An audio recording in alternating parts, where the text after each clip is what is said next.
After the battle had occurred, there was much cause for celebrating the overwhelming victory gained by the militia forces.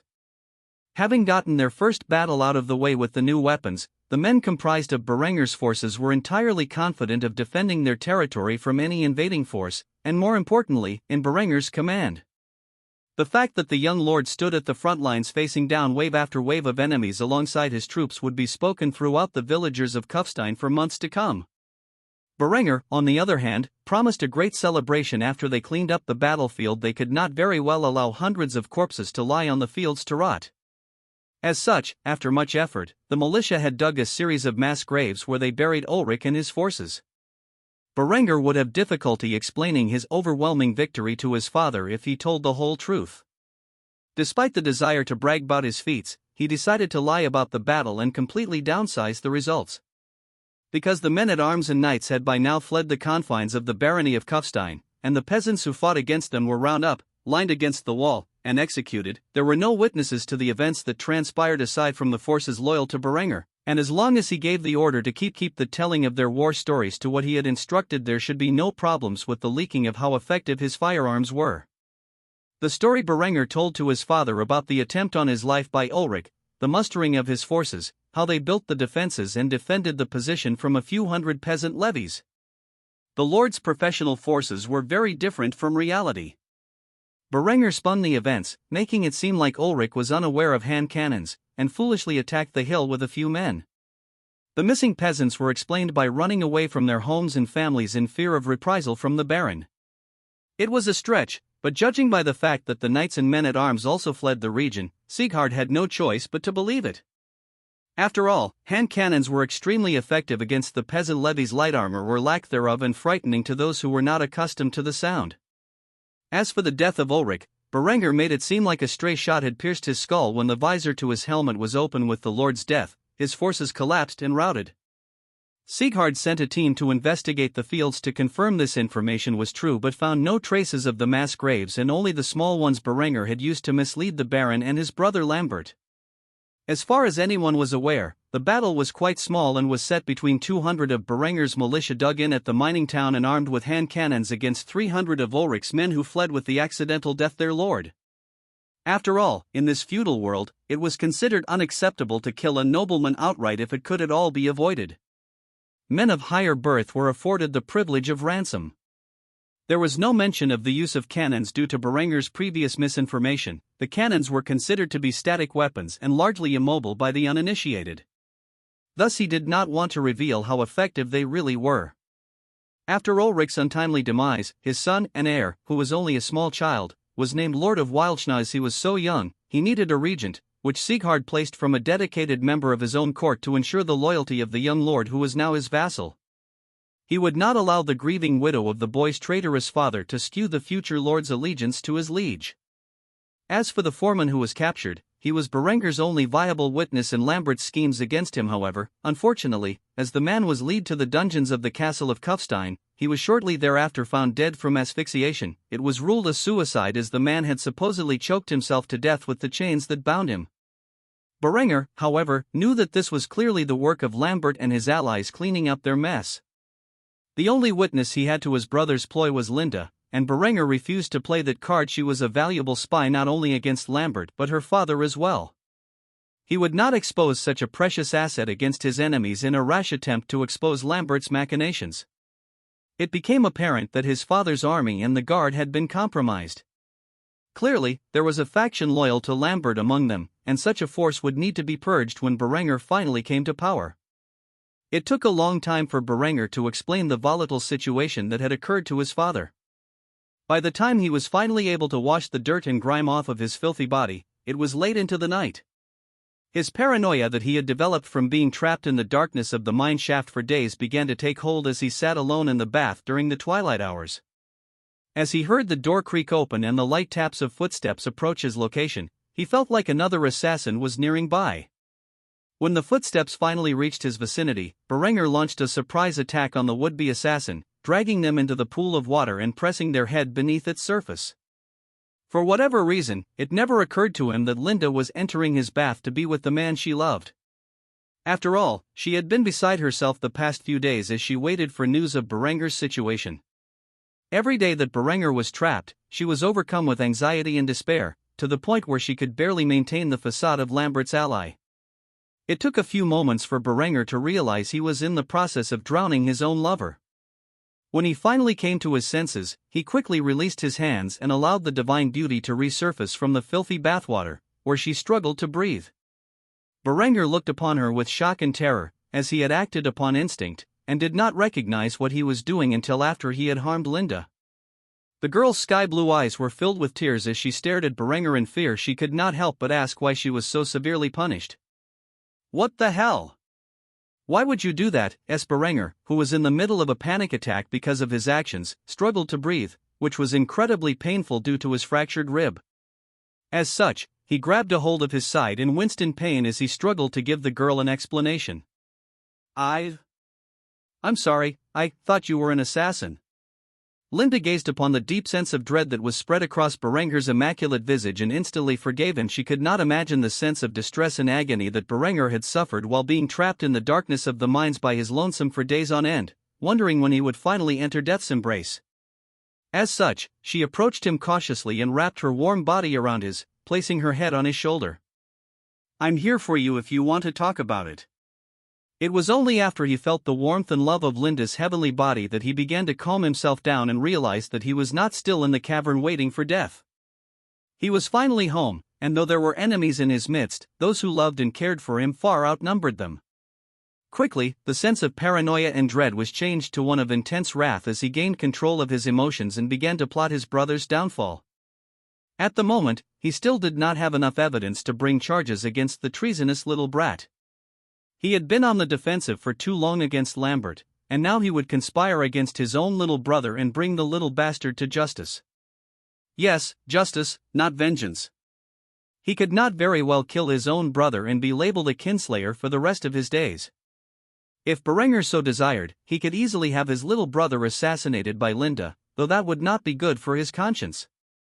Berenger would not stoop so low as to engage in fratricide, at least at the moment. If Lambert truly crossed the line, there was nothing Berenger would not attempt if it meant achieving his goals. Instead, he would target his brother's allies and cut off Lambert's support one by one. Aside from the Count of Tyrol, Lambert's allies were largely among his father's vassals and the armies that supported them. If he could identify them, he would have a much easier time dispatching them to the afterlife. As such, he began to share his scheme with Linde, who was Berenger's most valuable asset in the shadow war with his brother. "My dear Linde, I have a task for you." Linde had sparkles in her eyes, though she had yet to be rewarded for her previous actions. She knew it was only a matter of time, and with a new task meant an even greater reward. As such, she instantly replied obediently. "Yes, master?" Berenger narrowed his eyes. Within them contained a great sense of wrath and a desire for retribution. He was a man who would show no mercy to his enemies, and this recent attempt on his life had made him particularly vengeful, even if he told himself it was a desire for justice. "I want a list of names of every single person who has ever aided my brother in his attempts to gain the inheritance. Who they are, where they live, their weaknesses, and the extent to which they aided him. If someone so much as entertained the idea of taking my life, I want to know about it in exact detail." "I trust this is something you can handle?" Linde nodded with a deep smile on her face as she cuddled up against Berenger. "Anything you require, master." Berenger gazed down at the peerless figure of the gorgeous young woman next to him and smiled deviously. By the way, I need to reward you for saving my life. Do you have any particular desires that I may fulfill?" Linde blushed at the words with embarrassment, though deep down she had been waiting for this moment. As such, sat atop his lap and began to make out with him. The remainder of the bath session was filled with sounds that, if overheard by others, would cause a great scandal. Nevertheless, those who dwelled in the castle noticed not a single noise as the couple enjoyed the time they spent together with great passion. By the time the two left the bathhouse, they returned to Berenger's chambers, where they spent the rest of their waking hours continuing their fun. On the other hand, Lambert was wide awake and filled with terror as he hid within the confines of his large stone room. The attempt on his brother's life had failed, and the foreman used his name during the act. If Berenger was unaware of his previous endeavors, then he was certainly aware now. Not only that, but one of his greatest allies was now dead, all because the fool carelessly had his visor open. Surely if the visor to his bassinet were closed, the rocks fired from the hand cannons would have glanced off, right? Of course, Lambert had no way of knowing the real way in which Ulrich had perished, nor was he aware that the lead balls fired from the musket would have penetrated the bassinet either way if fired from an appropriate distance. Instead, Lambert felt he caught an unlucky break. His plans were leaked to Berenger, possibly from someone under his command. Still, it could have also come from one of the many workers Berenger brought with him, who were suspicious of the foreman's actions. He had no way of knowing how the militia and rescue force arrived so quickly to Berenger's aid. All of these things contributed to the overwhelming sense of angst he felt deep in his stomach. Nevertheless, the worst part was that Lambert now had to fear his brother's reprisals, and with how things have been going lately, he could not help but be afraid of divine intervention on Berenger's behalf. Because he was unaware of Berenger's schemes to target his allies, the teenage boy dreaded an attempt on his own life by his elder brother as an act of retribution. Thus, while Berenger was enjoying his time with Lambert's fiancée, Lambert did not get a wink of sleep as he was too fearful of what might transpire while he slumbered. Adela struggled to fall asleep. A lot had happened in the last few days, and she recently only became aware that her fiancé had returned from the lordship of Wildschna after a botched assassination attempt. Yet other than spending many hours explaining the exact situation to his father, Berenger made no attempt to visit her. Instead, he went straight to the bath to cleanse himself of the filth that he had garnered throughout the time in the cavern. Afterward, before she could approach him and check to see how he was feeling, he went to his bedchambers, where he was reportedly resting. The young girl had heard that Berenger was injured and needed rest, but she did not know to what extent. As such, she worried deeply about his health. The reality of the situation was Berenger's full attention during and after the bath had been captured by Linde, who was secretly betting Adela's future husband behind the scenes. Nobody was aware of the illicit relationship between Berenger and Linde, especially not Adela. She was not the type of girl to accept her future husband to be playing around with other women, even if she was too young to take their place. Eventually, Adela could no longer take the heartache of being incapable of seeing her dearly beloved, who, as far as she was aware, was hospitalized in his room at the moment. As such, she got out of bed and dressed in a white lace nightgown that was appropriate for the time period. It was only after she had tidied her appearance did the young lady depart from her bedchambers and silently make her way to Berenger's room. Her actions, if spotted, would surely cause a misunderstanding, and rumors were bound to flare. Luckily for everyone involved, nobody had witnessed her depart from her quarters. She quickly found herself in front of Berenger's door, where her heart began to beat rapidly. She had never visited his room after hours before. She wondered if he was asleep or not. After taking a few moments to calm herself, she lightly knocked on the door. Berenger was in the middle of playing with his favorite toy when he heard a knock on the door. He was in no position to answer it at the moment, as there was a divine beauty sitting atop his lap. He could not fathom who would possibly be at his doorstep at this hour aside from Linde.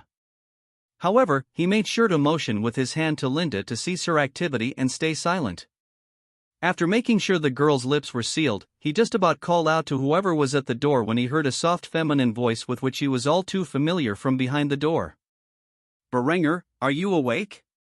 Are you okay? I didn't get to see you when you returned. Can I come in?" Berenger quickly unsheathed himself from Linde and whispered in her ear with a voice so low Adela could not hear it from the other side of the door. "Get under the bed, and take your nightgown with you." Linde did not disobey his commands, albeit she was a bit frustrated she didn't get to finish. She quickly hopped off the bed and grabbed a hold of her nightgown, which was scattered across the stone tile floor. She then crawled under the bed, where she barely managed to fit in the crawlspace with her plump behind and buxom chest. Afterward, Berenger quickly put on a pair of trousers and answered the door. Adela was just about to leave when the door swung open. In her hand was an oil lamp that illuminated Berenger's bruised body, which caused Adela to become deeply concerned about his health. The young lady gasped when she saw the condition he was in and instinctively touched his abdomen to check to see if Berenger was okay. Berenger, who was desperately trying to hide his lower region behind the door, could not help but feel awkward as the little girl touched his bruised abs.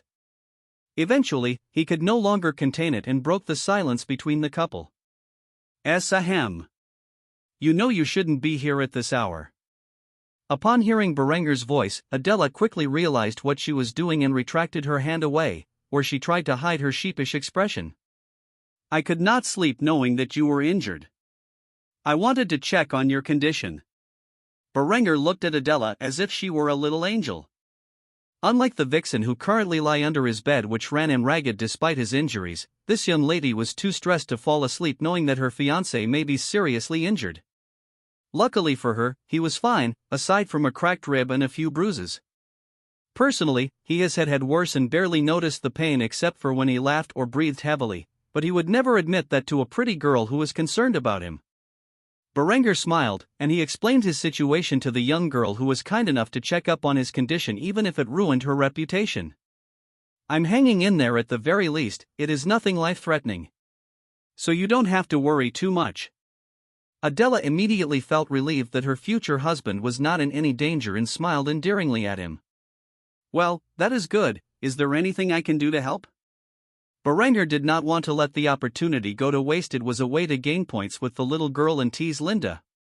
As such, he invited the girl inside to his room to talk. Do you mind coming in? Since you are here, I have some things I want to talk about in regards to our engagement ceremony. Adela's cheeks became flushed as she heard the offer. It was completely inappropriate for a girl like her to be in a boy's room after dark. Well, it was inappropriate for her to be alone with a boy in his room, period, but she had already done that several times. On the other hand, Linde heard the words engagement ceremony and instantly began to scowl as she thought to herself. Ceremony? What ceremony? Is he throwing a party to celebrate his engagement? Why was I not invited? Why don't I get one? Why is Master making me listen to this? How cruel. Her scowl instantly turned into a pout as she felt left out. She knew she was only his concubine, but it still pained her heart every time she saw Berenger act flirty with his future wife. Luckily for her, Adela refused the offer. I'm sorry, Berenger, I don't think that would be appropriate. I'll see you tomorrow. With that said, the little girl in twin tails ran off back towards her quarters. It was quite an adorable sight seeing her run off in embarrassment. Despite that, Berenger said his thoughts aloud as he shifted his attention to Linde, who was crawling out from under the bed. Maybe I teased her a bit too much. What do you think?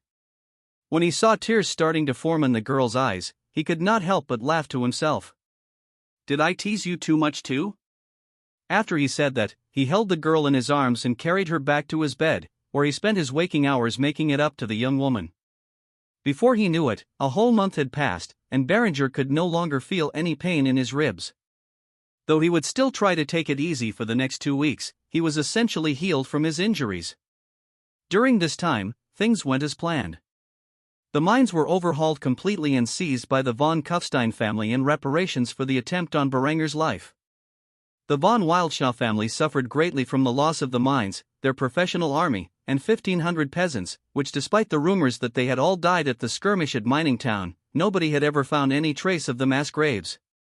Berenger was truly a master at hiding bodies. Berenger's exploits were advancing wonderfully by now. The fields within the vicinity of the town of Kufstein were fully irrigated, his chemical laboratory was up and running, and he began to produce various things within it. Though he still lacked a dedicated team of chemists to work full-time on chemistry, he managed to work on some small projects when he found the time. His flax farms and textile factory were either fully operational or close to completion. The labor force of Kufstein had grown quite rapidly after the implementation of irrigation, which allowed Berenger to open up a separate production line for agricultural equipment like the steel plow, the combine harvester, seeder, etc. On the other hand, after the skirmish at the mining town, the volunteer militia was on a recruiting spree. They barely had enough time to equip their soldiers properly.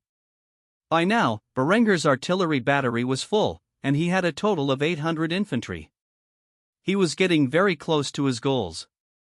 His spy network had produced great results, as Linde was able to uncover a long list of names of those who were in bed with Lambert, and Berenger was currently in the process of figuring out who to conspire against first.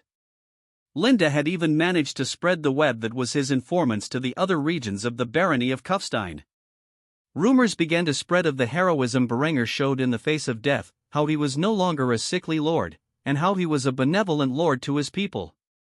This was all due to the network Linde had set up. She wanted to get rid of those filthy rumors regarding her lover as quickly as possible.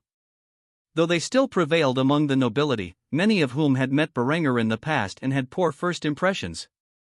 The common people were more inclined to believe the rumors Linde spread, how he survived an assassination attempt only to lead a volunteer force of peasants armed with hand cannons to defeat the professional forces of Lord Ulrich von Wildschnau. Of course, the rumors she spread were greatly under-exaggerated at first. Over time, they had evolved to a point where they practically mirrored the truth of the battle. Currently, Berenger was observing himself in the bathroom mirror. It had been a little over 3 months since he had been reincarnated in this world. He started out as a borderline emaciated, sickly youth. Now he had grown firmly into his body, which was weltoned with muscle, and though lean, he looked extraordinarily fit. He figured with the way this body was designed, he would never be as muscular as his past life, but that was fine, considering his princely face would not look well combined with the hyper-masculine body of a soldier. It would be a damn shame to ruin his regal appearance with the obsession of becoming a warrior again. He was not a soldier in this life, but a nobleman, and one day maybe even an emperor. His ambitions had grown wildly since the battle with Ulrich's forces. He had no desire to be Holy Roman Emperor. Instead, he had the desire to carve an empire of his own from the German-speaking regions. It was still 4 centuries too early for the German Empire to come into existence, but he would speed up the process in this timeline. As a man of German descent in his previous life, and an Austrian noble in this life, he felt it was his destiny to unite the German people into one cohesive empire. He was a strong believer in the concept of the nation-state and felt that complex multi-ethnic, multilingual empires were a lot more difficult to manage and would eventually become unstable. He did not know why, but seeing his peasant forces crush the feudal army of his enemy awoke something in him. He felt it would be a damn shame to squander his knowledge in a small region like a barony. After all, in all of the strategy games he played in his old life, he was never content with being in charge of a minor nation. For now, those lofty ambitions would have to wait. His engagement ceremony was in a few days, and it would be an exceptional occasion. Not only were his father's vassals and their families going to arrive in Kufstein, but also the Count of Steiermark and his family, as well as the Count of Tyrol. Linde forced Berenger's hand, and thus he invited her father to arrive, not because she particularly cared about respecting the alliance his family had forged with her father, but because she wanted an official invitation, rather than just being present. She no longer cared about her father's ambitions. He was not a man fit to be duke, let alone king, but in her eyes Berenger was. By now, some of the families had already arrived and were lodging in Sieghard's estate. He was deeply concerned about a lack of rooms for guests, and as such, during the past month, he had a special lodging area built for the excessive amounts of families who would be arriving. The areas were essentially chateaux designed by Berenger. They appeared similar to castles but did not have the defensive structures and were quite luxurious. They could very well afford the expense after the massive sale of steel.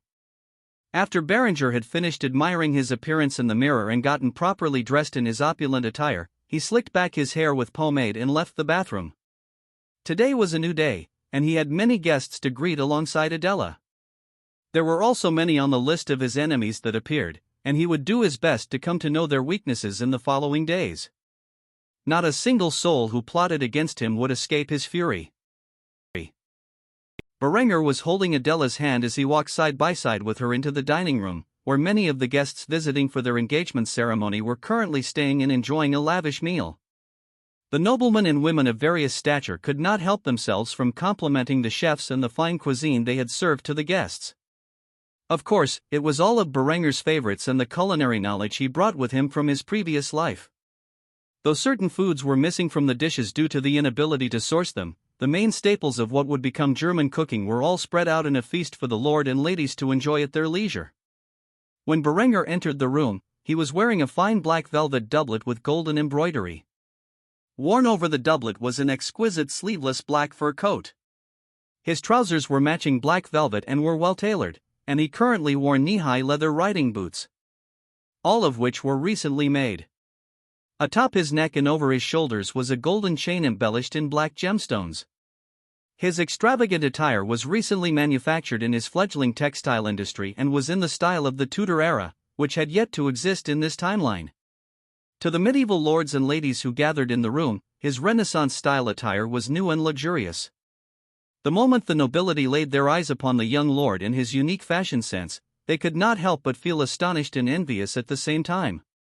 Was this really the sickly and petty young lord they all knew? Though they had all heard the rumors of Berenger's recent transformation, none of them had truly believed it until the moment they laid eyes upon him. Adela, of course, was standing next to him, holding his hand and wearing a Tudor-style dress in the same black and gold color scheme. Despite her age, she appeared quite ravishing standing next to her betrothed. Many of the eligible bachelors instantly became furious that a lowly baron's son like Berenger had snatched up such a fine young woman. They could not understand what the Count of Steiermark was thinking, allowing his youngest daughter to be wed to the son of a family of such low nobility. Of course, Otto was not the only count marrying one of his daughters to Siegfried's sons. With the arrival of the Count of Steiermark and the Count of Tyrol came many of their subjects paying respects to their lieges and their attendance at what would normally be a local affair. There were far more nobles at the occasion than what was initially projected, and there were many more to come in the following days. From Steiermark and Tyrol, nobles of all positions could be found in Kufstein at the moment, many of which were not even aware of Berenger's existence before his engagement to Adela. Still, they did their best to appease him, as they could tell by the presence of two counts at a celebration that he personally called for, that perhaps one day Berenger would become an important figure in the Duchy of Austria. Linde was standing in the crowd next to Lambert as she watched Berenger and Adela arrive in the newly designed fashion with a great deal of envy in her heart. Why had Berenger not presented her with such a fine dress?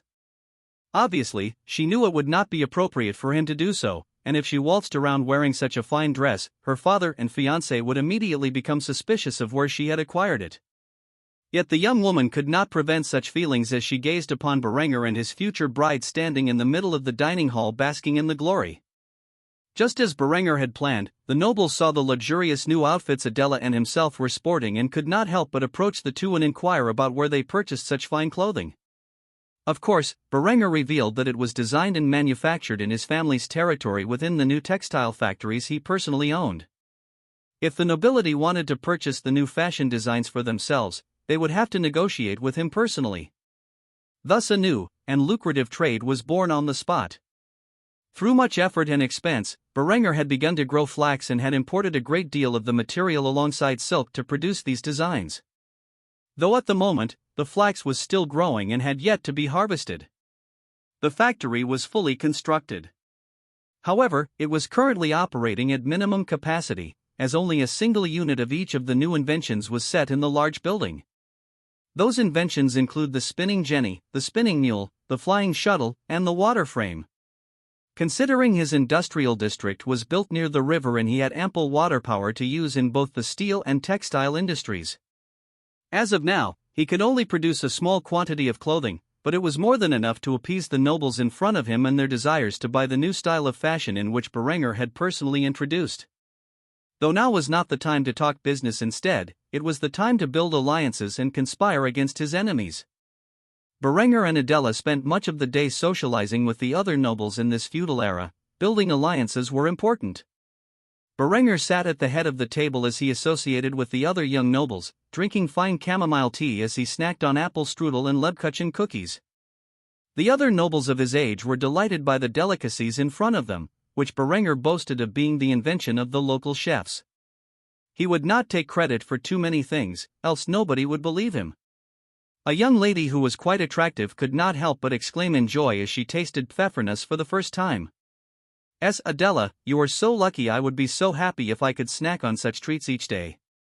Adela could not help but smile at the compliment. The truth was she was quite used to snacking on these things. She had even begun to exercise more to maintain her petite physique. She would never want to become fat and unattractive in Berenger's eyes. Berenger, on the other hand, goaded the girl on and handed her a slice of cheesecake. "Try this, I promise you will love it." The young lady, who had a passion for pfeffernuss, tasted the German cheesecake and immediately fell in love with it. Linde was observing Berenger's behavior while snacking on her favorite foods at the other side of the table. She was not as into sweets as Adela was and preferred the actual meals, like schnitzel.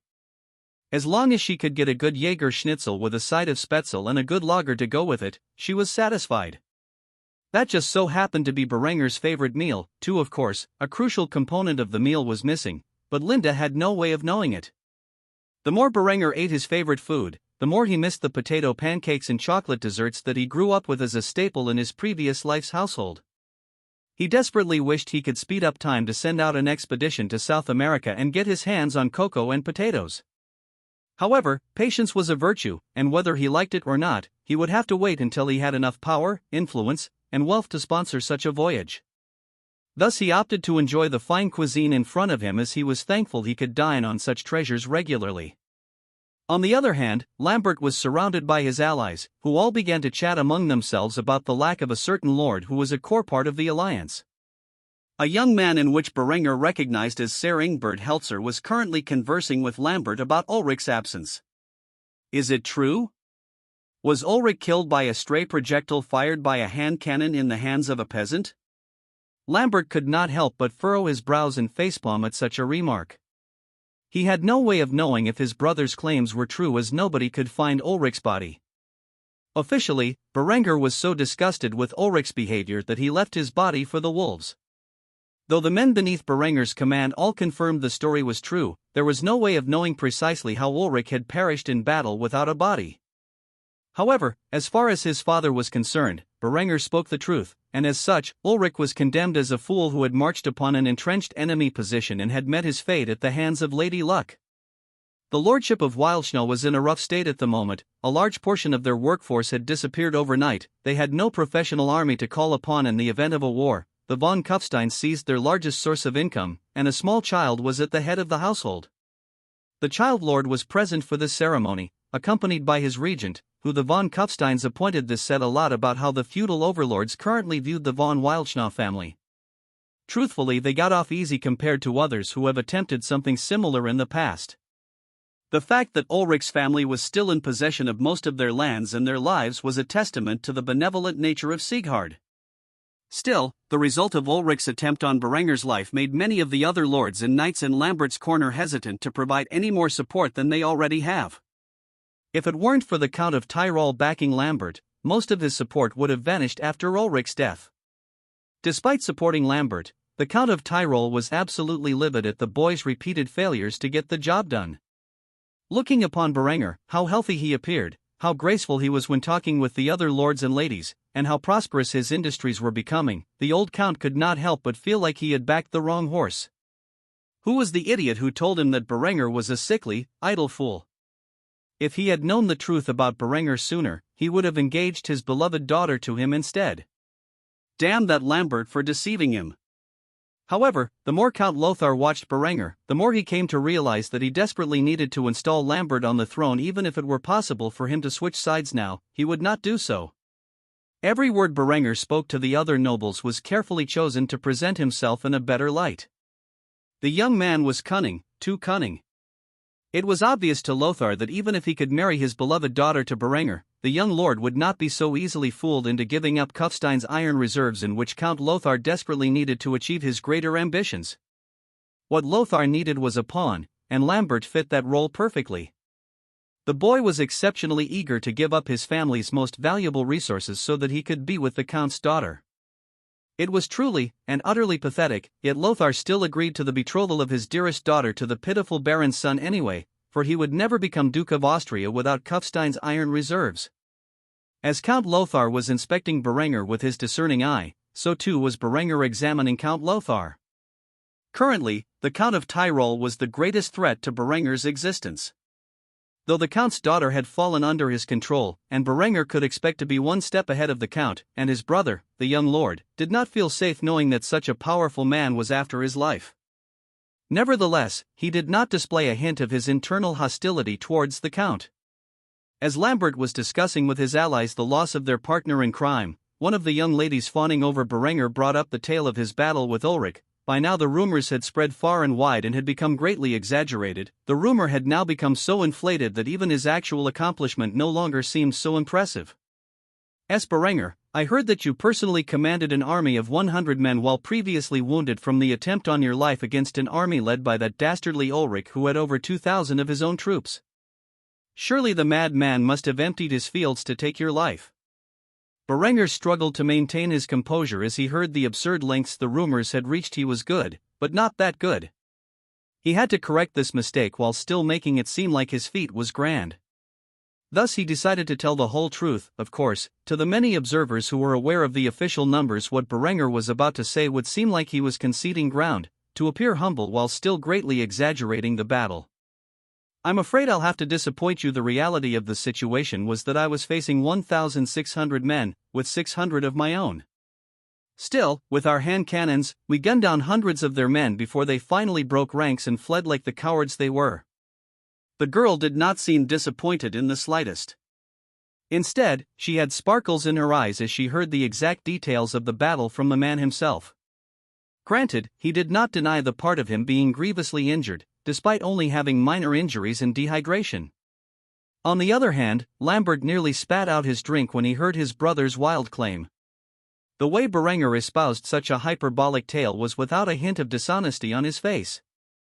Either Berenger was the greatest bullshitter Lambert had ever seen, or he was actually telling the truth.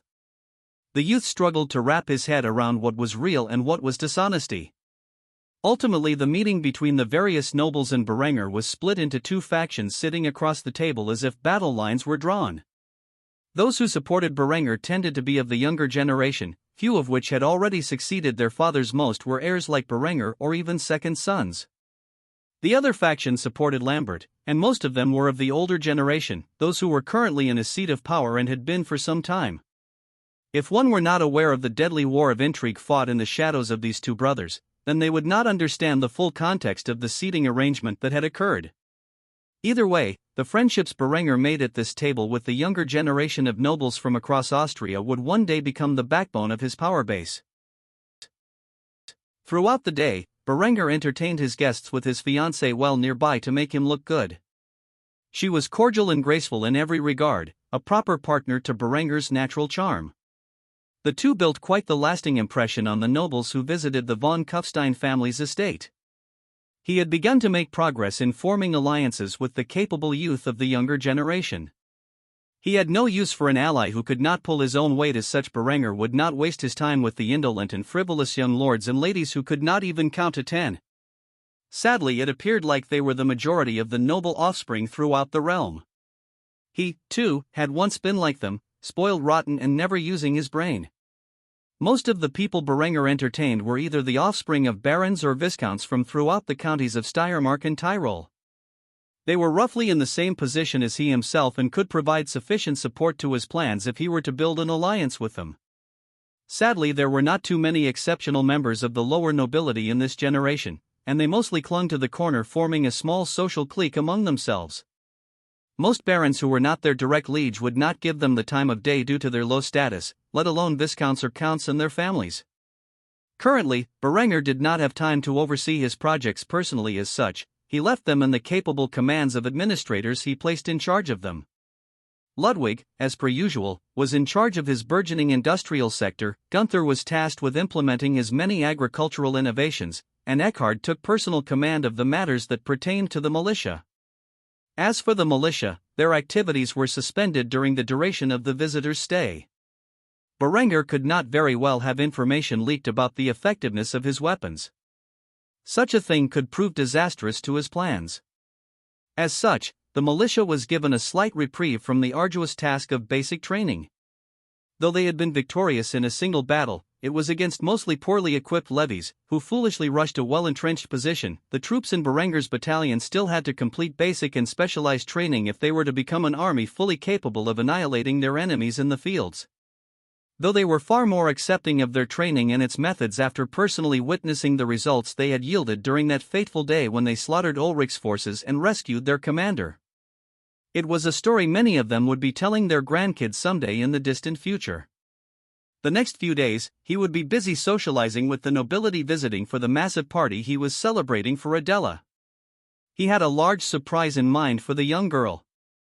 He decided it was about time to introduce some Renaissance-era culture, particularly ballroom culture, which would not come about naturally for at least another century. Of course, Berenger only knew one dance from his previous life, the waltz, so it might be fairer to say he would be implementing an aspect of early modern culture.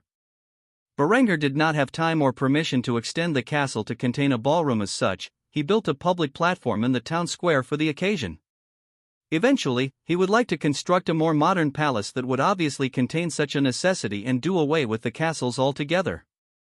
After all, once his weapons spread across Europe's great powers, the mighty stone walls of the medieval era would become obsolete. Though he had no plans to sell his weapons to others, it was only a matter of time before they were recovered and reverse-engineered, at least to some extent. It might take years or even decades at the current pace of things, but muskets and cannons would rule the battlefields of Europe far earlier in this timeline than in his old life, and when they did, large castles would become a thing of the past. Lately, Berengar had been drafting plans in his spare time to turn Kufstein into a functioning city. It was a distant dream at this point, but one he intended to make a reality within his lifetime. If he were to achieve his aspirations, he would need a grand city to be his seat of power, and he refused to leave behind his family's lands just because other areas were more developed. At the moment, Berengar found himself working on the layout for the proposed city of Kufstein. It was late at night, and his guests had retired for the evening. He had even sent Adela to her room, who was exhausted after socializing with the noble families who had arrived early. Currently, an oil lamp illuminated the large stone room in which he resided. It was just about midnight, and any moment now, he could expect a knock on his door and a particularly jealous Linde to appear and demand her share of attention for the day. After all, she had to sit in Lambert's corner and could not converse with her lover throughout the time, all while watching him act lovingly towards Adela. Sure enough, the knock came on the door, and when Berengar opened it, he found Linde with an adorable pouting expression as she forced her way into his room and jumped into his embrace. However, before she could kiss Berengar's lips, he raised a hand and blocked her attempt before sitting down upon the bed and motioning for her to sit next to him. Their nightly fun could wait. He had important matters to discuss with his spymaster. Linde, never one to refuse one of Berengar's orders, sat down next to him and latched onto his arm, and buried it into her bosom while wearing a wide smile on her face. Berengar, who was used to the vixen's antics by now, did not react in the slightest and merely continued with his train of thought. "So your father appears to be displeased with my brother." Linde could not help but chuckle at the statement. It was true that her father was currently furious with Lambert. Not only had he failed once again to assassinate Berengar, but he also managed to cost Lothar a serious amount of raw materials. After all, Ulrich had been digging up more iron than he had reported to his liege and was selling it on the side to Lothar at a lowered price. It was part of the alliance they had reached. Now that Ulrich was dead and his mines confiscated by Sieghard, he was no longer getting a regular shipment of iron from Kufstein. Thus his plans to equip his armies with the best weapons and armor around had begun to come to a halt. Though the Count could acquire iron from other regions, he had already invested heavily in his alliance with Lambert and wanted a return soon. Linde was aware of all of this and could not help but laugh at the fact that her lover's enemies would never be able to accomplish their objectives. "Father is furious with your little brother. However, that also means he is going to be pressuring Lambert into acting against you again. This time try not to get caught in their trap. I don't know what I would do without you." Berengar noticed the distressed look on the girl's face and began to pat her head to comfort her. "I admit that I was careless last time. I promise you I will not make such a mistake again." Linde could not help but smile at the promise he made. There was a fierce look of determination in Berengar's eyes, which she took as a sign that he would stay true to his words. Afterward, Linde spoke her greatest concern that had been bothering her all day, but she had no way to inform Berengar until now. "There is something else." Berengar raised his brow by the way the beautiful young woman was acting. It was something serious. As such, he poured himself a glass of wine while offering one to the heavenly beauty next to him. However, to his surprise, she refused. Instead of accepting the wine, she glanced up at him with an unyielding gaze while resting her hand on her abdomen. "I am pregnant." It took a moment for those words to register in Berengar's brain. As he nonchalantly took a sip of wine, however, while in the middle of drinking the red wine, he realized what she had said and nearly choked upon it. He stared at her in disbelief as he struggled to understand her words. "You are what?" Linde turned back to a pouting expression as she saw that Berengar was not as excited as she was. In fact, he was deeply concerned about the whole situation. "You heard me. I am pregnant. You are going to be a father." Berengar did his best to maintain his composure as he slowly drank his wine while maintaining a dignified appearance. This was not something he expected, of course, with the way those two had been going at it every night for the past month and a half. It was something he seriously should have anticipated. His brain rapidly thought of a solution. After all, she was not even married to her fiancé yet. That alone would be a scandal, but the truth of the matter was her fiancé was not the father. If anyone found out about that, her reputation would be ruined for life. Berenger had to prevent that from happening for multiple reasons. Chiefly among them is that it would seriously damper his diplomatic relations if people found out he had been fooling around with his little brother's betrothed. After several moments of intense thought, he finally came to the best conclusion he could think of. "Say it is Lambert's," he said sternly as he ordered his lover like a domineering master. She was shocked deep down. She hoped Berenger would officially recognize the child and make it a legitimate bastard. That way, it would have a claim to his titles, and she would not have to marry Lambert. Instead, he said something which sounded asinine, and she immediately voiced her concerns. "Lambert? Even if I said it was his, he would never believe me. I have never slept with him." Berenger glared at the girl menacingly. The thought of his brother touching his lover enraged him to the core. His voice was slightly raised as he chastised her. "And you never will." Realizing that he had raised his voice, Berenger calmed himself down and exhaled deeply before putting on a wide smile and touched Linde's frightened face with his firm but loving palm.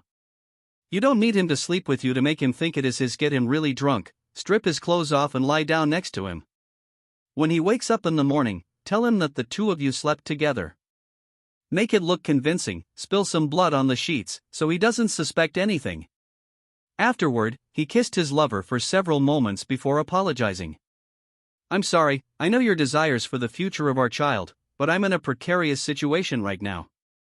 I don't have the luxury to take responsibility for this at the moment. Maybe one day I can proclaim to the world that this child is mine and the love we have for each other, but for now, it is not in the cards. Please understand." Linde wiped away a tear that had been forming in her beautiful sky-blue eyes, before nodding in acceptance to Berenger's request. "I understand, and I will do what you have asked." Afterward, the couple spent the night together in each other's embrace, celebrating the conception of new life. Completely unaware of the troubles that would follow because of the birth of this child. After all, who could know the distant future? Several days had passed since Berenger initially found out that he would soon be a father, and so far, the couple had not told a soul. Currently, Berenger was having breakfast and entertaining his guests alongside Adela. It was the day of his engagement ceremony, and all of the invited nobles had safely arrived in Kufstein. During these past few days, Berenger had schemed with Linde to set up her fiancé as the official father to her child. The plan would go into effect tonight. Lambert's birthday was nearly a month away, and she would push for a wedding as quickly as possible to conceal the fact that the pregnancy was out of wedlock. Something in which her father would go through great lengths to hide. If successful, the only people who would be aware of the child's true lineage were the parents themselves. Berenger had become quite the expert in maintaining his social grace among the elites of Austria who were gathered at his family's estate. By now, all of the undesirable rumors about him had begun to fade in the minds of those at the party. They had become well accustomed to the new and improved Berenger. During this time, Berenger did not stand idly by and merely entertain his guests. He had set in place several transactions for steel and textiles, which would bring in quite a fair degree of wealth for his family. These trade agreements would eventually blossom into friendships and perhaps even alliances one day. With each passing day, his father looked more favorably upon him. Berenger was certain that the day until he has officially declared regent of his family's lands was near. Currently, he was engaged in discussion with his future father-in-law about the state of affairs of his steelmaking industry.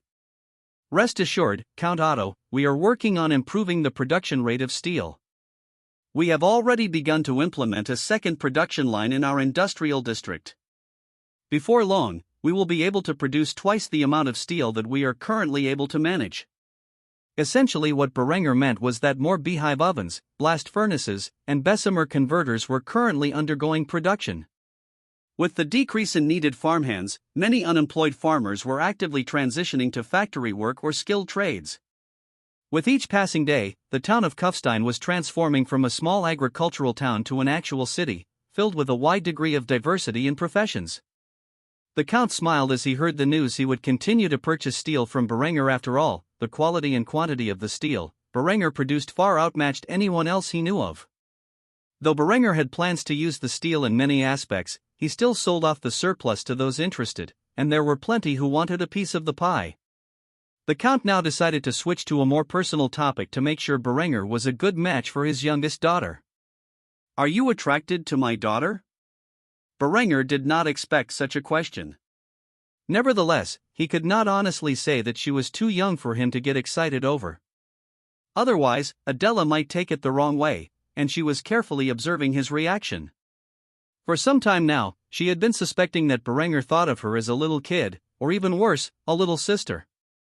He never gazed at her the way she saw him stare at Linde during the night of their first encounter, and that bothered her. She is quite the beautiful young lady, with many years ahead of her to mature into her body. Berenger's response to Count Otto's question was satisfactory for the old nobleman, but to Adela, she could tell what he really meant and pouted at the answer as she muttered under her breath. Stupid Berenger. Though nobody had heard her dissatisfied statement, Berenger could tell by the expression on the young girl's face that she was sulking. It became apparent to him that she had understood his hidden meaning in the statement. Count Otto, on the other hand, nodded his head slowly and accepted his words. Good, it is important for a couple to be attracted to one another. I know I certainly would have never married my wife if she was a dog-faced woman.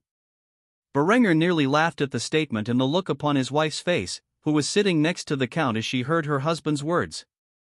Count Otto was a slim man well into his 40s. He had short golden blonde hair and a clean-shaven face. However, unlike his daughter, he had emerald green eyes. It was the Countess whom Adela had inherited her deep sapphire eyes from. A trait in which was commonly shared between Berenger and the two of them. After all, Adela's mother was Berenger's aunt and had thus come from the same gene pool as Berenger and his family. Berenger's aunt was named Wanda and had married the Count many years ago. Much like her daughter, she was also quite young when she was betrothed to her husband, and he was considerably older than her. Thus she was in the middle of her 30s, and like all members of Berenger's family, was quite attractive. The family would enjoy their meal and entertain the guests until the mid of the day. Afterward, Berenger successfully slipped away from the endless number of guests who were at Kufstein with the sole purpose of visiting him. He tried to decompress from the stress of talking to so many unknown people for so many hours. It was not until the start of the feast that Berenger finally re-emerged from his solitude. The feast was held outside in the center of the town. It was a fine spring evening, and a gentle breeze in the air enhanced the wholesome atmosphere. There was a gated area that contained a variety of tables and dishes atop them. Many noblemen and women were enjoying their food, wine, and beer as they engaged in conversation. It was not until Berenger stood up from his chair and led Adela over to the large dance floor erected under his orders. He was dressed in a particularly dazzling outfit for the evening, and standing beside him was Adela, who was equally lavishly dressed. Berenger held onto the girl's hand and asked her a question she was not expecting. In front of the audience, which caused her to become slightly embarrassed. May I have this dance? She did not know how to respond and nodded her head in curiosity. As such, Berenger took her up on the dance floor in front of all of the nobles who were watching with inquisitive gazes. Their sight cast upon Berenger and Adela as the couple waltzed together to the music which played in the background. Though Adela was unaware of the intricacies of the waltz, she quickly caught on as Berenger led her through the paces. As the sun began to set, the two danced together throughout the early night under the illumination of 1,000 candles and the full moon above. Though the men in the audience initially scoffed at the sight of the couple dancing, the women were instantly inspired by the extraordinary sight and quickly became envious of Adela. Soon enough, they asked their partners to take them up to dance as well. Though they did not know the waltz, they still participated in traditional folk dances of the regions they were from. From the sidelines, peasants gazed upon the various feudal powers of the regions as they engaged in a new tradition with various expressions. Some were envious, others were confused, and a few were just downright disinterested. Though one thing was certain to the townsfolk of Kufstein, Berenger was at it again with his crazy ideas. Adela quickly became entranced by Berenger's wide smile as she danced the night away with him. It was only after a couple of hours of dancing and socializing when the two finally sat down. Many of the couples present continued to dance as the young lord and his fiancée sat back down at the head table. Lambert had offered to dance with Linde, but she outright refused. If she were going to dance with any man, it would be Berenger, of course. She could not outright say that, so she stated that she thought the whole act was childish. Berenger, on the other hand, had just begun his ploy to set up his little brother. As such, he brought over a couple of mugs of beer and ordered the servants to keep them coming. "Come, Lambert, let us drink in celebration of the upcoming union of your dearest elder brother." Lambert's eyes instantly narrowed as he looked at Berenger with a great deal of suspicion. By now, Berenger was fully aware of the plots against him. Yet he was so cheerfully offering to drink with him in public. What was his angle? Nevertheless, Lambert could not refuse and cautiously took a sip from the beer. When he confirmed it was not poisoned, he began to drink more. After all, these last couple of days had been extremely tiresome for him, as Count Lothar was constantly berating him for his failures. Before long, Lambert finished his drink, as did Berenger, and thus the young lord motioned for 2 more drinks to be brought to the table as he goaded on his little brother. "Care for a friendly wager, little brother?" Lambert's chilling gaze landed on Berenger as he wiped the beer residue from his mouth before asking what Berenger was implying. "What kind of wager?" Berenger gulped down the beer in his hand and placed his mug directly next to his first one. "It's simple. We drink. The first man to drop has to run around the courtyard naked at the crack of dawn." Lambert scoffed at Berenger's childish behavior, but he knew his brother was not much of a drinker, which would make this a good chance to embarrass him. Thus Lambert foolishly accepted the terms of the gamble and began to compete with his brother in the game of drink. The old Berenger may not have been much of a drinker, but as a soldier in his past life, who was often stuck in the barracks with nothing to do, Berenger had become quite the experienced drinker. He had no doubt he would outlast Lambert, though whether he won or lost really did not matter to him. Berenger's primary goal was to get Lambert so wasted he would have no recollection of the night before. In the worst-case scenario, Berenger would have to strip down and run around the castle courtyard at dawn. What was the old saying? "He who dares wins."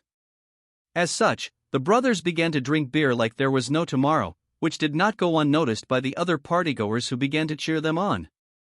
As the two engorged themselves on alcohol, Berenger had a calm expression on his face. He was a veteran drinker who could have over a dozen beers and still be able to function properly the next day. Lambert, on the other hand, was far more of a lightweight than he expected. By the time Lambert had reached his 6th beer, he was practically slurring his words. Berenger could not prevent his lips from curling up into a sneer when he saw the sight, which only acted as instigation for Lambert to drink more. By the time they reached 15 beers, Lambert was on the verge of passing out, and Berenger's cognitive faculties were mostly intact. Seeing the state Lambert was in, Linde finally urged the 2 boys to stop their contest. "Let's call it a draw, shall we, boys? It's getting late." Lambert was thoroughly hammered at this point and could barely form a sentence. "Estaz, right. Draw?" Berenger chuckled lightly before he accepted the terms. "Fine, we will call it a draw. Get some rest, little brother." With that, he stood up from his chair and left with Adela towards the castle. He trusted Linde to take care of the rest. Linde, of course, instantly helped up her drunk fiancé and dragged him off to his room, where he quickly passed out. By the time he woke up, he would have a horrible hangover and a complete and total lack of memory of what happened the night before. He would also be facing a serious crisis, as Linde had done exactly as Berenger asked and made it seem like the 2 of them slept together, when in reality, nothing happened between the couple. As for the rest of the nobles who enjoyed the celebration to the fullest, this would be a night they would remember for the rest of their lives. One in which they could not thank Berenger enough for providing. After this night, 2 traditions were born in the Duchy of Austria: throwing lavish parties to celebrate one's engagement, and ballroom dancing. Days had passed, and all of the guests who were present for Berenger's ceremony had departed. All except for Count Lothar, who was in the middle of a fierce debate with Sieghard about Lambert's supposed affair with Linde. Strictly speaking, they were not supposed to engage in such behavior before their wedding night, and Linde purposely made it seem like she was pressured into the occasion by a drunken and belligerent Lambert. Though nothing actually happened between the two, the only people aware of that fact were Berenger and Linde, who used this opportunity to sow division between Lambert and his greatest backer. As far as both families were concerned, Lambert had done the deed with Linde during Berenger's engagement ceremony, and it would not be long before Linde revealed she was pregnant to the two families. However, there was still some time between now and then. Berenger sat in the great hall and listened to the bickering of the two old men as he dined on schnitzel, which the cooks had prepared for him. He washed it down with a flagon of beer and enjoyed the scene of Lambert being scolded by the two feudal lords who were furious with his behavior. Linde had done more than Berenger had asked and made it seem like Lambert had practically forced himself on the poor girl. Of course, Lambert had no memories of the time he spent with Linde and deeply regretted it. If he really did as she claimed, then the worst part of it was that he could not remember what her naked body looked like or how it felt. She had covered herself thoroughly with the sheets when he awoke to the scene and could not get a good glimpse of her bare figure. Linde was standing next to her father with a downcast expression. She was an excellent actor and could play the victim's part quite well. Lothar was spouting his demands to Sieghard as he pointed his finger at him menacingly. Unacceptable. I will not stand for this. I demand some form of compensation for my daughter's chastity, which your errant son violated. Just because they are betrothed does not mean he can force himself on my daughter as he pleases. Sieghard was trying to manage the situation and felt deeply embarrassed by Lambert's actions. Though he knew the boy's relationship with his fiancée was tense, he had no idea that his prized son would act in such a way after having a few beers. I promise, I will do my best to make this right, but what is it exactly you are asking from me? Lothar was genuinely not too appalled by Lambert's behavior. In fact, it was doing him a great favor. This gave him cause to demand a portion of Kufstein's iron reserves, which he immediately requested. I demand 25% of Kufstein's iron reserves in return for your son's actions. Sieghard was outraged by such a demand that was giving away a massive pile of wealth, especially now that Berenger had managed to find a way to turn all of that iron into steel in an efficient manner. As such, he pounded his fist on the armrest of his seat of power and refused Lothar's demands. Absolutely not. You are trying to rob me. Count Lothar frowned at the insinuation and retorted, properly rob you? A lowly baron like you may not be aware of this, but Linde's chastity has an extreme degree of political significance attached to it as a count's daughter. If your barony were not so rich in minerals, I would have married her off to a duke. At this point, Berenger had put down his fork and got off his chair while tidying his mouth with his napkin. Afterward, he walked over to the center of the great hall, where the two noblemen were bickering. As the man tasked by his father with leading the industrial sector, he had a great deal of say on how its resources were managed. There was not a single possibility that Berenger would allow Lothar to have his way. Pardon me, my lord, but I don't believe that such a request is even remotely reasonable. At most, I would be willing to sell you a supply of steel at a discounted price. I will not under any circumstances hand over the resources of my industrial district because of the improper actions of my little brother. Lothar was thoroughly outraged by this interruption and the offer. Who did this kid think he was to so boldly interrupt a conversation between two lords? Under whose authority do you gain the power to negotiate with a man of my standing? I'm busy talking to your father, little boy. You'd best go back to eating your meal. Berenger chuckled at the vicious response he was given by Count Lothar, who was in all technicality his liege. I'm afraid to say that my father has delegated all responsibility of the mines and steel industry of the region into my hands. If you want to demand compensation in the form of minerals, I'm the one you need to be discussing this with. Lothar glared menacingly at Berenger. If this were true, he would have a much more difficult time getting what he desired from the von Kufstein family. Sieghard was mostly compliant and was not nearly as cunning as Berenger. Over the past few days, Lothar had observed Berenger in his dealings with the other nobles and discovered that he was an incredibly shrewd young man. Berenger would not crumble under pressure. Lothar held as count and would fight tooth and nail to make sure every aspect of the deal was favorable to his position. Lothar walked over to Berenger and stared the young man down, a challenge from which Berenger did not back down. Rather, he returned Lothar's vicious gaze with a smug smile, as if no matter what Count Lothar did or said, the negotiations would ultimately be in his favor. This haughty expression further enraged Lothar to the point where he wanted to backhand the arrogant youth. I demand 25%. I will not leave here until I get it. Berenger had struggled to contain his laughter. Aggressive negotiations like this would never work on a man like himself. For it to do so, Berenger would have to fear the power in the hands of Count Lothar, and considering that fact that the young lord could bring forth the power of nearly 1,000 guns and unleash it upon the count's feudal army, he did not fear nor respect the meager power in which the proud count held. As such, he calmly denied Lothar's demands. Then make yourself comfortable because it looks like you're going to be here for the rest of your life. Do you understand the value of a quarter of our iron reserves when converted into steel? Lothar wanted to throttle the boy for his arrogance. How dare he speak to his liege in such a condescending manner? He would have to teach this boy a valuable lesson. Bah, and I suppose you have the ability to convert such a large amount of iron ore into steel? Do not jest with me, boy. It would take a lifetime to make that much steel. Berenger did not say anything, he just stood there with a satisfied smile on his face. If the count knew how much steel he was currently in possession of and how much he could produce in one batch, then the man would surely never have suggested such an absurdly high number. Eventually, Berenger broke the awkward silence between the two as he countered the count's proposal. Here's what I can do, as an official apology from the von Kufstein family for my foolish little brother's unsightly behavior, I will cut the cost of steel sold to your family for the next 10 years by 15%. That is the best I can offer you, any more than that, and I will be operating at a loss. The brow on Lothar's forehead began to twitch uncontrollably as he struggled to contain his anger. Operating at a loss?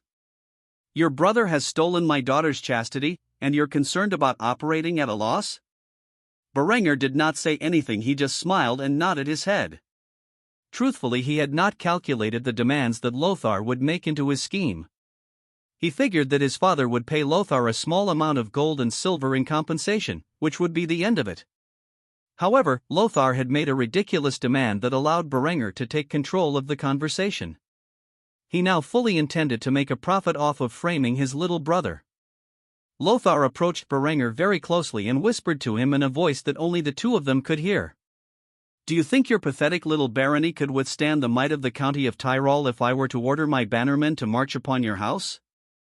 Though Lothar had boldly threatened Berenger in an attempt to get the young lad to back down, he did not get the result he expected. Instead, Berenger smiled devilishly as he whispered back to the old count. My lord, do you think it is wise to send your men to die in Kufstein when your forces will be needed elsewhere soon enough? The count stood stupefied upon hearing those words. Either this young man was referring to his plots to overthrow the duke, or he was referring to the upcoming civil war that everyone with half a brain knew was on the horizon. Either way, he was absolutely right. He could not afford to send the armies beneath his control into Kufstein to punish them over such a small matter. His bluff had been called, and now the old count had to admit defeat. With great reluctance, he whispered back towards Berenger. I accept your terms on the condition that the price of steel purchased from your lands is reduced by 20%. Berenger's smile was so wide that it had practically taken up the entire lower half of his face at this point. Just now, he had been victorious with the negotiation. All that remained was to see how much of a profit margin he could scrape together from this deal. 17% and I will cover transportation, take it or leave it, that is my final offer. Everyone else was looking at the two who were so close that their faces were practically touching. On the face of Count Lothar was a large scowl. He felt awful not getting what he wanted, but at least he was getting a better deal with Berenger than he was from Ulrich, and better yet, it would be steel ingots, not iron ore, that would be shipped to him. Though his daughter's chastity had been violated ahead of her wedding, at the very least, he could gain something from the occasion. After all, he still needed Lambert to succeed Berenger if he was eventually going to get the resources he needed. If anything, this harsh negotiation served as a reminder that Berenger needed to die if the Count's ambitions were to become a reality.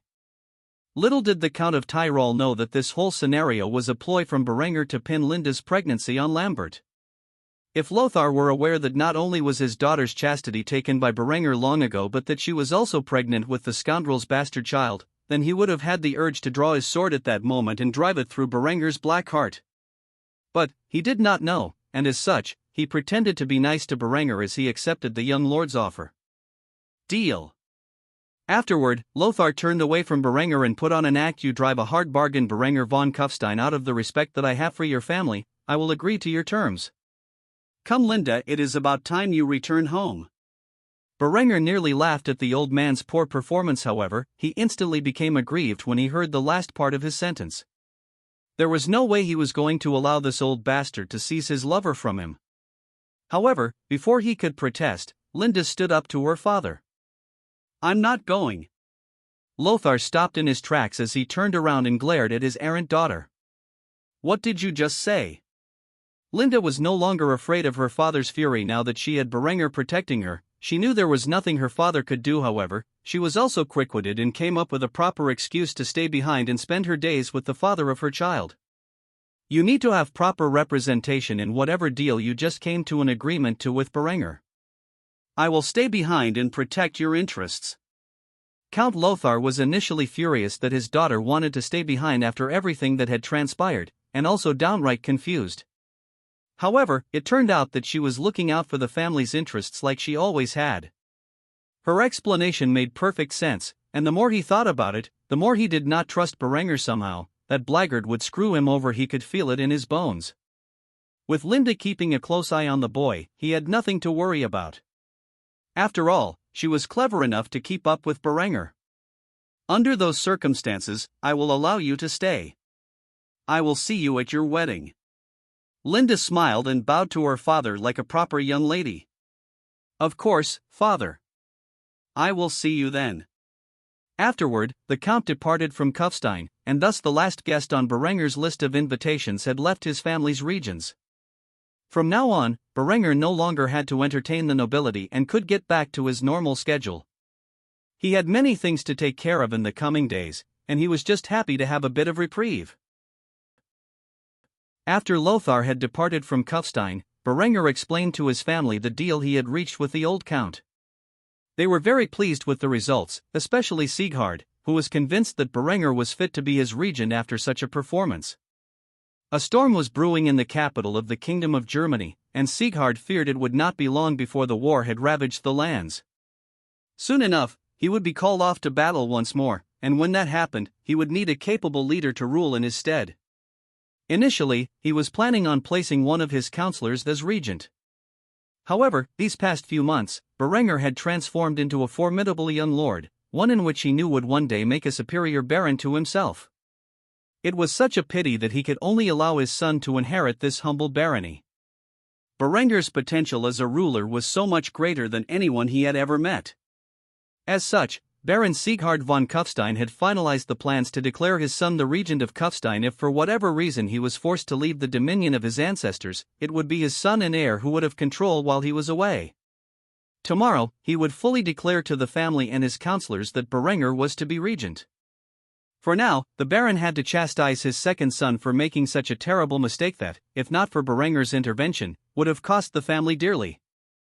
Lately, Lambert had been failing Sieghard's high expectations. If you were to ask him half a year ago which was his favorite son, it would be Lambert. Yet now Berenger was the shining star of the family, and Lambert was an utter disappointment. The roles of his two sons had reversed completely. While Sieghard had a long and difficult conversation with Lambert, Berenger was currently overseeing the drills of his militia, alongside his second-in-command, Eckhard. Currently, his troops were equipped in entirely new garb. Berenger had used his textile factories and the imported materials to construct the uniforms of his militia. He had gained quite the eye for fashion ever since he was transmigrated into this world and was surrounded by luxuries. As such, the attire of his peasant militia was that of the Landsknecht, which were elite mercenaries of the battlefields from Berenger's previous life. Their clothing was honestly quite flamboyant, but it looked fantastic from Berenger's perspective. The Landsknecht uniforms were all dyed in the colors of his house, which were black and white and gold. The NCOs and officers were currently garbed in blackened steel munitions-grade half-plate armor, with matching burgonets and gorgets. Each piece had an intricate brass pattern engraved across the armor. Berenger was also properly equipped in the attire, though his outfit was even more garish than the other soldiers. He wore a Waffenrock, which was essentially a skirt that went over his pantaloons, and instead of a burgonet, he was equipped with a blackened steel skull cap, with a feathered Landsknecht hat that was dyed in the colors of his uniform and house. Unlike his officers, the trim of his armor was done with gold, showing off the wealth and prestige he had recently acquired, as well as his authority as the commander. He also wore a chain mail mantle over his gorget, which was made of blackened steel rings, except for the bottom two rows which were made of brass. All of the men were equipped with the anachronistic-looking 1417 land pattern muskets, and they had their socket bayonets attached. Roughly 800 men had been split into 6 companies who were currently training in line tactics. For some time now, Berenger had been attempting to get his father to approve the manufacture of armor for his troops initially. His father was adamant that all armor production be given priority to his standing army. However, the workforce of the arms industry in Kufstein was now much larger than it was before, and the exact equipment Sieghard requested for his army was fully fielded. Thus Berenger had finally gotten the approval he needed to equip his militia with the armor they desperately required, but that was a very recent event. Aside from the NCOs and officers, very few men were currently equipped with proper armor. Still, it would not be long before his army was the most well-equipped force in the world. Truth be told, Sieghard was not exactly keen on adapting Berenger's military innovations, primarily because Berenger deliberately downplayed how revolutionary they were, but also because he was quite the traditionalist and believed the use of brigandine, mail, and gambeson for his standing army was a far superior quality than the munitions-grade half-plate and outlandish clothing that Berenger's forces were currently equipped with. He would be absolutely incorrect, as the armor Berenger's troops were fielded with was more than enough to sufficiently protect them against any lethal threat on the current battlefields while still being lightweight and maneuverable enough to conduct warfare properly. In fact, due to the quality of the steel Berenger was currently producing, he could manufacture slightly thinner and lighter weight armor than was historically used in the Renaissance while still being just as effective in protection. As Berenger mustered his forces and walked them through everything from marching drills, firing drills, and anti-cavalry drills, Linde watched from afar with a passionate gaze in her eyes. She was either smart enough or infatuated enough to believe that Berenger's tactics were revolutionary. After all, she had directly heard from Berenger's mouth during pillow talk how effective his weapons and tactics were at the Battle of Miningtown. She was too enamored by the spectacular sight of Berenger commanding his troops to notice that Adela had been walking by and noticed her impassioned ogling of Berenger. Adela instantly felt something was amiss about Linde's glances and began to wonder if Linde had feelings for Berenger. After all, the girl treated her own fiancé like crap, especially after the recent incident, and had always been giving weird looks to Berenger and herself throughout the past couple of months. Initially, she thought that Linde was on Lambert's side in whatever conflict the brothers were engaged in, but now she did not know what to think. These were not the glances of a woman studying her enemy but that of a schoolgirl intensely focused on her crush. As such, Adela decided to approach and question the girl who was slightly older but much more developed than herself while she was currently entranced. Magnificent, isn't he? So much better than his scoundrel of a little brother. Linde was caught up in the scene in the field below and did not even register the fact that Adela had approached her. She merely heard the words and responded on instinct. He sure is. Only after Linde had said those words did she recognize that Adela asked the question and that the little girl was testing her.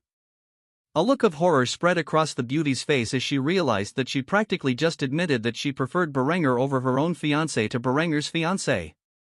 On the other hand, Adela was not pleased she got the answer she was most afraid of. A frown spread across the cute little girl's face as she quickly became strict with the teenage temptress standing next to her. I do not care if you admire him from afar. I suppose most girls do, but do not approach him. Berenger is my future husband, and I have no intention of letting a harlot like yourself steal him away from me. However, the little girl's attempt to get Linde to withdraw backfired completely.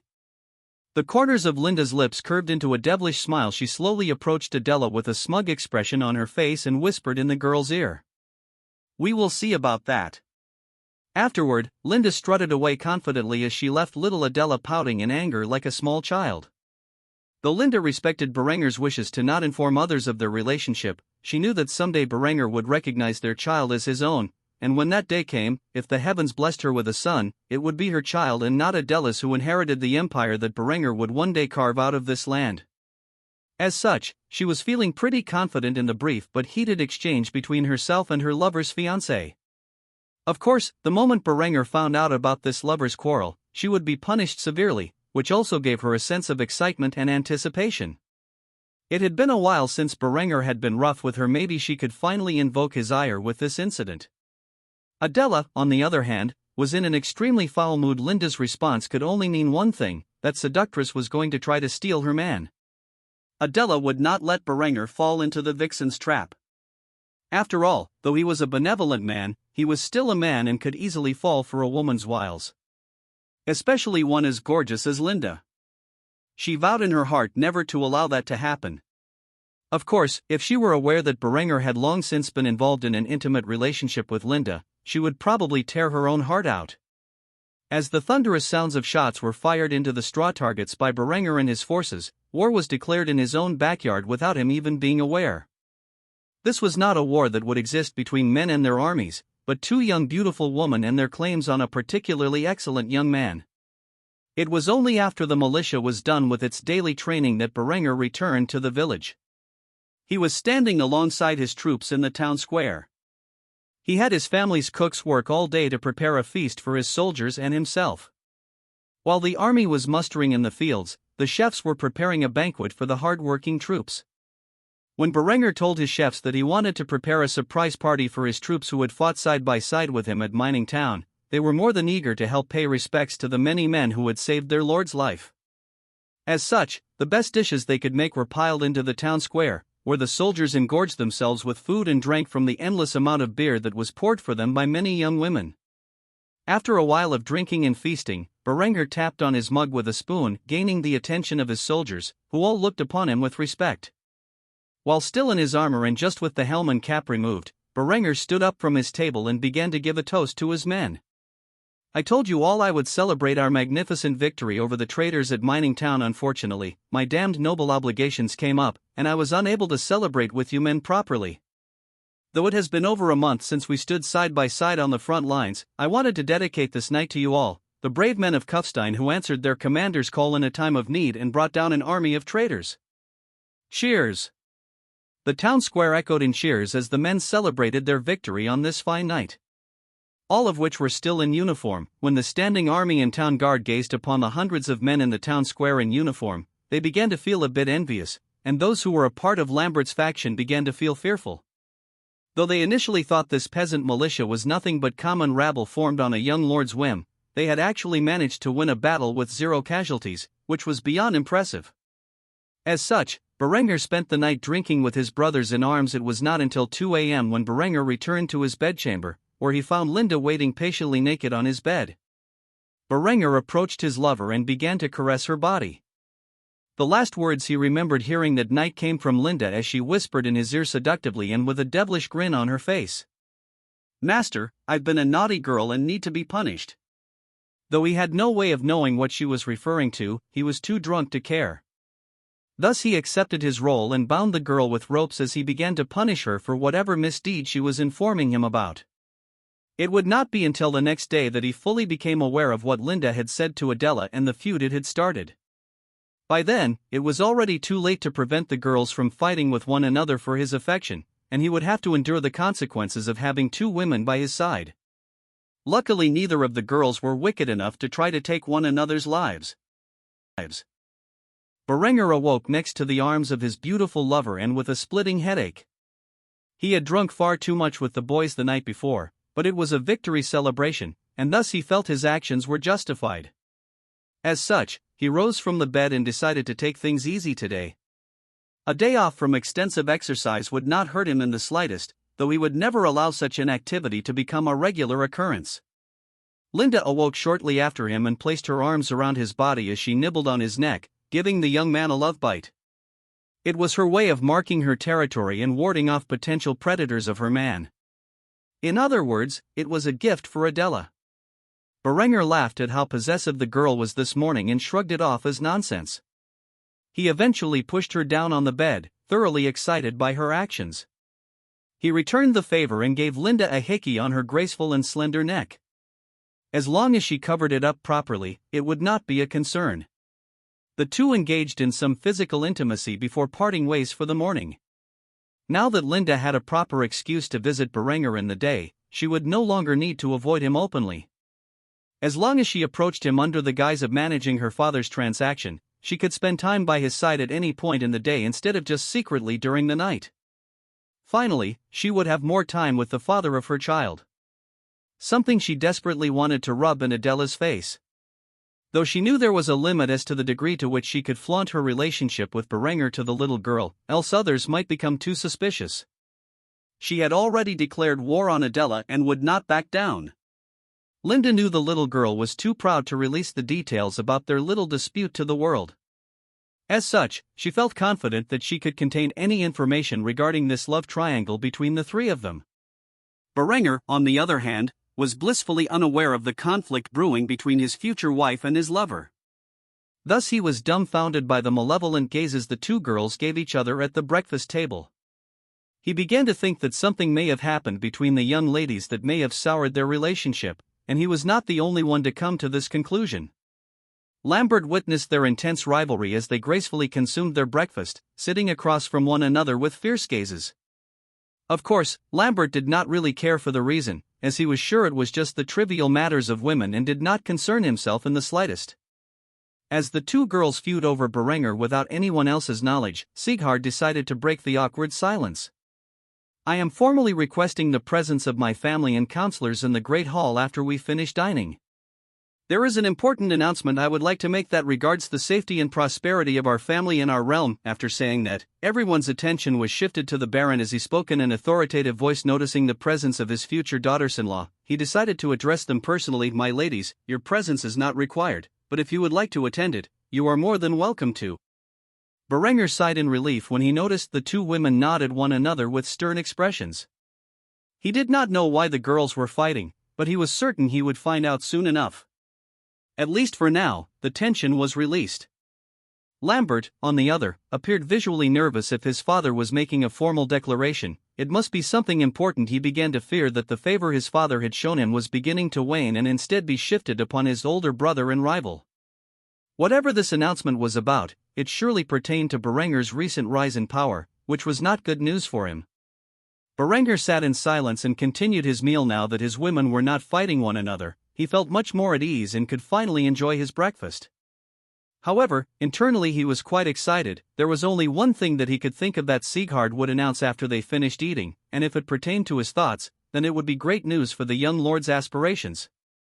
Shortly after the meal was completed, the family gathered in the Great Hall. Linde and Adela were still obviously feuding with each other about something. However, their attention was currently drawn to Sieghard, who sat on his seat of power, where his counselors flanked him. They were men of great importance who advised the Baron on matters about the realm, even they were not privy to the contents of Sieghard's announcement. After everyone had arrived, Sieghard cleared his voice and spoke in a stern tone. "I, Sieghard von Kufstein, first of my name, Baron of Kufstein, hereby declare my firstborn son, and heir regent. If I must travel from these lands, he is given full authority derived from me to act as Baron in my stead." A wide smile appeared on Berenger's face as he heard the news. He had been waiting for this declaration for a long time, and he had finally proven himself in the eyes of his father as a capable leader. Lambert, of course, was horrified. This was terrible news for him and his allies. When war finally broke out and Berenger took up his position as regent, he would have the full judicial authority to launch an investigation into Lambert's attempts on his life and gather the evidence he needed to execute him. This meant only one thing: Lambert had at most a year to end his brother's life before the old king croaked, and he was placed into an exceptionally vulnerable position. The problem was Berenger had solidified his position in the hearts of many of the surrounding nobles, those who were benefiting from his steel monopoly, and the burgeoning textile trade would obviously back Berenger if he requested their aid. It was now more difficult than ever to plot against Berenger.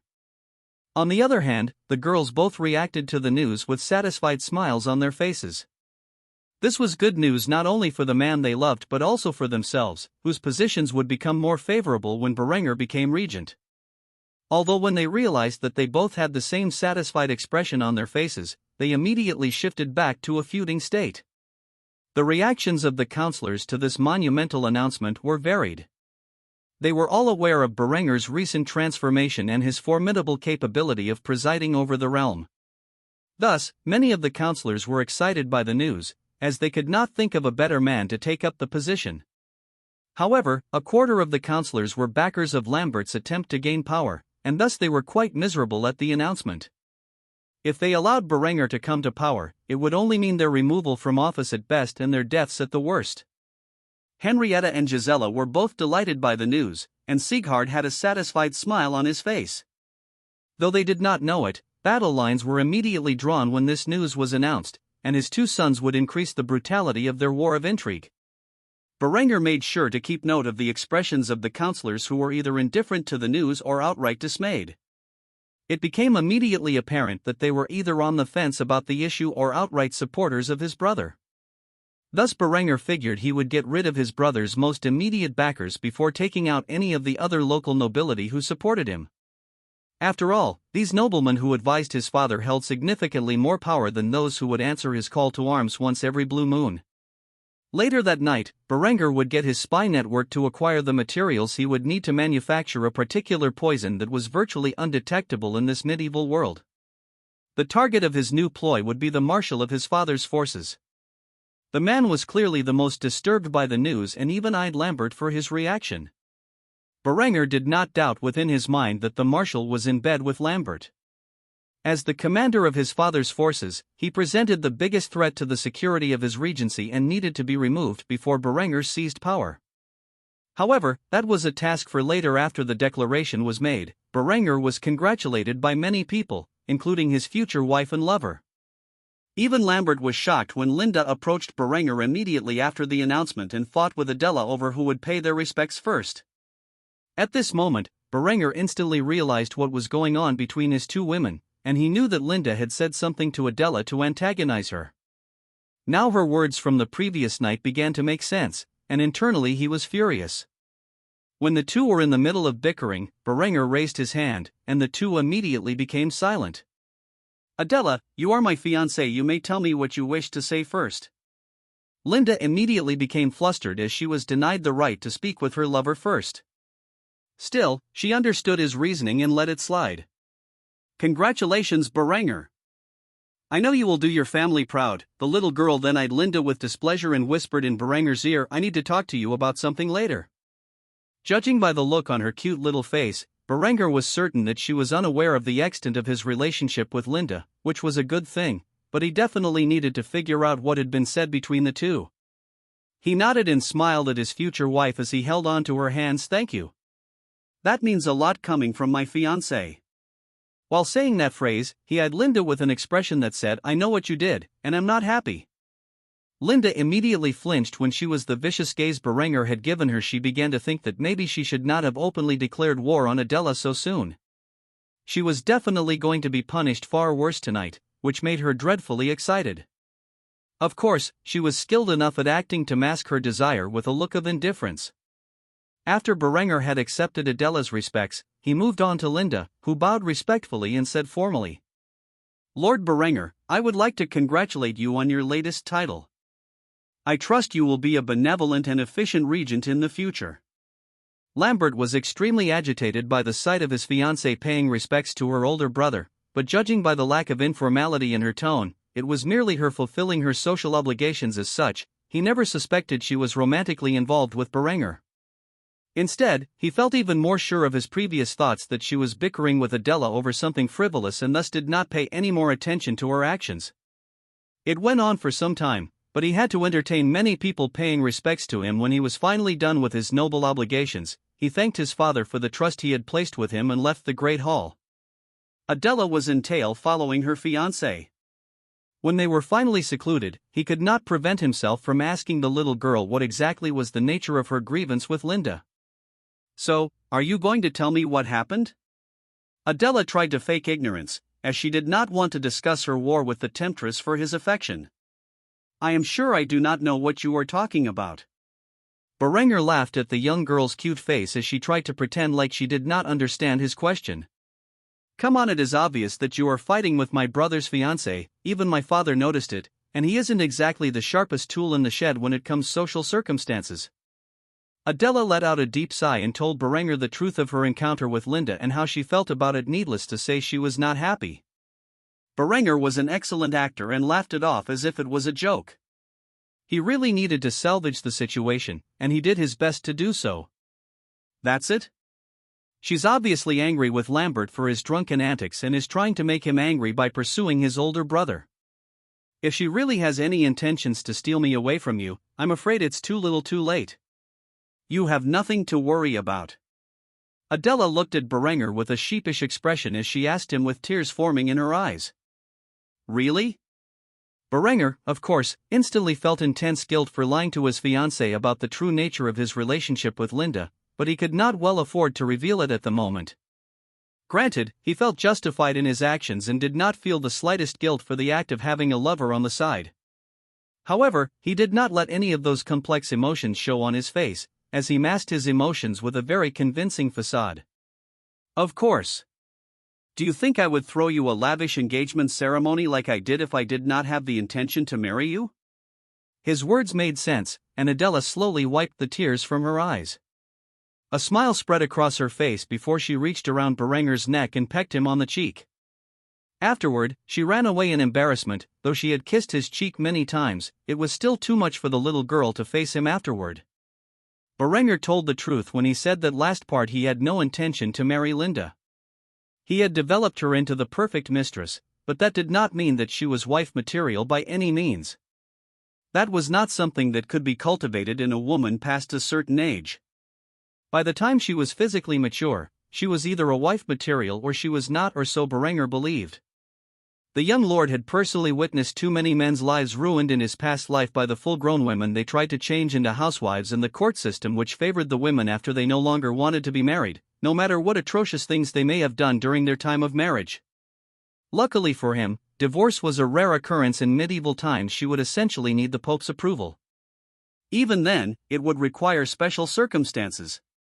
While adultery was grounds for the dissolution of a marriage, it was a costly process and rarely worked in a woman's favor. He figured sooner or later he could convince Adela to share him with Linde. The girl was stubborn and prideful but not entirely closed-minded. Of course, he would first need to marry the girl and show her how much he cared for her before even broaching the subject of his lover. At the very least, it would be many years before he ever admitted to it, and he would do his damnedest to make sure she did not find out until then. Thinking about it now, he should probably do his best to get in the good graces of the church. Despite being an atheist, he realized how much power the papacy held in this new world. It was far greater than the timeline of his past life. He decided to speak to his priest at the upcoming Sunday Mass and build a relationship with the clergy. It would be nice if he could find an open-minded priest, but the likelihood of that happening was very slim. Whatever the case, he would never confess his sins to a member of the clergy, especially in an era where the papacy held significant authority. Before going to bed, Berenger sent a message to his spy network to acquire the means to produce white arsenic, a tasteless, odorless, and lethal poison that could be used in a powdered form. When he could properly manufacture this deadly poison, he would use it on his first target. Though it would take some time to acquire the means to create it, thus he could only wait until his first assassination attempt. Before long, Linde showed up in his room with a guilty expression on her face. She willingly submitted herself for discipline, and Berenger spent the rest of his waking hours punishing the young beauty severely for instigating conflict with Adela, which she, of course, enjoyed to her heart's content. Though at the moment he had assured Adela he would not pursue Linde, she would only be suspicious from here on out. Nevertheless, Linde had actually been the one to form the love triangle that would one day become the backbone of a great dynasty. A few days passed, and it was now Sunday. The day in which the people of Kufstein, both high and low, would gather for Mass, or liturgy as it was known in this era. Currently, Adela stood outside Berenger's door with little hope in her heart as she prepared to knock upon it and ask Berenger the same question she had inquired about ever since she first arrived in Kufstein. Unlike Berenger, who was secretly an atheist, Adela was a true believer in the gospel and held the church in high regard. However, every time she approached her fiancé to attend the Sunday service together, he always had an excuse as to why he could not go. Thus she was beginning to fear that he was, in fact, a heathen or an apostate, which was a condition she could not accept. Today she had fierce determination to drag the man she loved to church and save his potentially damned soul. As such, she sighed heavily before knocking heavily on the door to Berenger's room in which he was currently exercising. "Berenger, will you attend liturgy with me? It has been quite lonesome without your presence." To her surprise, the door swung open, and Berenger had a smile on his face. He completely forgot that he was currently dressed in only his undergarments while his upper body glistened with sweat, the sight of which caused Adela's face to flush with embarrassment. It took him a moment to realize why she was acting in such a sheepish manner before he realized that her eyes were fixated on his developing abs. He quickly put up a single finger and shut the door while saying, One moment by the time he returned, the young lord was dressed in a white linen undershirt that clung to his sweaty body. This was slightly better, and as such, Adela regained her composure before asking the question on her mind for a second time. "Berenger, will you attend the Sunday service with me?" She had no intention of letting him play hooky now that he had opened the door. However, what truly shocked her was Berenger's immediate acceptance of his request. "Of course. Today I am quite free, and I would love to attend the liturgy with you." This was quite shocking to her since she arrived. He had never once accepted her request to go to church together, but now all of a sudden, he agreed as if it were an ordinary thing for him to do. Was he really just swamped with managing his secular activities this entire time? She only felt foolish for doubting the religious views of her betrothed, whom she held in high regard. Berenger sniffed himself before requesting the young girl, who seemed incredibly excited about the fact that he would finally be attending the service with her. "Just let me clean myself up a bit, and I will meet you at the castle's gates in a quarter of an hour, okay?" Adela quickly agreed to his request before chastising him as if she expected him to run away the moment she left his sight. "Don't be late." Berenger nodded and smiled shortly thereafter. Adela departed, and Berenger's dropped his facade. Before muttering under his breath, "I suppose she's lucky I have plans for the church." Afterward, he grabbed a hold of his attire and headed to the bath, as promised. He would arrive at the castle's gates fully clothed in fashionable attire within a 15-minute time frame. All the while, Adela had been waiting for him at the entrance with a bright smile on her face. Berenger quickly grabbed a hold of the little girl's hand and led her to the church within the village where the rest of his family was already gathered. By the time he arrived, he had noticed that Lambert was there alongside Linde, and Henrietta was grouped up with their parents. Linde had a shocked expression as she saw Berenger attend church for the first time since she had arrived. She was not particularly religious, but she at least pretended like she was. Berenger was usually silent about the topic and avoided the church as if it had been the epicenter of a plague. Still, the heavenly beauty felt quite perturbed as she saw her lover attending church alongside his fiancée. After greeting his family and lover, Berenger walked into the chapel with Adela before standing at attention while the priest went over his sermon. There were not many pews in medieval times, and as such, unless one was old or feeble, they usually stood in the center throughout the entire service. As Berenger gazed upon the luxurious trappings of the chapel, he found himself and he could not help but scoff at the sight. Evidently, the church here was quite wealthy, yet he never saw them out in the field aiding the villagers in any charitable way. He would not doubt it if the head priest himself was embezzling funds to fill his own pockets. After all, the church was mighty, wealthy, and most importantly, corrupt, especially in this timeline. When he scoffed at the sight of how embellished this single church was, it did not go unnoticed by the deacon, who was a young man currently on the last phase of the path to priesthood. Though the priest himself did not notice Berenger's reaction, the deacon could not help but do so. After the ceremony was over, Berenger had initially intended to speak with the priest. After all, he wanted to establish some ties with the church. In particular, he was looking for an open-minded priest who may become useful in the future. However, before he could, he was approached by the deacon, who was quite cordial in his manners. "My Lord Berenger, that is your name, correct? I hear many great things from the mouths of the parish about your many deeds. Do you have a minute to talk?" Berenger was quite curious why the deacon would approach him as such. He took the time out of his busy schedule to see what this supposed holy man had to say. Berenger followed the man to a secluded area, where they began to chat. The deacon was a young man, quite possibly even younger than Berenger. The man had short, dirty blonde hair and emerald eyes. He was the third son of a Saxon count and opted to join the church rather than vie with his siblings to inherit his father's land. This decision turned out to be a wise choice, considering most of his 5 brothers met with terrible accidents after the young deacon had left his family behind. As such, he was a man who was not only aware of Berenger's precarious position but was actively supportive of him. In fact, he was currently a member of Berenger's vast spy network throughout his family's lands. Even Berenger did not know the identities of all the little birds who reported to his lover about the activities of his enemies.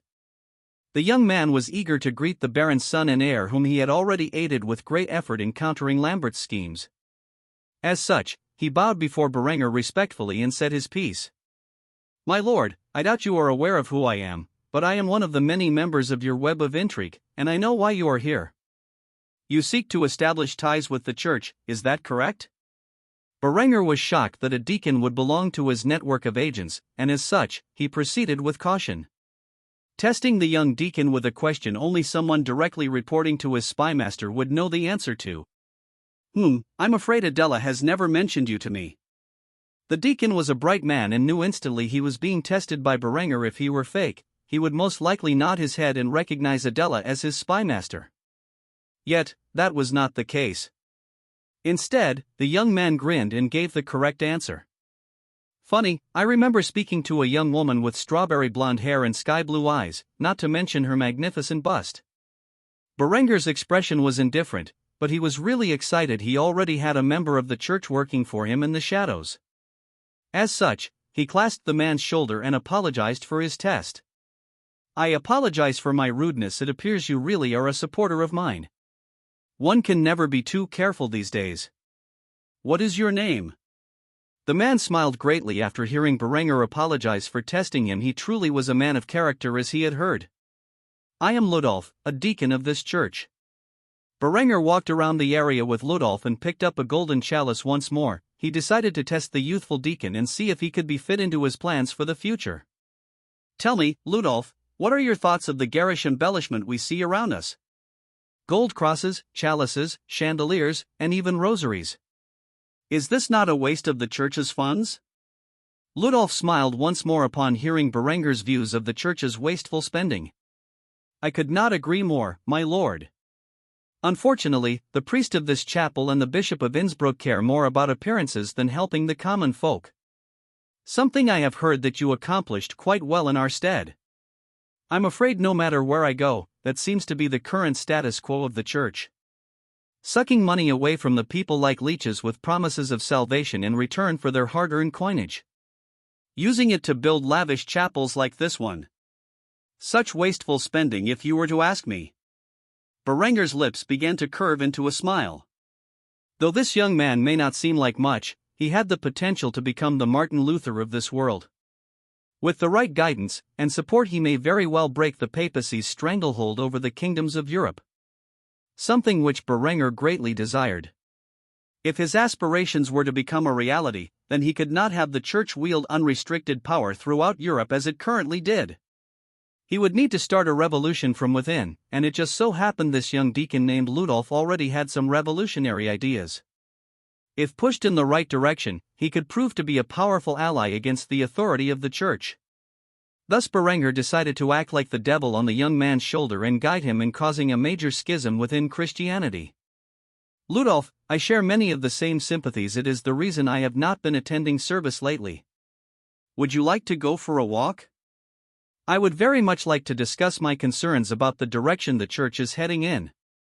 Ludolf, a wide-eyed and faithful young man concerned with the church's misconduct, took the seemingly benevolent young man for his word and followed him on a walk. The two would have an exceptionally long discussion about the difference between secular and spiritual authority and the separation of church and state. By the time the two had finished talking, several hours had passed, and Ludolf felt as if he had been enlightened by Berenger, who acted as if he were a pious man concerned about ecclesiastical corruption and its effects on the people of Europe. Thus Berenger not only further gained support from Ludolf in his war of intrigue against his brother but also in his future struggle against the church and their overreaching power. One thing was certain: this man held great importance for Berenger's plans to bring an end to the era of the church's influence over the secular authority of the German people. After sending Ludolf back to the chapel with much to think about, Berenger returned home, where he dined with his family. Adela was pleased that he went to church with her. Though Linde looked at him strangely, she had many questions about why he went to church and who he spent his afternoon with. Nevertheless, now was not the time for the topic. After sharing a meal with his family, Berenger took a bath and then returned to his quarters, where he further developed the plans for the future city of Kufstein. Shortly thereafter, he heard a knock on his door and opened it to find Linde, who sprung into his arms. Berenger accepted her embrace while kicking the door close. After passionately kissing one another for several moments, Linde broke away and finally asked the father of her child the question on her mind. You don't seem like the type of man to take the gospel seriously. Why did you go to church? Berenger could not help but chuckle as he sat on his bed and poured himself some wine. After taking a swig from the chalice, he answered the question honestly. I have plans for the church. I'm not going to lie, I seek to destroy its dominion over these lands and its people by any means necessary. Truly I find the hypocrisy, corruption, and power of the church in this world to be appalling. Linde was quite shocked by his ambitions. The church had held significant authority over Europe for centuries, yet the man she loved claimed he wanted to bring that era to a sudden end and implied using force to achieve his goals. Though she was not religious, she understood the church's significant power. It would not be an easy task. You know, if word got out about your plans, the church would declare you a heretic. Berenger nearly choked on his wine as he laughed at Linde's remark. Let them come, I do not rely on the protection of God. Instead, I trust in the thunder of guns and the men who wield them. Soldiers win wars, not faith, and before long, my army will rival the legendary power of the kingdom of heaven. Though he was exaggerating, it was no lie to say that his armies were becoming quite well equipped and trained, better than any other force in the current world. Even if they only acted as a militia at the moment, they would become the core of his power when he inherited this land. Their numbers swelled by the day, and now that he was producing proper armor alongside their arms, Berenger felt as if his army could easily contend with a force 5 times their numbers on the field of battle. After all, his weapons were beyond effective against the greatest units of the era, and with the right tactics, he could overcome any foe.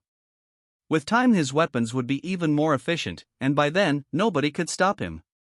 Truthfully, religion had its purpose of serving in Berenger's many plans, but a church that refused to bend to his will did not.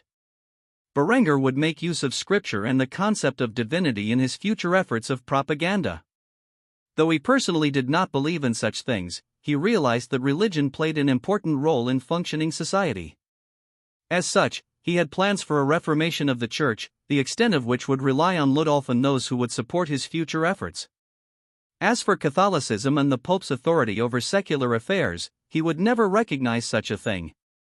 This adamant refusal to bend to the will of the church would lead to many conflicts with the papacy in the near future. Linde did not know what to say after hearing such a speech. Either Berenger was a madman, or he truly had the capability to change the world. Personally, she did not care if the church's power over these lands collapsed and supported the rising ambitions of the man beside her. After finishing his wine, the two stripped off their lavish attire and embraced each other in the dark of night. For the rest of their waking hours, they intimately enjoyed each other's company. Berenger gazed upon the musketeer who stood upon the testing field. In his hands was a small spherical steel device with a fuse sticking out from its top. In his other hand was a slow match in which the soldier used to ignite the fuse. After the successful ignition, the man lowered the spherical device towards a safe distance and quickly sought refuge behind the provided cover. Within seconds a thunderous explosion occurred, and shrapnel was sent in every direction, shredding apart the closely packed straw dummies in which it had landed near. After such a shocking scene, the sound of slow clapping could be heard from afar as Berenger showed his sign of approval of the new weapon. What was just tested by this brave man was the prototype of a hand grenade. It would not be long before he could field these to his troops in large numbers and establish grenadiers into his ranks.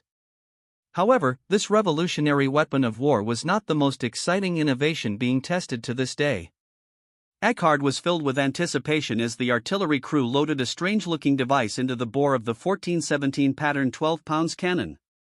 The old knight prayed to the Father above in heaven that this device went off without a hitch. After a relatively smooth loading of the cannon, the powder was vented, and the cannoneer used the linstock to light the fuse. After a few moments, the familiar roar of the 12-pounds cannon echoed into the air. However, what truly astonished those who were fortunate enough to watch the secret testing was that when the projectile landed it exploded upon impact into many fragments, sending shards of steel into all directions.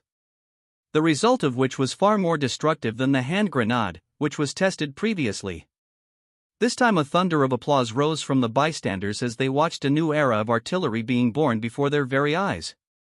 Berenger had a wicked smile on his face. He had finally done it. He had created the first explosive shell. Though the solid ball still had its uses against infantry, nothing was more devastating than explosive shells. In his previous life's timeline, the explosive shell was not invented until the century. However, the shell he was currently using was modeled after those utilized by the 12-pound Napoleon cannon by Union forces in the American Civil War. It was a far more efficient shell than the earlier designs.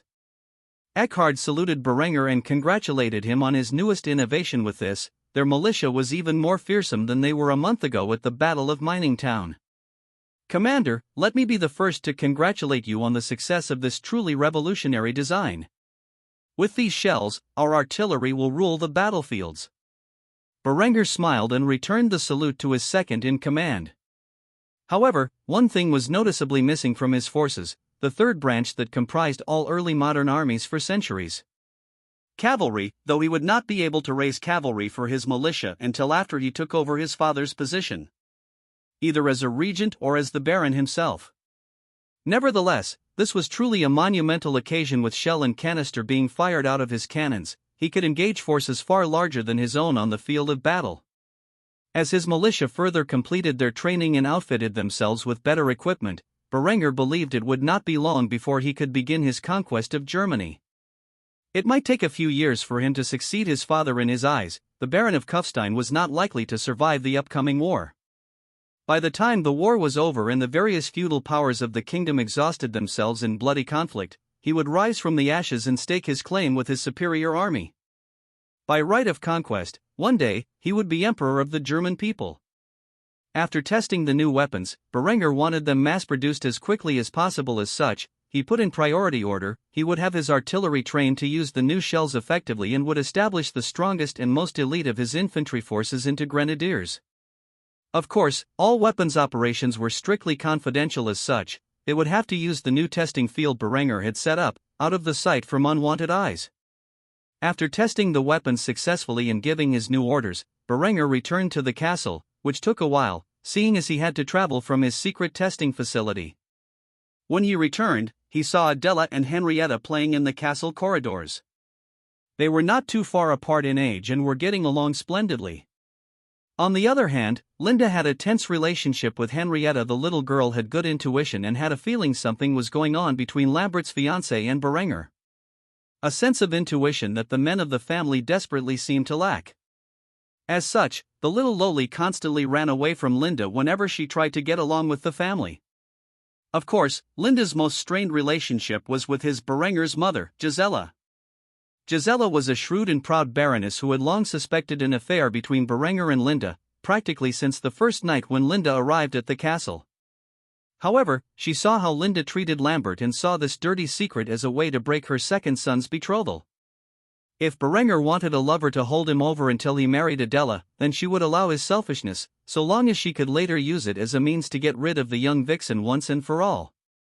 Though she was not aware of the fullest extent of Linde's abuse towards Lambert, she could tell it was at the very least a verbally abusive and unhealthy relationship.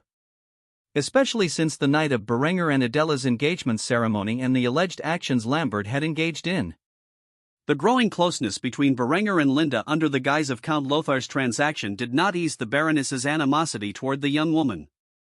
Berenger was aware of how his mother eyed the two of them and had long since known about her suspicions. However, as long as his mother did not intervene, he would not say anything to her about his relationship with his lover. Of course, if Gisela were aware that Linde was currently pregnant with Berenger's child, she would do everything in her power to separate the two of them. When Adela saw that Berenger had returned home, she ran over and hugged him. Berenger responded to this by petting her head gently.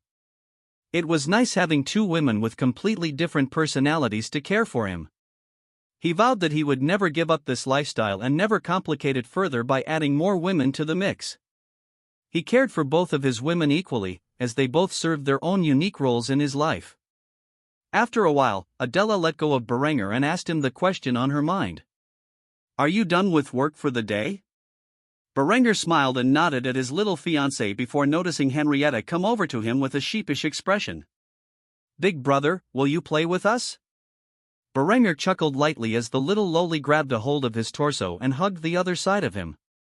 He thought to himself for a moment and then decided to entertain the two girls, who were currently in the middle of playing an imaginary game. One where Adela was the crown princess, who was captured by an evil witch. Berenger played the role of the valiant knight as he strode through the castle walls and rescued the princess from the wicked grasp of Henrietta, who acted the part of a wicked witch. Berenger felt quite embarrassed playing such childish games at his age and was thankful that video cameras did not exist at this time. He could not imagine what the internet would label him if this scene were posted on some video sharing site from his previous life. However, after rescuing the princess and slaying the evil witch, Berenger picked up Adela in a princess carry and walked around the castle with her. To his surprise, he got a reward that he was not expecting. When Adela gently pecked him on the lips, her face began to become red with embarrassment and she looked away while in his arms and awkwardly muttered, "My hero." At this point, even Berenger felt embarrassed, as he was not mentally prepared for such a thing.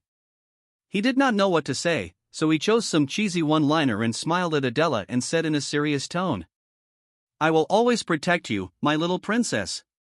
The scene was sickening to Linde as she watched in the corner. It was only when Adela's eyes met her own with a furious stare did the young beauty realize that her little rival had been aware of her presence and that Adela had deliberately done this to mark her territory.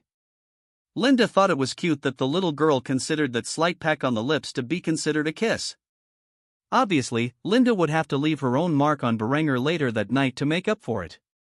After seeing Linde had watched the entirety of his performance, Berenger's heart immediately imploded. He sincerely hoped nobody was watching what would be considered a potentially illegal activity in his previous life. Yet he was caught in the act by his own lover. He was never going to live this moment down, and he could tell by the smirk on Linde's face that she was going to hold this moment over his head forever. Berenger attempted to defuse the situation and asked Linde an important question, which immediately received the two little girls' glares. "Would you like to join us, Linde?"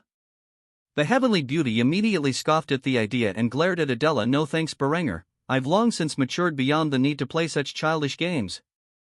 A word of advice, if you keep playing games like this with little girls, people might believe you to be a pervert." And with that said, Linde turned around and walked away with a smug expression on her face. Before Adela or Berenger could even form a response, she had already turned the corner and was out of sight. The couple then stared at each other awkwardly as Adela was still in Berenger's arms. Henrietta, of course, was lying on the floor pretending to have been slain, but she still managed to overhear the conversation, and her disdain for Linde grew even greater as a result. After Linde's departure, there was an awkward silence for a while before Berenger finally let Adela down from his arms. Feeling embarrassed about the whole situation, the young man scratched the back of his head before calling it quits for the evening. "I suppose we should end it here. We can play again some other time." Adela nodded. She was also quite embarrassed after Linde's harsh words. On the other hand, Henrietta was pouting. She wanted to play some more with her big brother and soon-to-be sister-in-law. It was rare where she was able to play games with Berenger these days. Nevertheless, she acquiesced to their conditions. Either way, she would hold her elder brother to his word that they would definitely play together later. Afterward, Berenger dined with his family. It was a civil conversation, and there was less animosity between him and Lambert than usual. Berenger was well aware that Lambert was in the middle of cooking up a conspiracy against him. After all, it had been a while since Berenger was given the title of regent, and Lambert had yet to act. What Lambert did not know is that Berenger was also in the process of conspiring against his brother. His plan would not only disrupt Lambert's plot but actively take out one of the boy's greatest allies. After dinner, Berenger snuck out into the town where he entered his newly built chemical laboratory today. Tonight he would complete the production of white arsenic, which would allow him to begin his plot to assassinate his father's Marshal, who was an ardent supporter of Lambert. Of course, he had to confirm such a thing before acting rashly.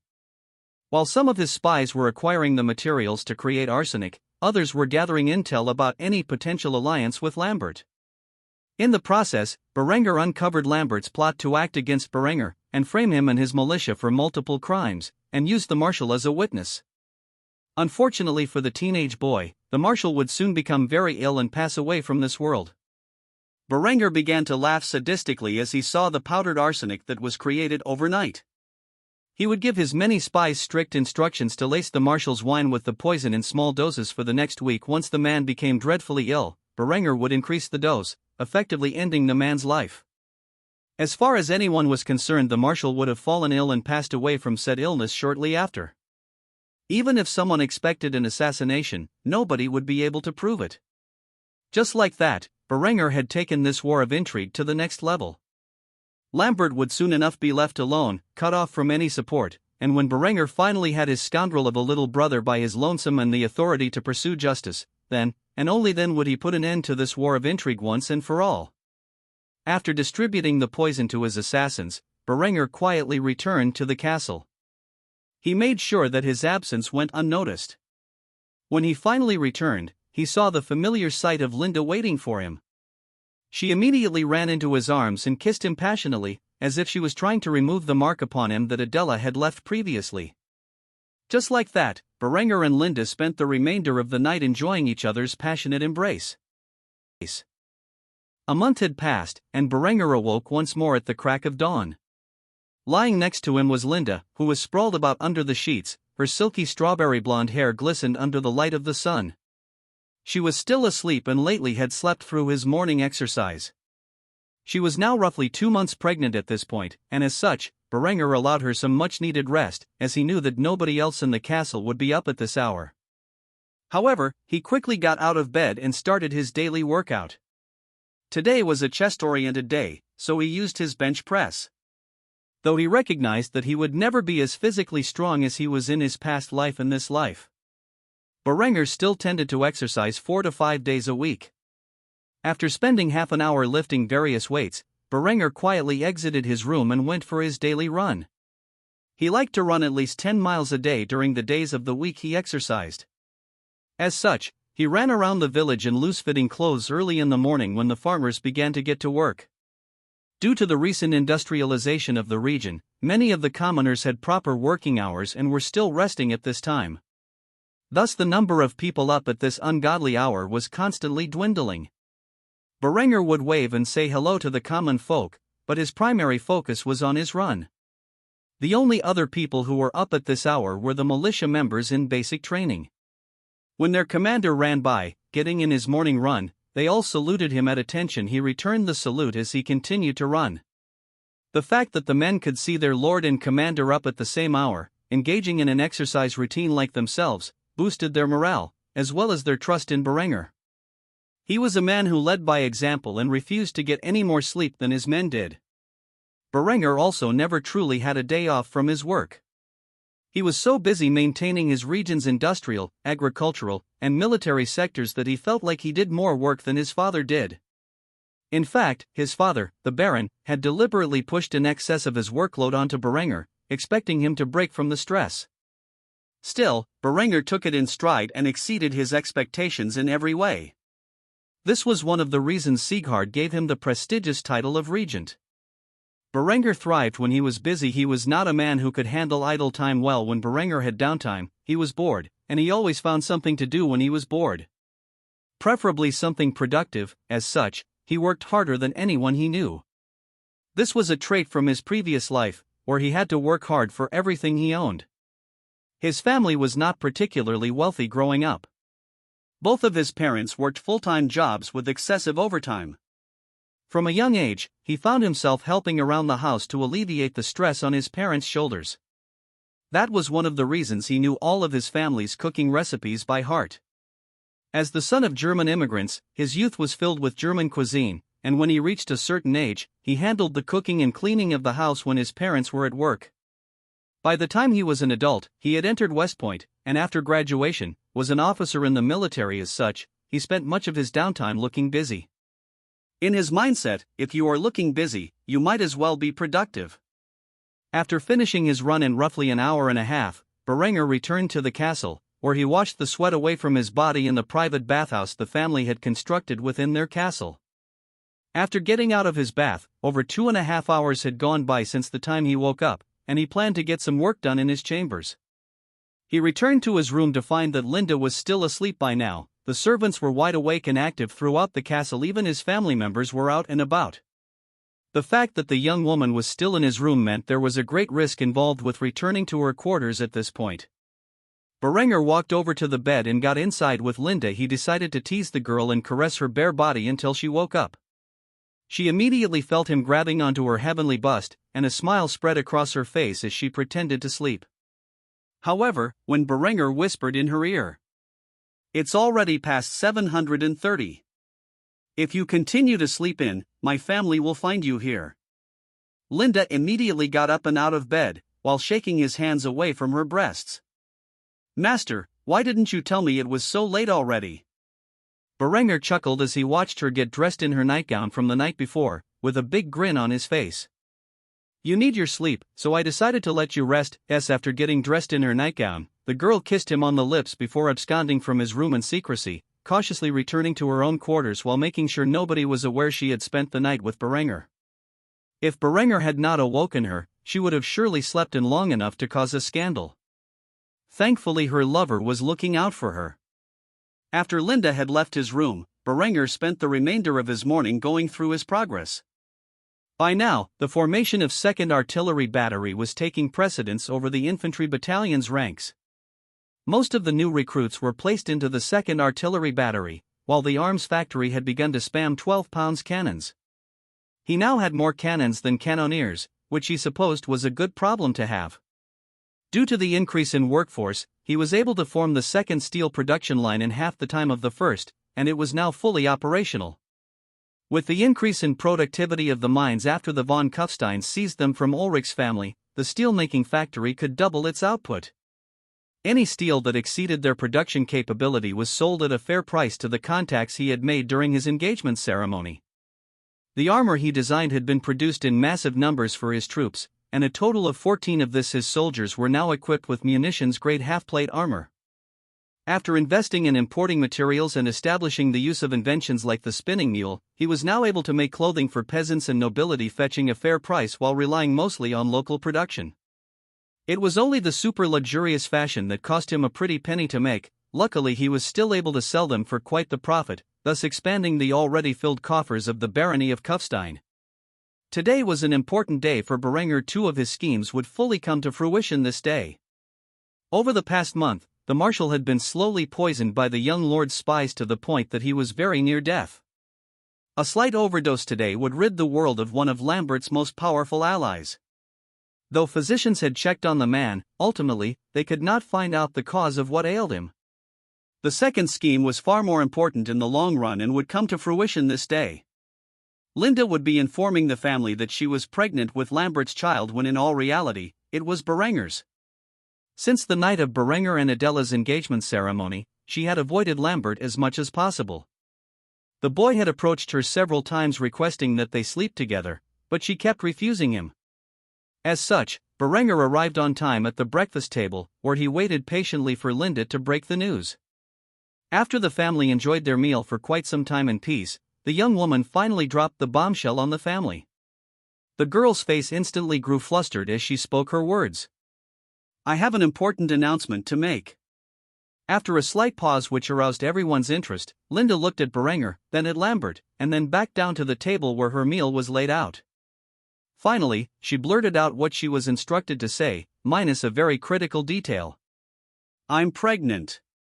From Berenger's perspective, the girl noticeably failed to mention it was Lambert's child, however that did not stop the family from being shocked by the revelation and assuming it was Lambert's. Though she didn't explicitly say the child was Lambert's, the only person who suspected it might be Berenger's was Gisela, who eyed her eldest son curiously. Though Berenger may try to act surprised, Gisela knew when her son was lying, and at that moment, she was correctly able to guess that the child was, in truth, Berenger's, not Lambert's. Lambert was at first in shock when he heard the news. He had to clarify the issue. "You're pregnant?" Linde nodded in response. Sieghard, on the other hand, interrupted and asked his own question, "It is my son's?" Linde frowned at the comment and answered honestly, "Who else would be the father?" With that being said, a smile appeared on both Lambert's and Sieghard's faces. They were excited by the news and could not wait to throw a wedding. On the one hand, Lambert was happy because this solidified Linde as his woman even if she was not sleeping with him. Nobody else was either, as such he could be considered the only man to sleep with the gorgeous young woman who was considered one of the three heavenly beauties of Austria. On the other hand, Sieghard was just happy to have a grandchild, which he would hopefully be able to see before he perished. He, too, did not have high expectations for surviving the upcoming war. The two were completely unaware that the girl never once directly admitted to Lambert being the father. After all, Sieghard had another son. Lambert attempted to hug Linde in response to the news, but the girl slapped him across the face in front of his family and shouted at him. "Who said I had forgiven you?" As quickly the young boy sulked back to his seat in silence. Berenger was trying to contain his wicked grin. He had truly grown into the role of a sadist over the last few months, at least when it regarded his enemies. Nothing gave him more joy than watching his nemesis dangle on the hook he had cast for him. Lambert played along to Berenger's tune perfectly, and the young lord could not get enough of it. He supposed he had Linde to thank for this juicy scene. By not directly admitted to Lambert being the father, Linde was essentially leaving a door open for Berenger to claim the child as his own later in life. Something in which the young woman was adamant about making a reality. Thus it was Linde's scheme and not Berenger's which was cemented in history this day. Adela, on the other hand, had never suspected Berenger to be the father. Despite the fact that Linde had openly declared war on the young girl and had been vying for Berenger's affections as of late. She had enough faith in her betrothed that he would not do such a thing behind her back. Also, she was aware of Lambert's supposed misdeed, and the timing for Linde's pregnancy matched perfectly. In a million years, the little girl would never suspect that Berenger had deliberately framed Lambert to assume the role of the father of his bastard child. As such, a smile spread widely across her face as she felt as if by this news she had already won the war against Linde. After all, there was no way Berenger would be interested in a woman who was pregnant with his brother's child. The conversation around the breakfast table quickly shifted to altering the wedding plans so that it may occur at the soonest date. Lambert's 16th birthday was later this week and he would finally become of the proper age to marry. Though Linde acted as if she was acceptable to those terms, she could not wait for the day until her lover eliminated her fiancé. She prayed to God above that Berenger may strike down Lambert before her child was born. That way, the child would never have to worry about who its real father was. The only person at the table who was not satisfied with this result was Gisela. With this news, the Baroness realized that she would never be rid of her future daughter-in-law. A young woman she greatly despised. Worse yet, Berenger's fling with the harlot had resulted in her having great confusion about the actual parentage of her future grandchild. Much like Adela, Gisela would never have guessed that this was all a ruse by her eldest son to pin the parentage onto Lambert. After all, she was unaware of the war which her two sons waged in the shadows. With this breaking news, the family at the very least pretended to have a pleasant breakfast. Later that day Berenger would finalize another of his schemes to screw over his little brother who had already thrice made an attempt on his life. Berenger was a man who did not easily forgive his enemies, and soon Lambert would come to feel his older brother's wrath. Lord Friedhelm von Thiersee had served as the Marshal of Kufstein for close to 30 years now. He was a man who was growing older in his years and now had long white hair, a matching beard, and many wrinkles. Despite his old age, the elderly man could still wield a sword in combat and command his liege's armies in battle. That is until a week ago when his health took a sudden turn for the worse. His physicians did not know the cause of his illness and attributed it to the frailty of old age. However, today, the same day that Linde announced she was pregnant, the elderly man was lying on his deathbed in his family's domain in which they had ruled under the fealty of the von Kufsteins for centuries. His children were surrounding him and awaiting his last gasp. Truthfully, the man had lived long enough to know when someone was poisoned, and he already had a suspect in mind. However, by the time he realized this fact, it was too late as he was now too frail to communicate his suspicions effectively. Currently, his servants attended to his need. However, he was now certain that they were secretly agents of Berenger and had been the ones to administer the poison to him in the first place. At the moment, a servant who had been in his service for the past 15 years approached him and force-fed the old lord a glass of water which was laced with poison. Since the Marshal was no longer able to drink without assistance, he had no choice but to accept the final dose of the lethal poison. It took a while for the dose of poison to take effect. As such, the elderly lord struggled desperately to make his last words an accusation against the eldest son and heir of the Baron. Ultimately, the sounds that came out of the elderly lord's mouth could not manage to contain a coherent thought. The only understandable word in his deathly babble was the word Lambert, which immediately caused a hint of concern on his family's faces.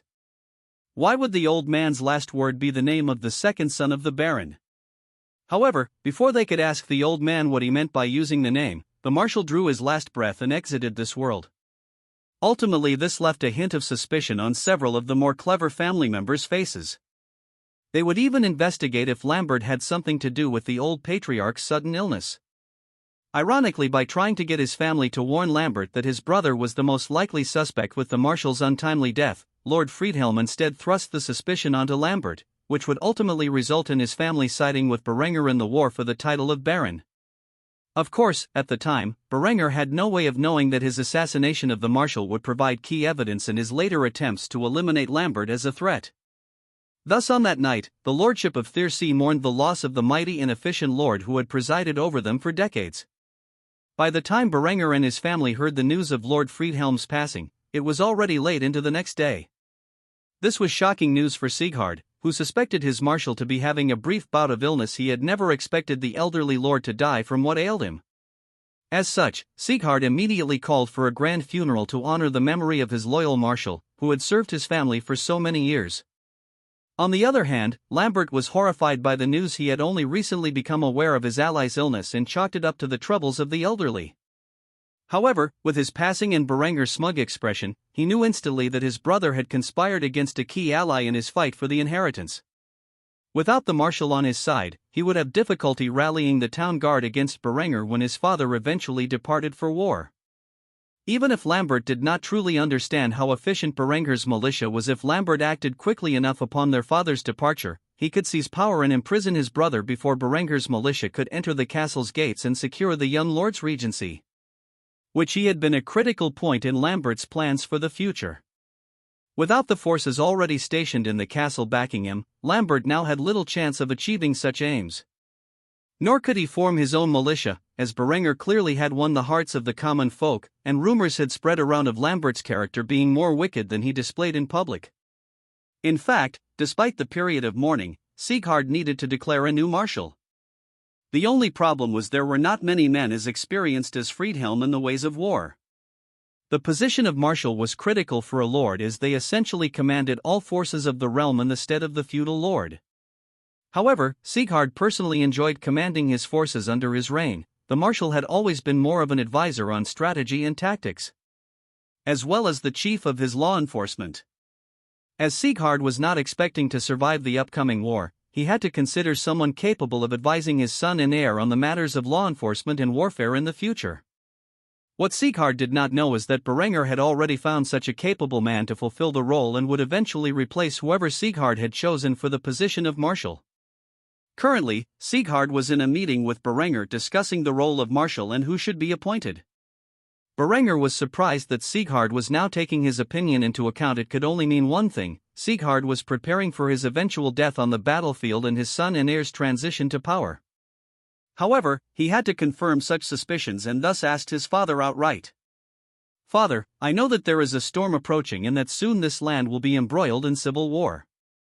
Are you not planning to take your Marshal with you into battle?" As Sighard gazed solemnly upon his son and heir, he had a suspicion that Berenger's act of forming a militia was to act as a proper defense for the barony while he was away at war, which was one of the reasons he would always compromise when it came to the expenses of arming the militia.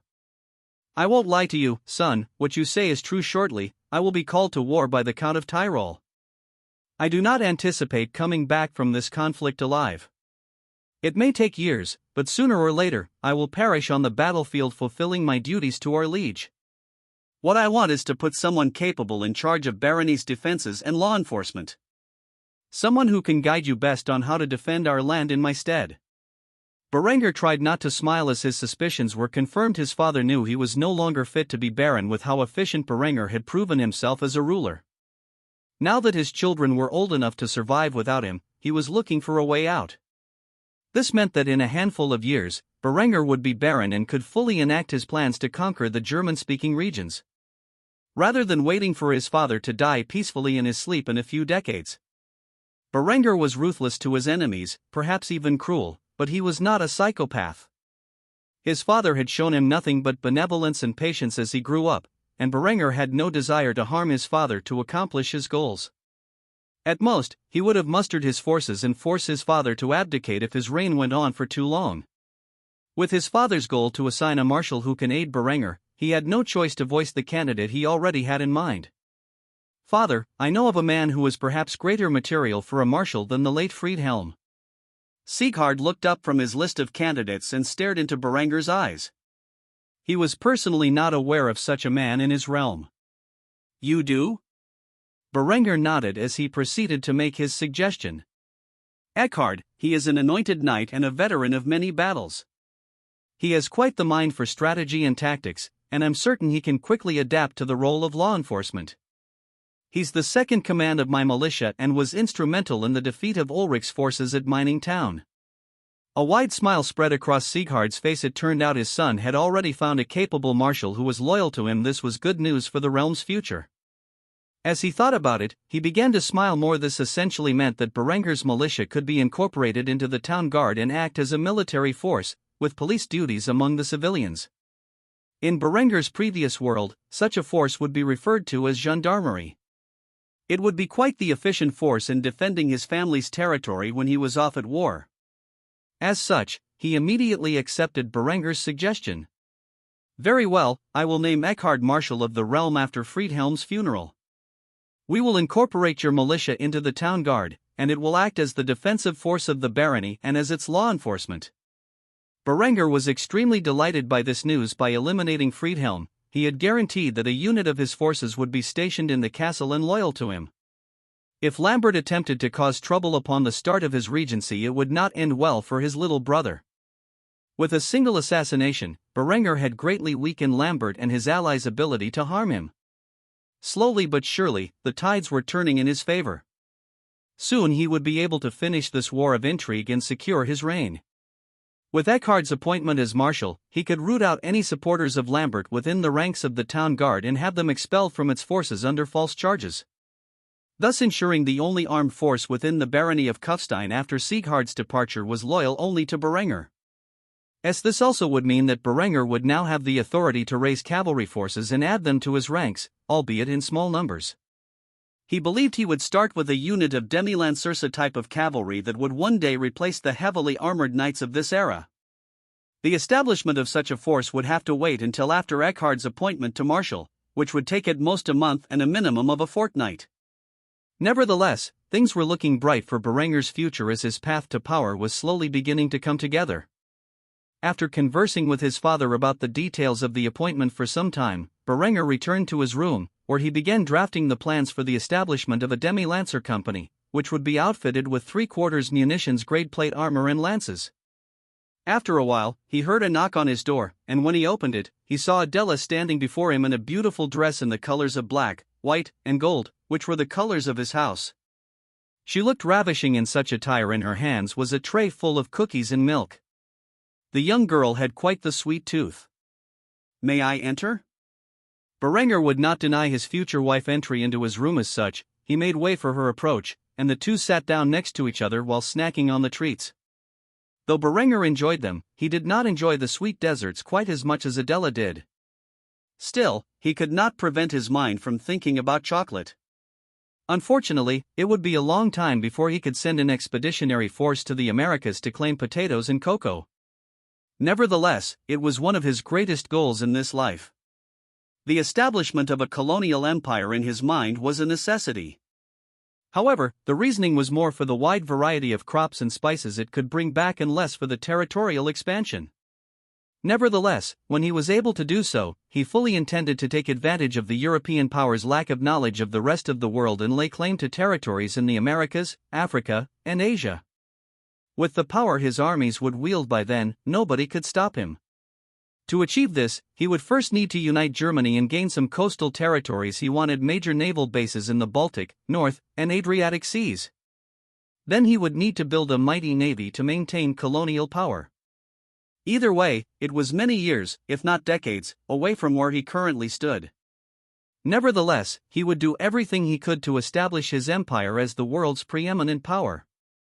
Needless to say, there was a lot of work ahead of the ambitious young lord. For now, he relaxed by his young fiancée and dined on cookies while dreaming of conquering the world. While Berenger was conversing with Adela and going over his drafts for establishing a demi-lancer company, Linde was hard at work as the master of Berenger's intricate spy network.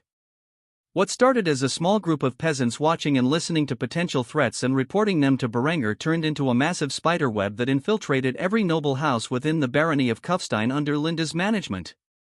Say what you want against Berenger's lover, but she had a brain for intrigue and had been crucial in the war against Lambert and his allies. The beautiful young woman divided the network into various cells located in every major inhabited region of the barony. Through combined use of couriers, carrier pigeons, direct interaction, smoke signals, and other methods of communication, Linde was able to understand everything that was transpiring within the region of Kufstein. A complex hierarchy was established to allow the freedom of local cells to engage in espionage, propaganda, and assassination at will, without it ever being traced back to Berenger's doorstep. The hierarchy was as follows. At the top of the organization was Berenger. He was referred to by those who knew of his existence as the sovereign. Beneath the sovereign was the listener. This was Linde's job.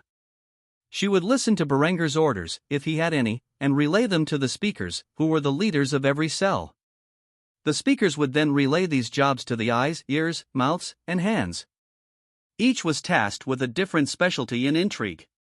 Eyes and ears were generally used for espionage and gathering intelligence. Mouths were used to disseminate misinformation and engage in propaganda efforts, and the hands were used for practical jobs, primarily being assassination and sabotage. Below all of these were associates. They were not official members of the organization but were essentially pawns who unwittingly aided Berenger's spy network. The only members who knew that Berenger was the sovereign were the listener and the speakers. The rest were merely led to believe they were acting in the interest of the realm, and as such, if caught and interrogated, could not pin the blame on Berenger. Currently, Linde was expanding the network throughout the entirety of Tyrol, starting with establishing a cell within Innsbruck. She knew just the person to fill the speaker's position, someone who could be trusted and was completely loyal to her. When she wrote the letter to her personal maid informing her of the duties she would be responsible for, the young woman took extra precaution and wrote the letter in a code that only the two would understand. Linde's maid was actually her little half-sister, a bastard of the family, and her name was Adelheid. If anything, Adelheid was the closest thing Linde had to a friend growing up. After all, Linde's cold, sadistic, and domineering attitude had kept many people away from her. Those who stuck around were generally guys entranced by her physical beauty, like Lambert. Unfortunately for them, they were never able to win her favor. Thus Linde wrote the letter honestly to Adelheid, informing her of everything she had been through in Kufstein and her change in character. The only reason she risked doing so is that she knew Adelheid would support her no matter what she did or who she became.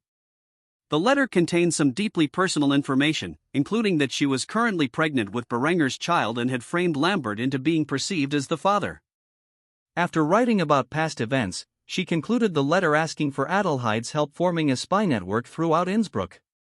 There was sufficient pay offered, which was obviously kept off the ledgers, but more importantly, it was a personal request from Adelheid's big sister and best friend. After sending the letter with a confidant to her home in Innsbruck, Linde sat back and sighed as she drank from a glass of purified water in which Berenger had made sure to make plenty of for her consumption. After all, she could not drink alcohol during her pregnancy, and Berenger would never allow her to drink unfiltered water. Linde rubbed her belly as she thought about the child growing inside of her. Every day she prayed it was a son so that he could inherit Berenger's position one day. Having full confidence that he would become a king, she wanted her son to be legitimized and succeed his father more than anything. Of course, if she knew that Berenger had already planned a wide degree of political reforms for the future, one of which was critical to succession laws, then she would not care so much about whether or not her first child is a boy. She figured that Berenger was in his room eating snacks with Adela and talking about his plans right now. She scoffed at the little girl's sweet tooth and figured that one day it would come back to bite her. Nevertheless, she wished it was her with Berenger right now.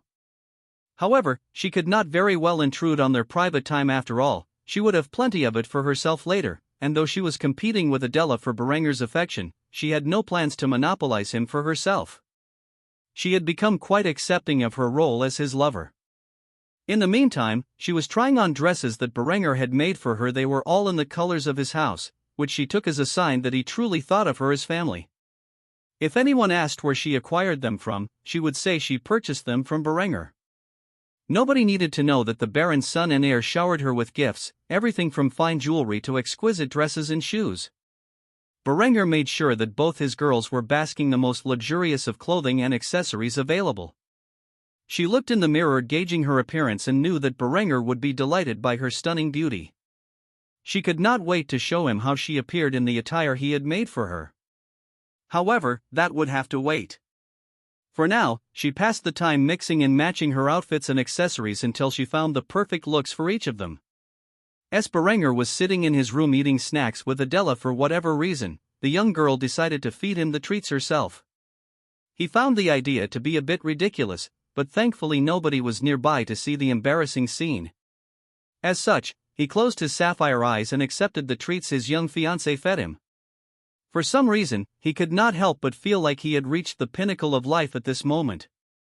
Of course, a moment later, he quickly realized such a thought was absurd, and his fiery ambitions took hold of his mind once more. Nevertheless, he enjoyed the time spent with Adela. Eventually, he had to stop the girl's actions. Unlike her, he could not eat so many sweets without feeling sick to his stomach. Adela pouted after seeing him resist the treat she was trying to force-feed him, but eventually, she accepted that he was too old to eat nothing but dessert. Berenger, on the other hand, finally had to express his concerns about the young girl's eating habits. You know it is terrible for your health if you continue eating such a large amount of sweets as you do. You should really eat more meat and grains. Once more, the adolescent girl began to pout as she heard his words. The expression on her face was too cute. Berenger could not help but tease her. What if I fed it to you? Would you eat some then? Adela could not help but become flustered by his statement as her cheeks became as red as apples. Eventually, she nodded, and Berenger could not stop himself from chuckling. Wait, right here, I will go get some of my favorite foods, and we will share them, okay? It was not as if Adela did not like the myriad of recipes Berenger had introduced to the world. She preferred the desserts, which as a responsible adult, Berenger could no longer allow her to snack upon them constantly throughout the day. As such, he walked to the kitchen, where he found the chefs hard at work. Upon seeing the young lord approach, they all greeted him. "My lord, what brings you to the kitchen?" Berenger smiled at the cooks as he saw their eager expressions. He came here with a purpose in mind and soon expressed it. "Do you guys have any pork-related lying around that I can snack on?" A particularly young chef walked over with a plate filled with the fabled dish and brought it to him. "I had just finished cooking this. It would be an honor for you to taste it." Berenger smiled, took a juicy piece from the plate, and stuffed it in his mouth, a wide grin spreading across his face. "Excellent, it has turned out great. Do you mind if I take the whole plate from you?" The cook shook his head with an eager smile on his face. "Not at all, my lord, all of this belongs to you and your family." Berenger quickly accepted the plate. The only other thing he stopped by for was a flagon of beer to wash it down with. Afterward, he walked off toward his personal room after leaving behind a message. "You guys are doing an excellent job. Keep up the good work." With that, he disappeared into the hallway while the cooks looked at him with excited expressions. They were just complimented by the man who came up with all these recipes. Clearly, they were doing their jobs correctly. Berenger returned to his quarters with a plate full of pork roulade and a flagon of beer in his hands. He proceeded to sit down next to Adela as he picked up a piece with his finger and stuffed it into the little girl's face. "Say ah." Adela's face became flushed with embarrassment, but eventually, she closed her eyes and did as she was told. "Ah." Eventually, the food entered her mouth, and she could not help but exclaim in excitement. It was so much tastier when being fed to her by the man she loved. Eventually, she devoured the whole thing, and before she knew it, Berenger said something to her, which she didn't register because he had moved too quickly. "You have something on your face, silly girl." With that said, Berenger reached out with his index finger and wiped the excess sauce off the roulade off her pretty pink lips, and stuck it into his own mouth. After licking his finger for a few moments, one word escaped his lips. Tasty. Afterward, he began snacking on a piece himself while Adela nearly passed out from embarrassment. Berenger could not help but laugh at her sheepish expression. He decided to tease her a bit more. "You want more?" Despite her awkwardness, Adela nodded her head while her face was practically the color of a tomato. As such, Berenger repeated the process with the girl, after which she asked him a question that shocked him. Is that beer? Berenger could not help but nod his head. He was quite proud of the beer produced by the village and practically drank it full time. With his alcohol tolerance, he did not need water. Besides, he needed the calories since he was still trying to bulk up. He eventually asked her the question on his mind. Why do you ask? Adela shifted her eyes left and right before speaking her thoughts. Can I have some? Berenger was in a moral dilemma, though it was common for children to drink in this time period, as there was no drinking age. Berenger could not help but have a nagging voice in the back of his head from his memories telling him it was illegal to supply minors with alcohol. However, his medieval mindset eventually won the debate, and he extended the flagon for Adela to drink from. After taking a large gulp of the beer, the more the girl drank, the more her face began to become red with intoxication. She was not used to consuming alcohol, and thus rapidly became drunk. Eventually, Berenger cut her off, but by that point, her small head had begun to bob as she rested it on Berenger's shoulder. Eventually, she looked up at him with a drunken gaze filled with desire and pressed her lips against his, which startled the young lord. Though it was another childish peck on the lips, the expression on her face led Berenger to believe that he had allowed her to drink too much. Thus he retreated from her grasp. The moment he did so, tears began to form in the adolescent girl's eyes as she asked the question which concerned her. Do you not like me? She stated in her drunken state. Berenger sat next to her and hugged Adela tightly as he calmed her down. It is not like that. You are just too young right now. In a few years when we are married, I promise we can spend more time together. But for now, I think you should get some sleep. As such, despite the girl's intoxicated protests, Berenger picked Adela up into a princess carry and dragged her off to her room. After placing her in her bed, the girl quickly passed out, and Berenger could not help but think to himself as he looked upon Adela, who was sprawled out on her bed in a drunken stupor. This girl is too cute. With that being said, he left Adela's room and returned to his own, where he got back to work on his plans for the demi-lancer equipment and tactics. Before long, he heard a knock on his door, and he could already guess who it was. When he finally opened the door, he saw Linde wearing one of the many dresses he gave her. She was adorned with the lavish jewelry he gifted her and wore a pair of black leather slippers. She looked at him with a slightly flustered expression and asked him the question that had been on her mind for the last hour and a half. How do I look? Berenger could not help but smile as he pulled her into his arms, shut the door, and kissed her passionately. After over a minute of making out, Berenger broke away and gave her the answer she was hoping for. You're the most beautiful woman I have ever met in my life. Her heart nearly jumped out of her chest from the compliment her lover had given her. Berenger was honest when he said that, in the entirety of his 2 lives, the only woman he had ever met who came close to her natural beauty was Adela, and she was still a child.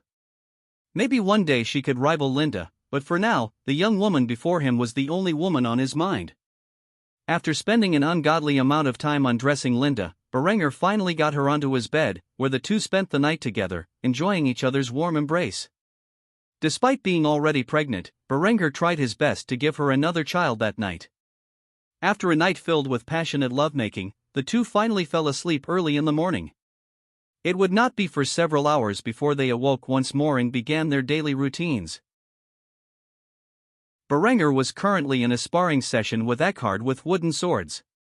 It had been quite some time since Berenger had first picked up the sword and had incorporated its training into his weekly exercise routine. By now, he was starting to become competent in swordsmanship, at least from a fundamental level.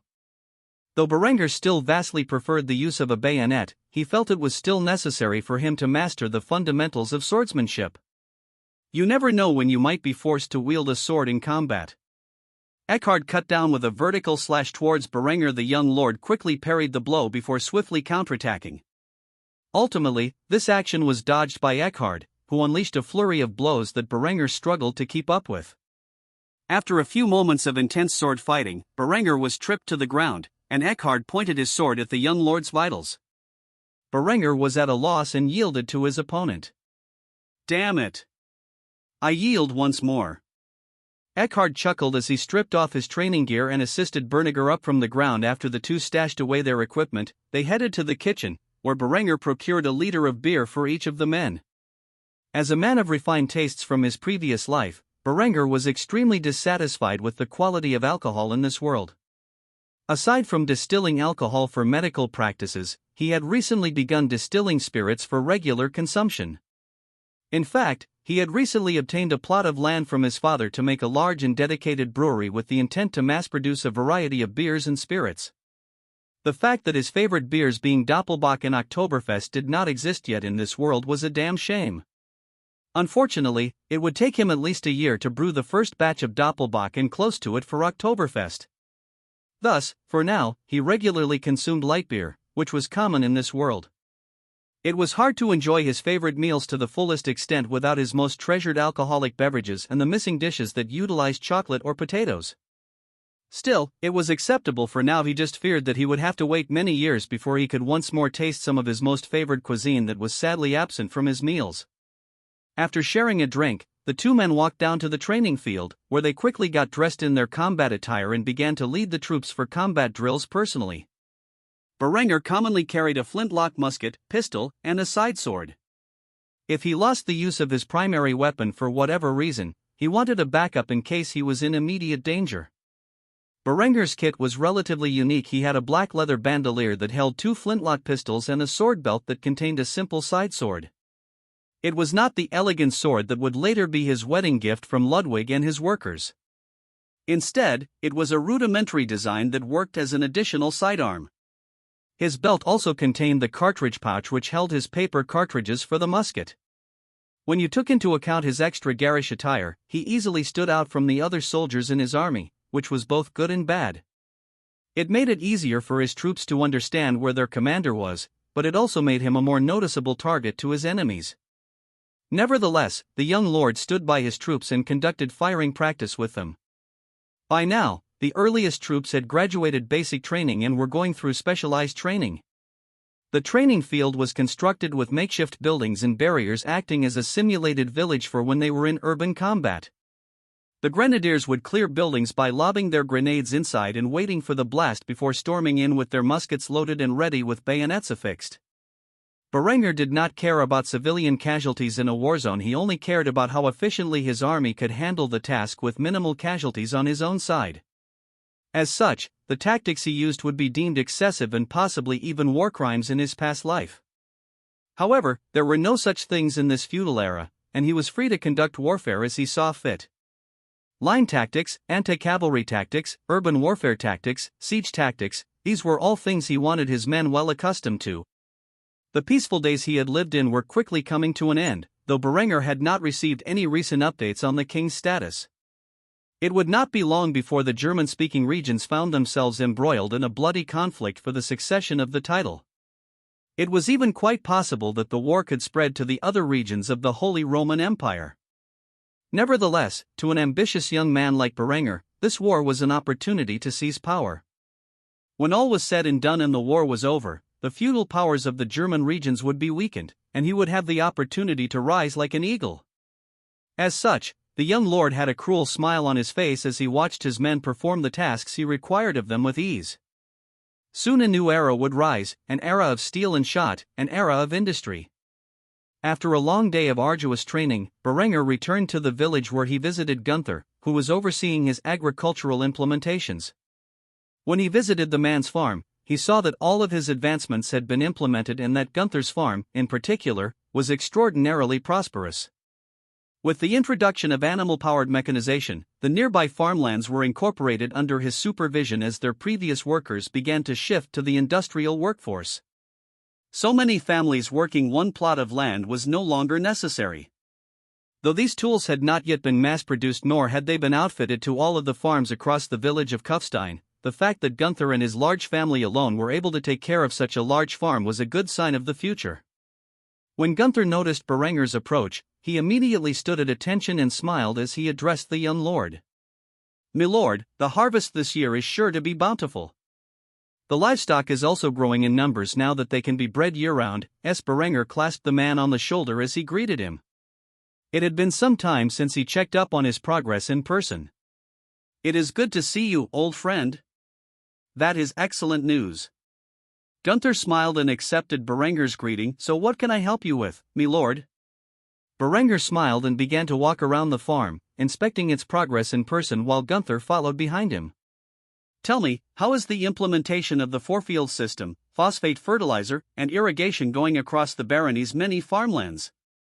Gunther kept track of the progress throughout the town, and word eventually spread from contact with the other townships and villages within the barony to Gunther. As far as I know, your innovations are fully implemented here in the town of Kufstein. In the other regions, we have seen the four-field system and fertilizer being used. Though irrigation is on the rise, it will still be a few months before it is used across the board. Many of the unemployed farmers of the other regions are flocking to the town of Kufstein looking for work. As far as I'm aware, they fit in well with locals.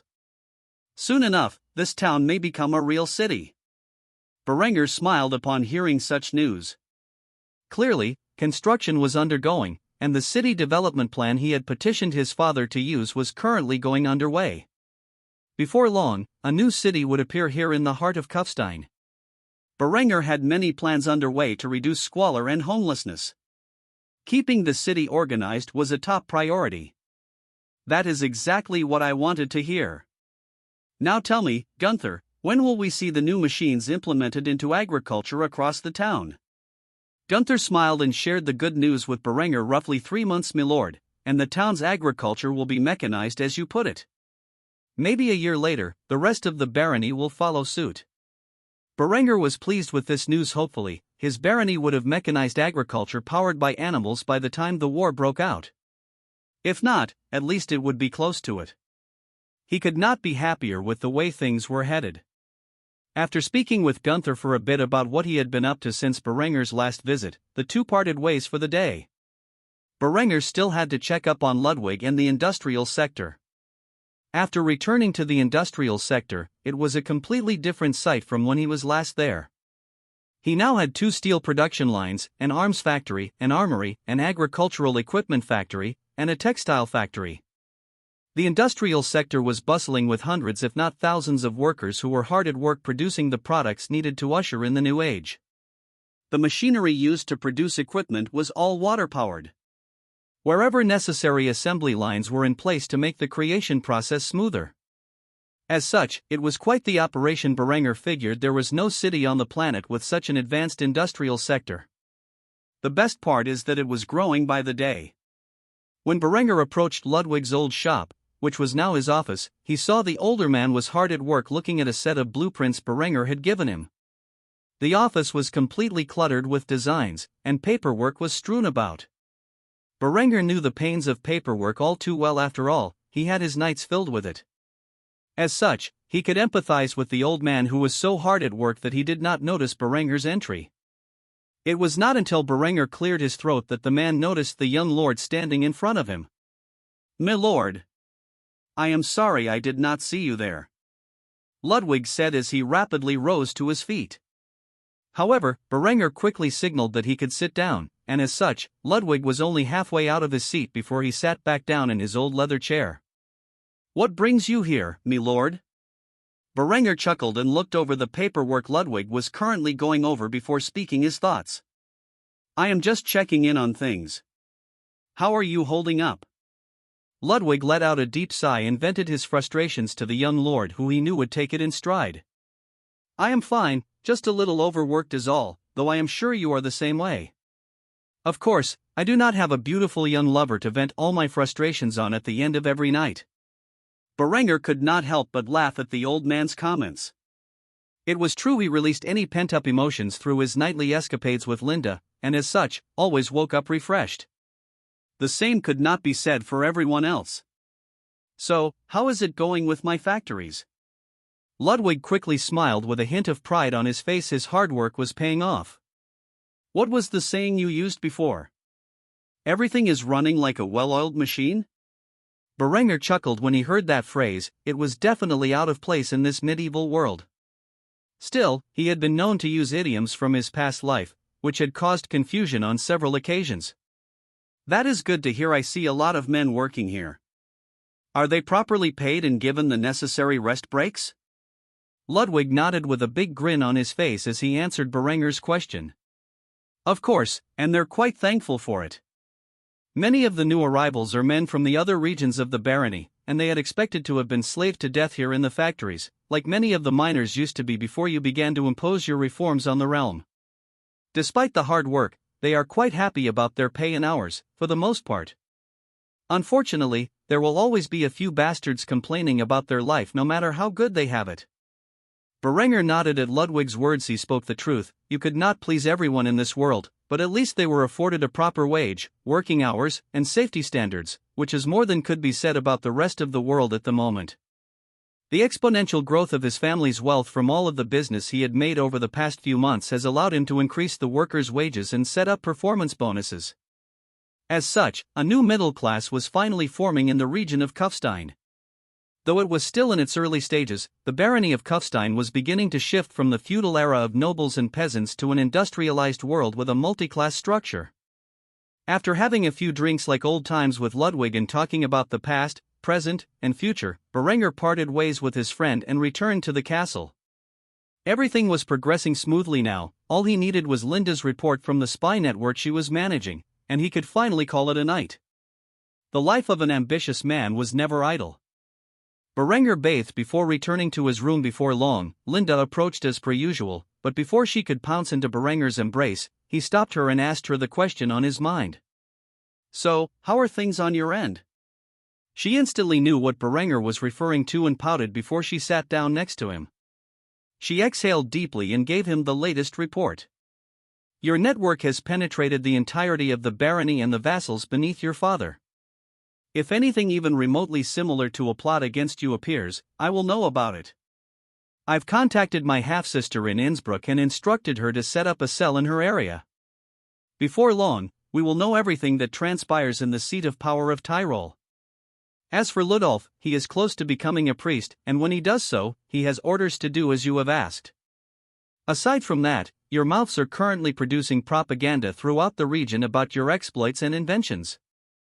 They've come up with some interesting stories about how you are blessed by the divinity of Christ with knowledge of the future and will usher in a new era of peace and stability for the German people.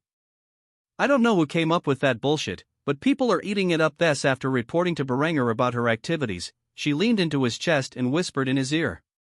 "Have I been a good girl?" Berenger smiled and stroked her glossy strawberry blonde hair before pushing her down upon the bed and whispered back to her. "You have been a very good girl, and I think you deserve a reward." After which, he spent the remainder of his waking hours with his lover's warm embrace. He wondered how long this peaceful and plentiful life could go on before the storm arrived. However, as of right now, that was not his concern. He needed to enjoy this time while it lasted. One thing was certain: his future would be filled with bloodshed, and that was not something he could escape now that he had embarked on the path to power. Lambert awoke bright and early on this wonderful morning in the middle of July. Today was July 1417. In other words, it was the teenage boy's birthday. Today he would finally become a member of adulthood in this feudal world. His wedding to Linde would be held in a fortnight, and he was not very excited for that day. Currently, his relationship with Linde was cold, to say the least. She no longer punished him for his mistakes and barely took an interest in him as a person. She often walked right by him as if he did not even exist. On the other hand, she had become increasingly close to his elder brother and rival. Ever since her father left the young beauty in charge of managing his transaction with Berenger, she had sought every opportunity to spend time with his brother instead of himself. Now Lambert may be considered quite dense when it comes to relationships with the opposite sex, but even he was beginning to suspect Linde was having an affair with his elder brother. He even began to doubt the parentage of his so-called child. He had never once confronted his fiancée despite his worries, as he was too fearful of the truth. The more he thought about such things, the more he began to convince himself it was the truth. After all, during his last attempt on Berenger's life, somehow the information was leaked to Berenger's militia that the young lord was in trouble, and they marched in the dead of night to Wildschnau to save the bastard's life. To this day, he still had not caught the scoundrel who was responsible for leaking such information. Nevertheless, he could not bring himself to accuse Linde of such actions openly. After all, that would essentially be treason against the Count of Tyrol, who was her father. Lambert could not imagine Linde would betray her family for his brother, and thus his suspicions were kept in check. Still, he did not keep such thoughts in his head for long. He quickly got dressed as he rose out of his bed and decided to give his fiancée an early surprise. As such, he visited her quarters at the crack of dawn. However, when he knocked on her door, there was no response, which was quite worrisome. Thus he knocked louder and louder, but no matter how hard and loud he pounded on the woman's door, she did not respond. Lambert found that to be very strange. Where could she have gone at such an hour? Truth be told, she enjoyed a very early morning bath with her lover, but Lambert had no way of knowing this. As such, he waited at her door until she responded. Eventually, he saw Linde appear wearing her nightgown from the previous night, while her hair was damp as if she had just been in the bath.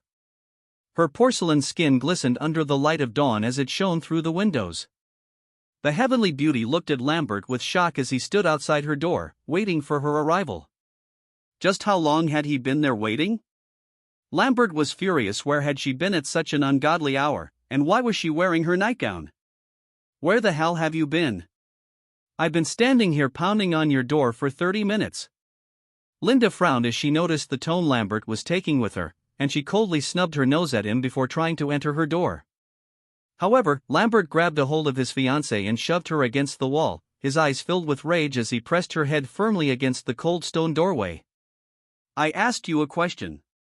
Linde returned his furious gaze with one of her own. However, after a few moments, her murderous gaze faded and she began to smile, which confused Lambert. Until he felt Berenger's iron grip rip into his shoulder, almost as if he were going to tear out the boy's clavicle. Lambert turned his head around with a horrified expression as he saw Berenger staring at him with a freezing glare. When the teenage boy looked into the eyes of his older brother, he could feel the cold gaze of death staring back at him.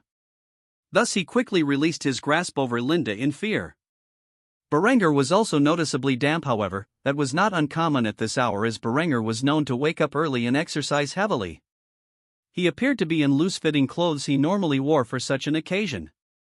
Berenger still latched onto Lambert's shoulder and even dug his fingernails deeper into Lambert's doublet, inflicting pain on the boy.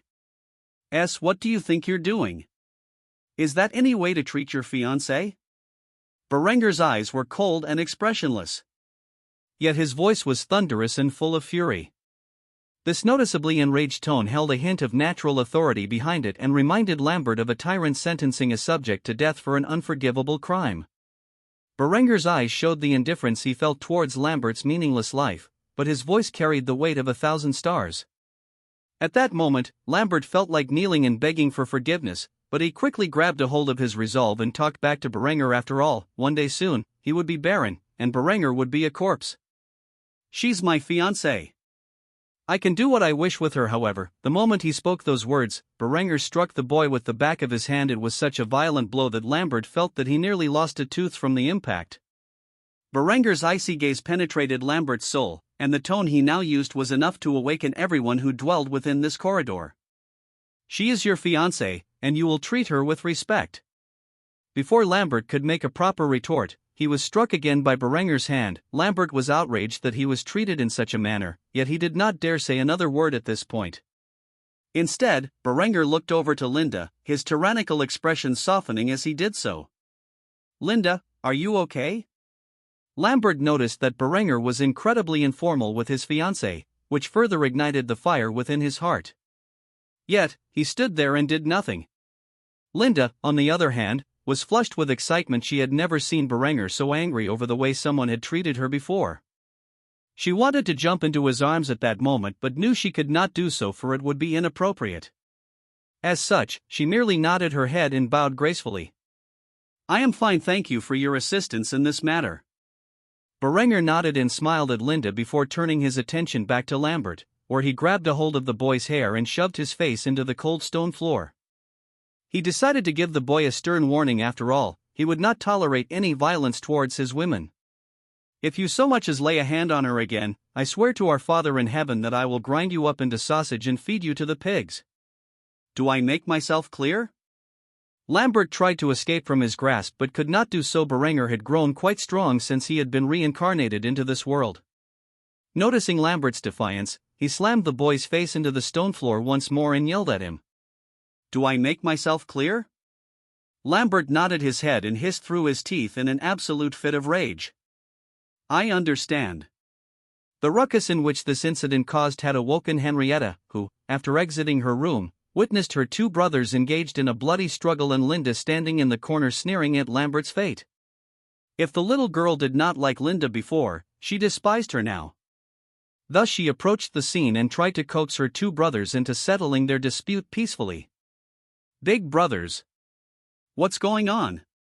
Berenger did not notice Henrietta approaching until now, and after seeing the worried expression on the little lowly's face, he let go of Lambert, dragged him to his feet and patted him off. Nothing much, just some friendly wrestling, right Lambert? Lambert immediately noticed the deathly glare Berenger was giving him and agreed to the ludicrous excuse Berenger had come up with on the spot. Absolutely. Though Henrietta was still worried about the overall situation, she noticed that they had decided to act civil in her presence. Thus she approached them further, immediately switching the subject from whatever had caused such a scuffle. Lambert, I want pancakes for breakfast. Can we have pancakes? Though Lambert was a devious prick, he still had a soft spot for his little sister, much like Berenger, and had thus elected to put this feud to rest for now. As such, he smiled and patted Henrietta on the head before agreeing to her request. Sure, Henrietta, whatever you want. Henrietta ran into Lambert's arms and hugged him while staring down Linde with a look that said, "I'm watching you." Linde was unfazed by the little girl's provocation as she had seen it many times since her arrival. Despite her best efforts, she had proven incapable of building a bond with either of the women of Berenger's family. Which was unfortunate, but she would not lose any sleep over it. Truly, aside from Berenger, it was the women of the von Kufstein family who had the best intuition. Eventually, Adela also left her quarters and saw what was transpiring. Though she did not know what had occurred, she instinctively felt it was something serious. She would make sure to ask Berenger about it later. After concluding the violent scene, the five of them walked into the dining hall, where they would await the arrival of the Baron and Baroness so that they could begin Lambert's birthday breakfast. Lately, Berenger had been ordering a beer with his breakfast, however today he suspiciously ordered a flagon of milk to be brought to him. Despite his unusual behavior, nobody minded it. While drinking from his morning milk, Berenger could tell Lambert was glaring at him with a desire for revenge. Still, there was nothing the boy could do about it at this moment. Instead, he made a civil talk with the others.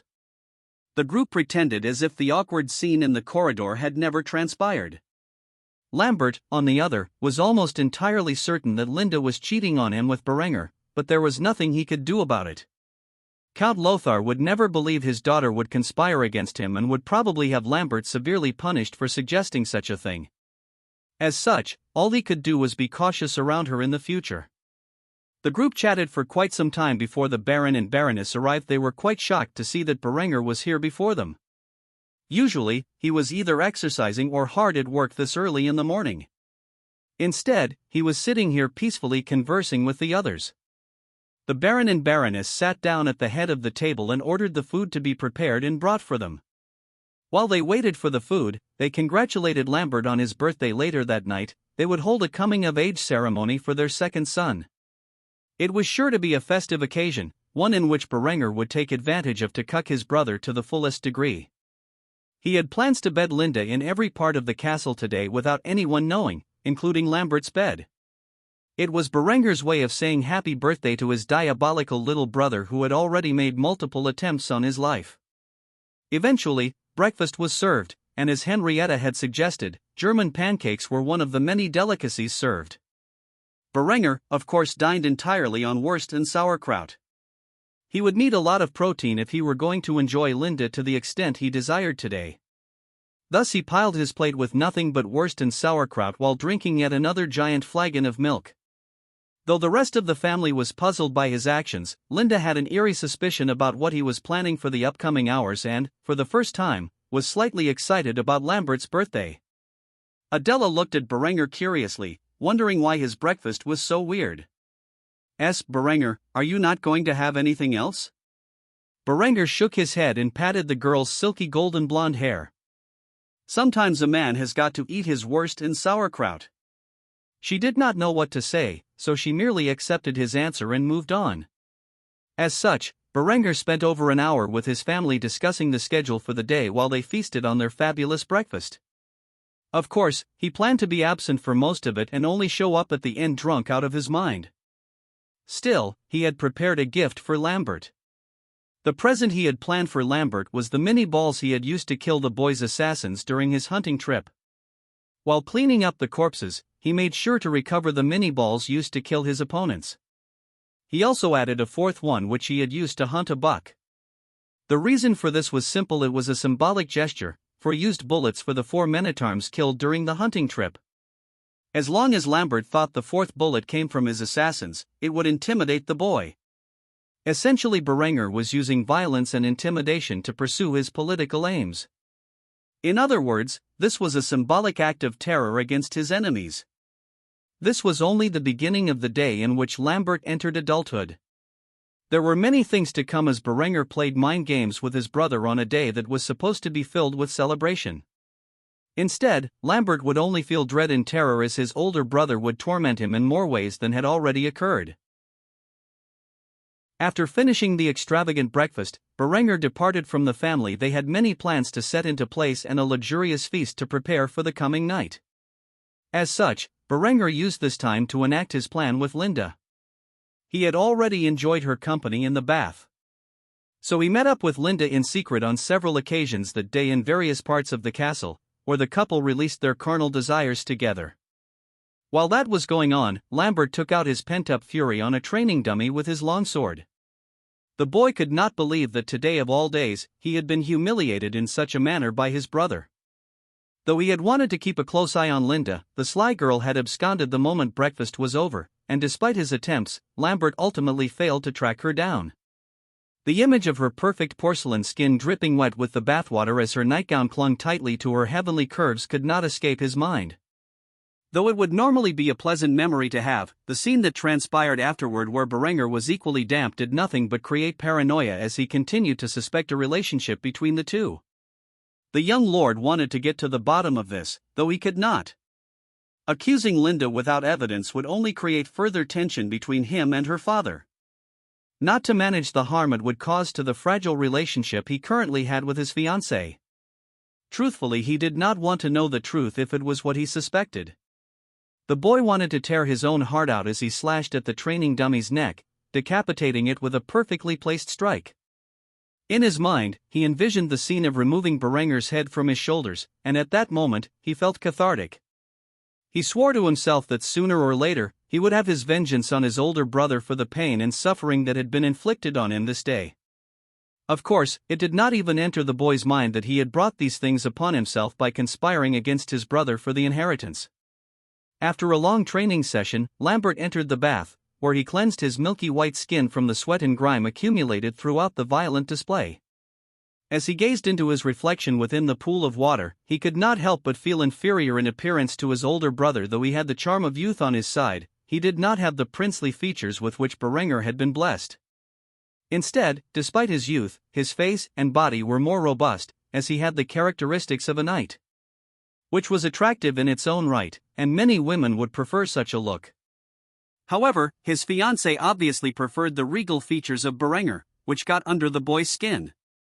He dashed the bathwater with his hand, causing a ripple to obscure the reflection before getting out of the pool of water and dressing in his attire. After getting out of the bath, he visited the kitchen where the chefs were busy baking a massive German cheesecake for the celebration that would occur later in the evening. He had no idea that Berenger and Linde were enjoying each other's embrace in his bed at this moment. Thus he continued to walk around the castle.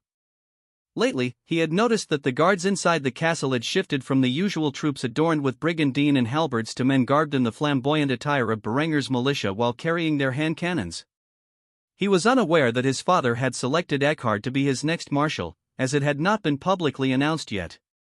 However, unlike before when Lambert laughed at the peasants in their dirty clothes and their laughable hand cannons, their current equipment in which they issued began to intimidate Lambert.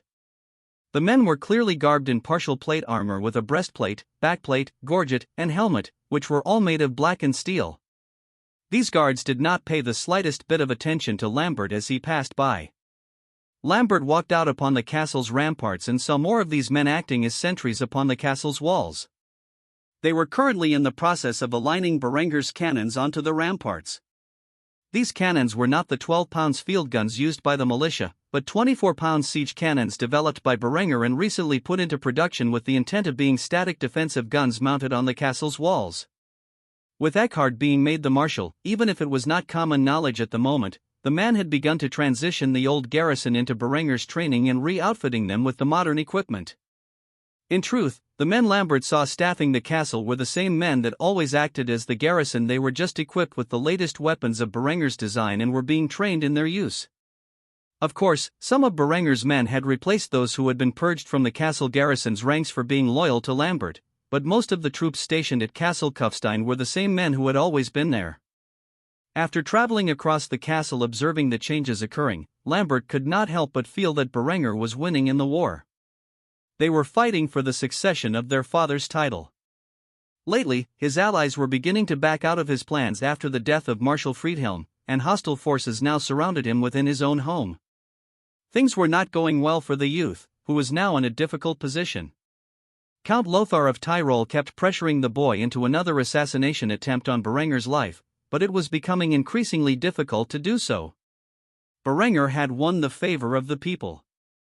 Thus he could no longer count on them to poison him. The castle guard who was loyal to himself had now been replaced by forces loyal to Berenger, and the man had quite possibly won over his fiancée and was using her to spy on him. As long as Berenger remained in Kufstein, it would be challenging to claim his life. Worse yet, Lambert was now aware that rumors were spreading of Berenger's divine powers to see the future and that the inventions he had implemented were gifts from God to the people of Germany that would lead them into a new era. Many of the common folk were beginning to treat him like he was some saint. Suddenly Lambert had an epiphany: if he could not get the people to turn on Berenger, and the feudal powers were no longer supporting Lambert, there was only one potential ally he could call upon, which had enough power and authority to end Berenger's life. A devilish smile appeared across Lambert's face as he realized that this war was far from over. If he could gain the church's support and accuse Berenger of heresy, then it did not matter if he was a baron's son and heir. The Inquisition had the power and authority to deal with any potential heretics, no matter their social status. As such, he quickly rushed to his room to draft a letter to the Bishop of Innsbruck to make accusations of heresy against his elder brother. By the time Lambert reached his room, Berenger and Linde had already moved on to another part of the castle to continue their day of debauchery. As such, Lambert was entirely unaware of what had recently transpired in his own bed.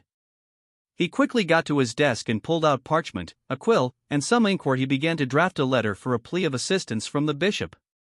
In this letter, Lambert brought up concerns about Berenger being the embodiment of the 7 deadly sins and consorting with witches and demons to gain forbidden knowledge that had allowed him to invent these new devices that were being implemented in Kufstein, and how Berenger was spreading blasphemy about his divinity.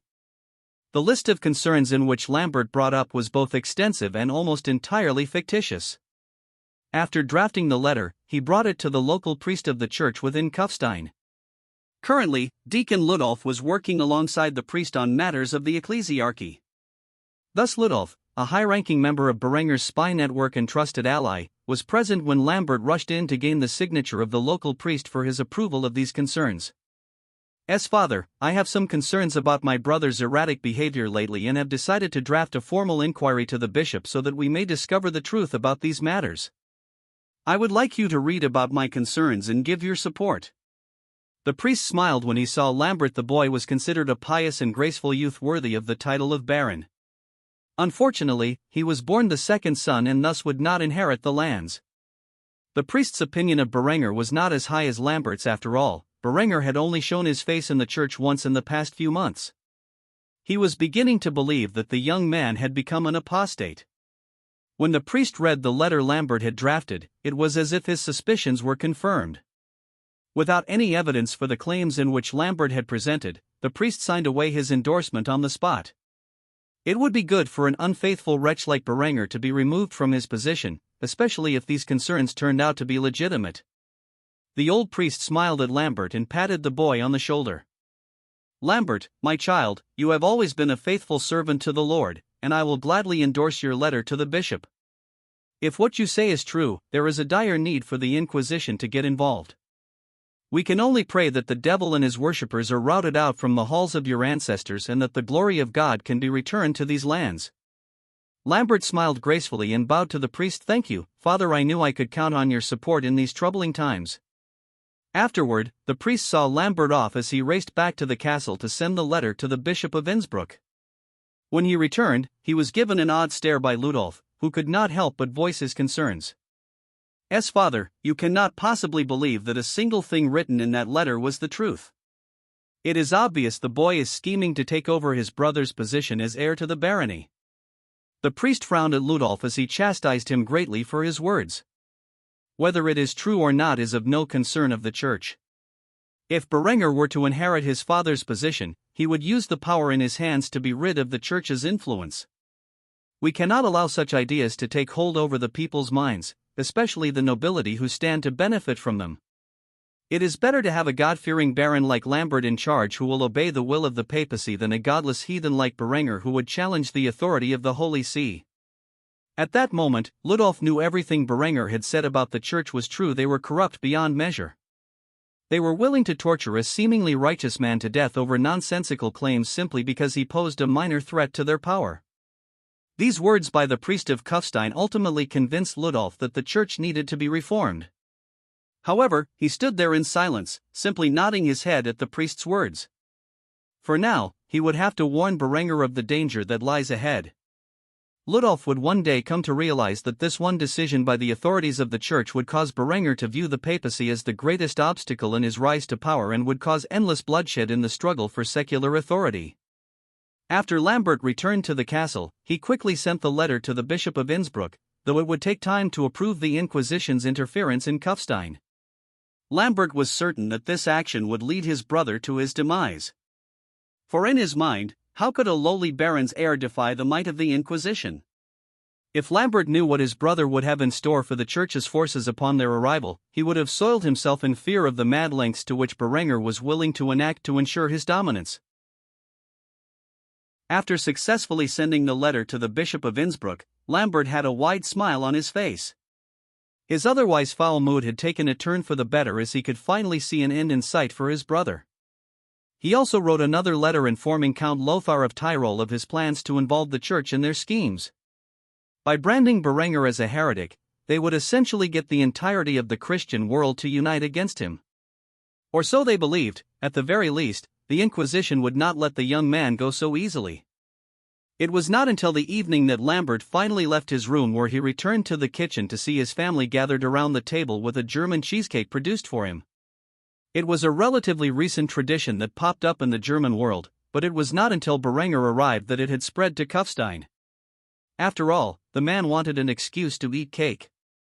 Since it was a tradition that was bound to spread across Europe eventually and had already taken root in some areas of the German-speaking regions, Berenger took it upon himself to introduce it to Kufstein for Lambert's birthday. It would seem like he was generous in reality. He just wanted an excuse to cheat on his diet and feast on the delicious cake. It was just a pity that chocolate did not exist in Europe yet. Otherwise, he would have had his chefs cook up some German chocolate cake, which Berenger was accustomed to having during his childhood birthdays from his previous life. Berenger, of course, took the liberty to add the candles himself and start that tradition a few centuries early. It was a birthday, and Berenger would be damned if he did not do it right. It truly did not matter if it was for his greatest enemy. An excuse to start a tradition is an excuse to start a tradition. The family sat around the table and lit the candles, or Berenger stared at his little brother with a gentle smile. "Make a wish, Lambert, then blow out the candles." As such, Lambert thought to himself. Make a wish? I don't see the point, but whatever. I wish you would drop dead. Afterward, he did what Berenger had said and exhaled deeply onto the candles, snuffing their flames in the process. Unfortunately for him, his wish did not become a reality. Afterward, everyone lined up to give the presents they had acquired to Lambert. From his mother Gisela, he received a fine doublet manufactured in one of Berenger's factories. From his father, he received a new steel longsword superior to the one he previously had, as it was made from high-quality, high-carbon Bessemer steel. He received a childish drawing of the family from Henrietta, and from Linde, he received nothing. His fiancée had not given him a gift at all. Well, technically, she had. He was just not aware of it. Her gift to Lambert was cheating on him with his older brother in his own bed. Finally, it was Berenger's turn, and everyone expected him to give something outlandish to Lambert. After all, Berenger was in charge of the industrial sector within the realm. Yet before Berenger gave him the box which contained his present, he said something which unnerved Lambert. "My present is a trophy from my hunting trip in which I went on with our father not too long ago. Open it up and see what it is, little brother, I'm sure it will amuse you." When Berenger said those words, he had a devilish grin on his face which gave Lambert a bad feeling about the present within his grasp. His hands began to tremble as he slowly unwrapped the box and looked inside. In the small box were 4 mini-ball projectiles, slightly bent out of shape and stained with blood. It was truly a curious thing. However, the words that came out of Berenger's words spread terror to every corner of Lambert's mind. "I managed to dig those out of the corpses of my kills. It's a trophy to the success of my hunt, and I would like to dedicate such a meaningful part of my past to you, little brother." It was a weird present to give to Lambert on his birthday, and thus it confused everyone except for Lambert, Linde, and Berenger. He kept looking up between the malicious smile on Berenger's face and down at the blood-stained bullet-like projectiles in his hands. It instantly clicked in his head what Berenger meant. Lambert had sent 4 assassins to deal with Berenger on the hunt, and there were 4 bloody pieces of lead in this box. Did that mean that Berenger had killed those men after all? That they had not run away in the first place? How was that possible? According to Berenger, the hand cannons did not have a very effective range and a long reload speed. How did he manage to get off 4 shots and perfectly kill all 4 men? This was very clearly a threat by Berenger to Lambert, and there were only 3 people in the room who realized exactly what Berenger's intent was with this gift. However, the more Lambert tried to rationalize it, the more he realized Berenger couldn't kill the men with these lead balls. His brother was probably aware of the fact that Lambert had sent assassins after him and was messing with his mind. It was not as if Berenger could fire his hand cannon at the distance of a longbow. That would be absurd. Thus the 16-year-old boy finally calmed himself down and returned Berenger's gesture with a gracious smile. "Thank you, Berenger, I will treasure it always." Berenger smiled back to Lambert and nodded in approval. "I am sure you will." To everyone else in the room, it would appear that the 2 brothers were quite friendly to one another and were on good terms. Sadly, such a thing could not be further from the truth. If they knew that the 2 boys were fighting tooth and nail to find a way to put one another in the grave, it would surely cause a disturbance. After accepting his gifts, Lambert immediately dug into his cheesecake with a satisfied expression. He did not know the genius who invented such a thing, but it was truly a slice of heaven. The family mingled together as they discussed the future while snacking on the cake. Finally, Berenger mentioned something sure to antagonize his little brother. "So, little brother, I hear your wedding has been moved up. It should be just around the corner now that you're an adult, should it not?" Gisella's expression instantly stiffened as she stared menacingly at Linde. By now, Linde was used to such glances from the Baroness and could not care less. Lambert, on the other hand, nearly choked on his cake. Berenger was clearly trying to aggravate him, especially now that Lambert had suspicions about Linde's potential relationship with his brother. However, this marriage was something he could not back out of now. Not unless he could prove he was not the father of Linde's child. However, that would be not easy to do, and he did not even know where to begin to do so. Essentially, it was her word against his, and her father would never believe that the girl had been impregnated by a man other than her fiancé. Of course, she would never admit to such a thing, and as such, he was basically screwed. The girl he once admired as the most beautiful woman in the world was not only an enormous bitch, but quite the slut too. At least in Lambert's eyes. From Berenger's perspective, she was an incredibly loyal woman. She was chaste until the night they met, and the only reason things went down the path they had was because she tried to drug him. Eventually, Lambert smiled and hissed between his teeth as he could not think of an escape route. "Yes, I look forward to it every day." "Isn't that right, dear?" he said as he glanced over to Linde, hoping to get a reaction from the girl. Now that they were both 16 years old, she no longer held that seniority over him. Linde looked over at Lambert with disgust in her eyes. However, despite her true feelings, she pretended to be kind to Lambert since it was his birthday and his family was around. "Of course, I wouldn't want any other man as my husband." The only person in the room who bought that line was Sieghard. Even Adela could tell the young woman's disgust towards her fiancé. It was not that she was a bad actor, it is just that all of the women in the room already had some suspicion about where Linde's affection truly lied, and Berenger obviously knew her true self better than anyone. Gisela truly detested the young woman who her second son was about to marry. If she had the authority, she would have cast the girl out from her home long ago. Hopefully, when Berenger became regent, she could convince him as a mother to use his authority to move Lambert and his detestable wife into one of the estates within the town of Kufstein, which were built for the lodgings of the noblemen who visited for Berenger's engagement ceremony. Though she suspected that Berenger was having an affair with Linde, surely the boy would end things once the girl had been married to his brother. Of course, in reality, Lambert would be excluded from the best parts of marriage, as Linde would use her pregnancy as an excuse not to sleep with Lambert and would continue to maintain her distance from him even after marriage. After this morning's scramble with Berenger, he truly feared his brother would feed him to the pigs if he forced himself upon the girl. The look in Berenger's eye was inhuman and murderous with intent. He had no doubt Berenger would be so cruel to his own flesh and blood. Especially since they were already both plotting each other's downfall. After a long day of festivities and celebration, the family finally returned to their rooms. As always, Berenger attempted to get some work done before going to bed. He was currently designing public schools to be built in every populated region of the barony, and the schedule in which not only the children but the adult peasants would have to go through to learn their basic education. It was an expensive investment that would take away from the massive productivity he was currently experiencing, but it would be worth it in the long run. An educated populace was a productive populace. Not to mention, he would be able to use the public school system to indoctrinate the population of Kufstein into being loyal to him and his reformist cause. Thus, among the list of blueprints he was creating was the printing press, so he could give everyone a copy of the Bible to study in their own time, and of course, the education materials they would need to cover as a class. The only problem he faced was finding educated individuals to teach the masses. Though he was certain that among the contacts he had made during his engagement ceremony, he could find some educated and pampered nobles to act as teachers for a few hours each day. Thus he spent the remainder of his work hours establishing a proper curriculum, designs for school buildings, the printing press, and of course, the education manuals for each student.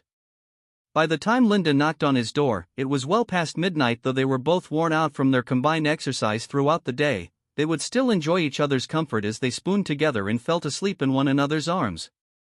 After all, it had been a pretty exciting day for the couple. In the coming days, Linde would begin building a case against Lambert for the man she loved. Time was of the essence, and it was best to acquire these things before Berenger became regent, thus he would be able to arrest Lambert the very minute he gained the power of a baron. However, for now, the two were exhausted from their previous playtime, and simply held on to one another's loving embrace and fell asleep in each other's arms. Whatever threats crossed their path in the future, the couple would face it together. Thank you for bringing this to my attention. I will inform the sovereign of Lambert's schemes. I trust he will have a sufficient answer to the problem when it rears its ugly head. Is there anything else I should be aware of? Ludolf smiled at Linde as there was more good news that the man had for the woman. He took a bite out of the pfeffernuss cookie before continuing with his report. There's an ally of Lambert's who is starting to have second thoughts.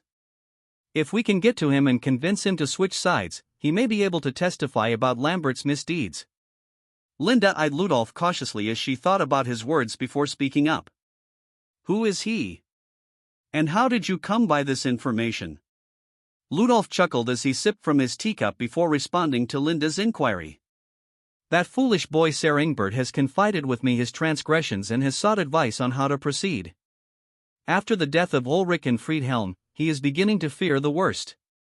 If he finds out that Lambert's own fiancée is on Berenger's side, then he will no longer have the confidence to support Lambert and may even turn on him entirely. Linde mulled over Ludolf's suggestion as she took a sip from her glass. It was a risky plan. If Ingbert learned where her allegiance truly lied, he could instead report it to Lambert or her father, which would put her in a precarious position. He would need to be silenced, and quickly, if he were to make such a foolish mistake. Ultimately, she concluded that the potential reward outweighed the risk involved in such a scheme and nodded in approval of Ludolf's plan. Is there anything else I should know? Ludolf did have one more piece of important information to inform the listener about. As such, he smiled underneath his dark hood, which was unnoticeable by any bystanders, and spilled the details. The von Thierse family is investigating the Marshal's death for whatever reason. Lambert is their biggest suspect. As such, I have communicated with the Speaker of the cell in Thierse, and he has been using his forces to lead the von Thierse family to the conclusion that Ulrich's treason had something to do with Friedhelm's passing. As such, they have dispatched an emissary to Wildschnau under the guise of diplomatic relations. I have no idea what such an investigation may yield, but it is something to be wary of. Linde finished her tea and snacks before standing up from the table preparing to leave.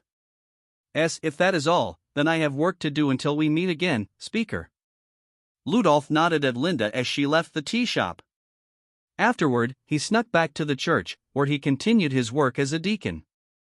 Linde, on the other hand, had many plans to set into motion with these developments. She may fully be able to obtain the evidence needed to bring charges against Lambert.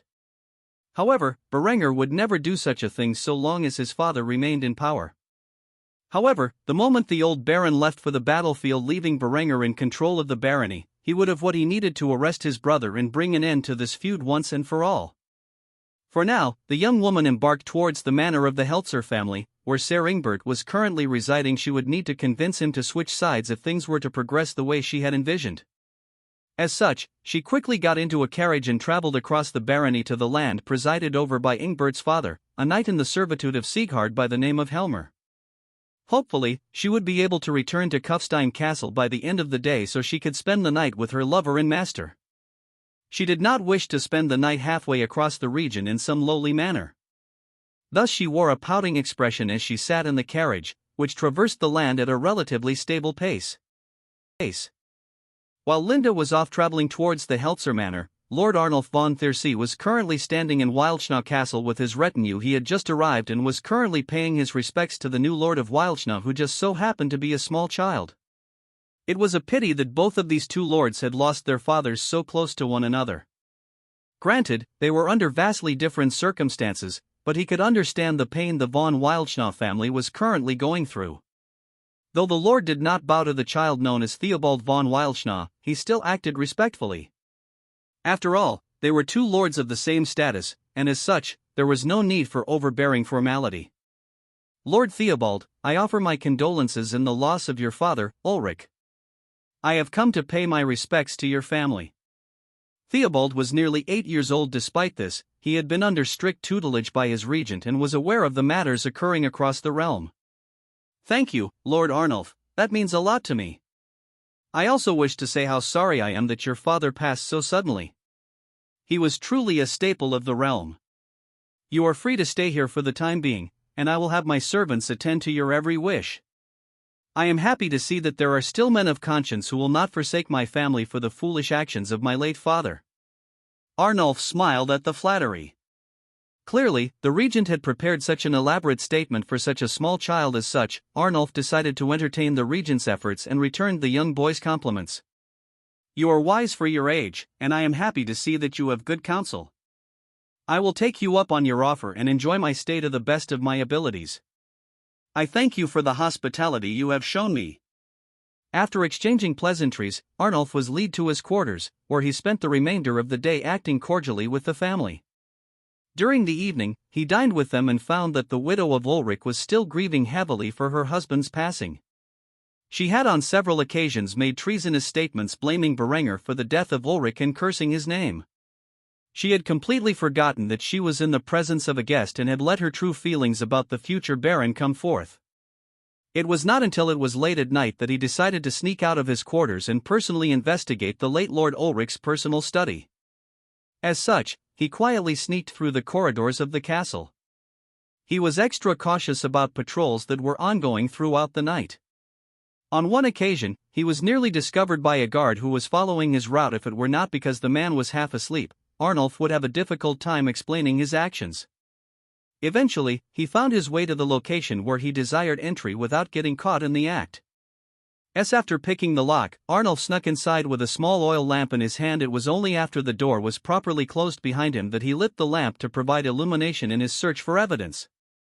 After spending several hours searching through every scrap of paper in the office, Arnulf realized that even if Ulrich's treason was somehow connected to his father's death like he was led to believe, all evidence of his treacherous actions would have been seized by Sieghard's forces when they searched for proof of his guilt. Or so the man thought. However, after stumbling over a fallen chalice, the man clumsily bumped into the bookcase where a Bible fell to the ground.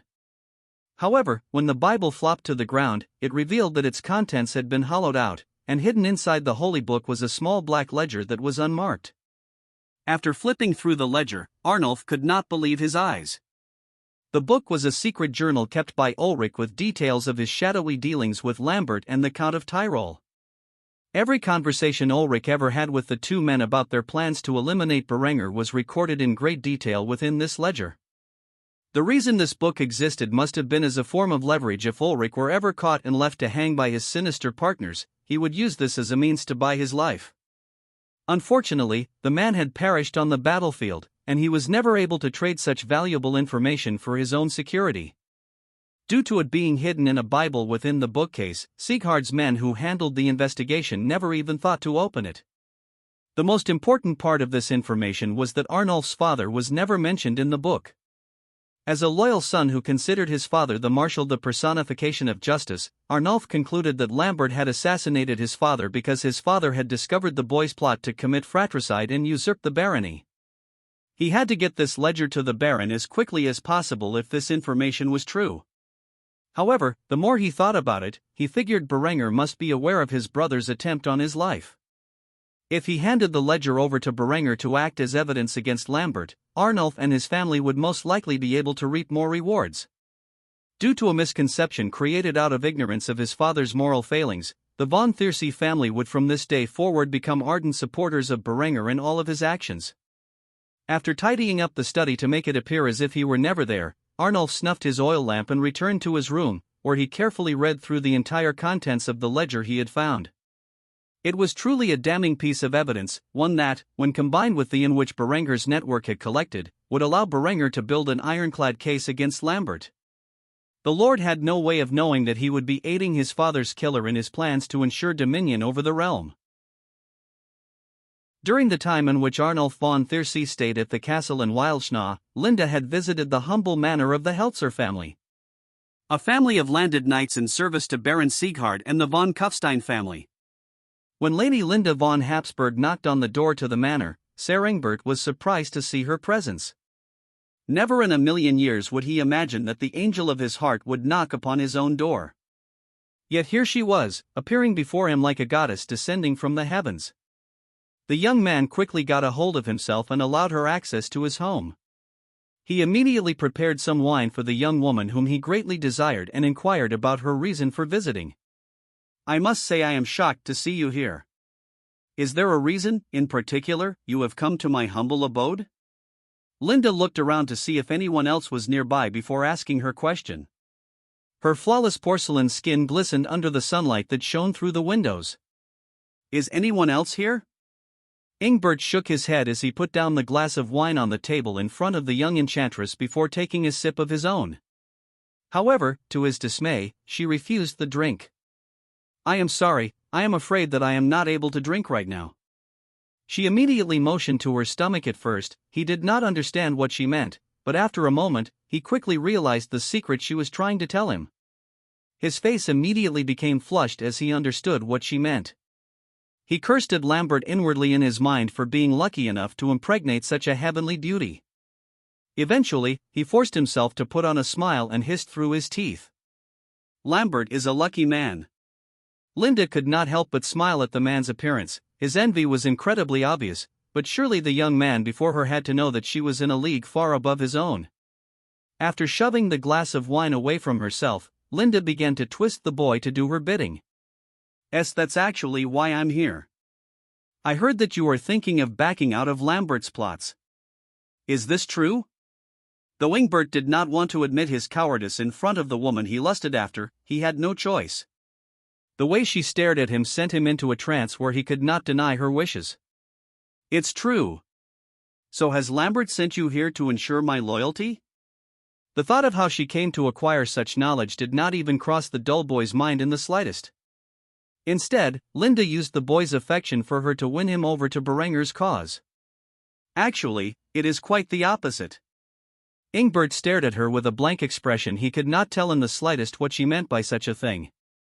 Before he knew it, Linde had put her acting skills to work and had begun to form a tear in her eye as she cast a line for Ingbert to bite into. Lambert is an exceptionally cruel man. He has beaten me on many occasions.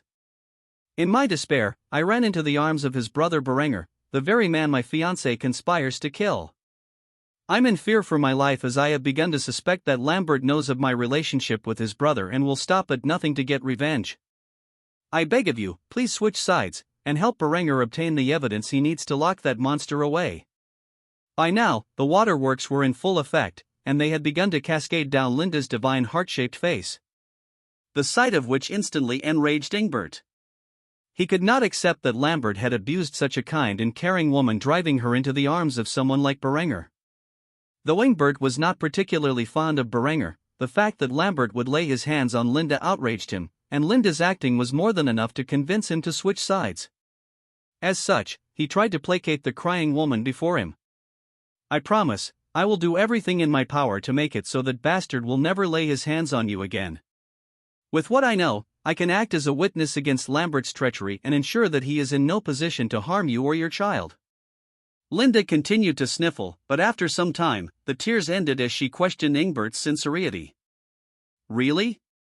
Ingbert nodded with a foolish grin on his face as he confirmed his allegiance. Of course. After hearing that her plan was a rousing success, Linde jumped into Ingbert's arms and hugged the young man platonically as she thanked him for his aid. Thank you. Thank you so much. I knew I could count on you. Ingbert had no way of knowing that he was being manipulated by a pretty face and the man behind her. Instead, he enjoyed the brief moment Linde wrapped her arms around him with a satisfied grin on his face. However, the moment was far too short for his liking, and she quickly escaped from his grasp. After doing such a thing, she internally felt like she needed a bath. After recovering his senses, Ingbert voiced his concerns. Do you wish to stay the night? I'm certain I can find some space for you. Linde shook her head and put on a solemn expression. I'm afraid not. If I'm gone for too long, Lambert will begin to suspect I am up to something. I must return to the castle quickly, or else I will have to suffer his wrath. Though Ingbert felt dismayed that her stay was so brief, he was happy just to assist the young lady and would soon meet with Berenger to discuss Lambert's downfall.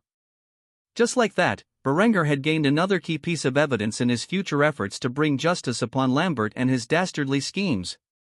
After leaving the manor, Linde got into her carriage and rode off towards Kufstein Castle. She could not wait to tell her master the good news.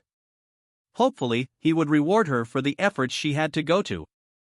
Of course, he also might punish her for hugging another man, even if it was just a friendly gesture. Berenger was quite possessive with his property. Either way, she would enjoy the treatment she received from the man she loved. A few days had passed and Berenger was currently sitting at his desk in his room. Surrounding him were three people: Linde, his lover and slave; Ingbert, formerly a close ally of his brother, now a turncoat; and Arnulf von Thiersee, who was an important vassal to his father. All three of these people could provide the evidence in which Berenger needed to justify the cruel actions he had planned for his brother.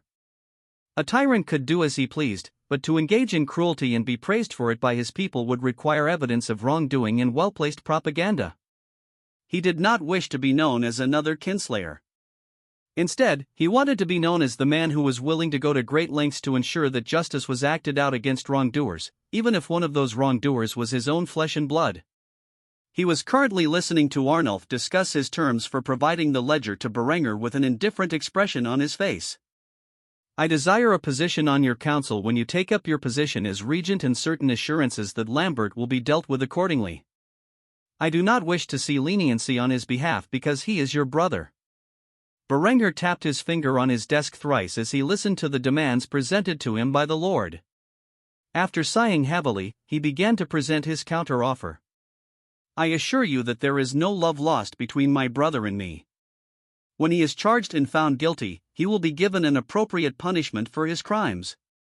As for the position of counselor, I am a man who rewards merit. If you can prove yourself to be the most suitable candidate for the position you desire, I have no problems choosing you to fulfill it. However, if someone better appears in time, know that I have no qualms removing you from that position. Arnulf stared into Berenger's icy sapphire eyes and felt intimidated by the pressure he was receiving. Sure enough, Berenger was not an easy man to negotiate with. However, he honestly could not think of a valid retort to Berenger's counter. As such, he acquiesced to his second demand and returned with a better offer. Fine, but I want compensation.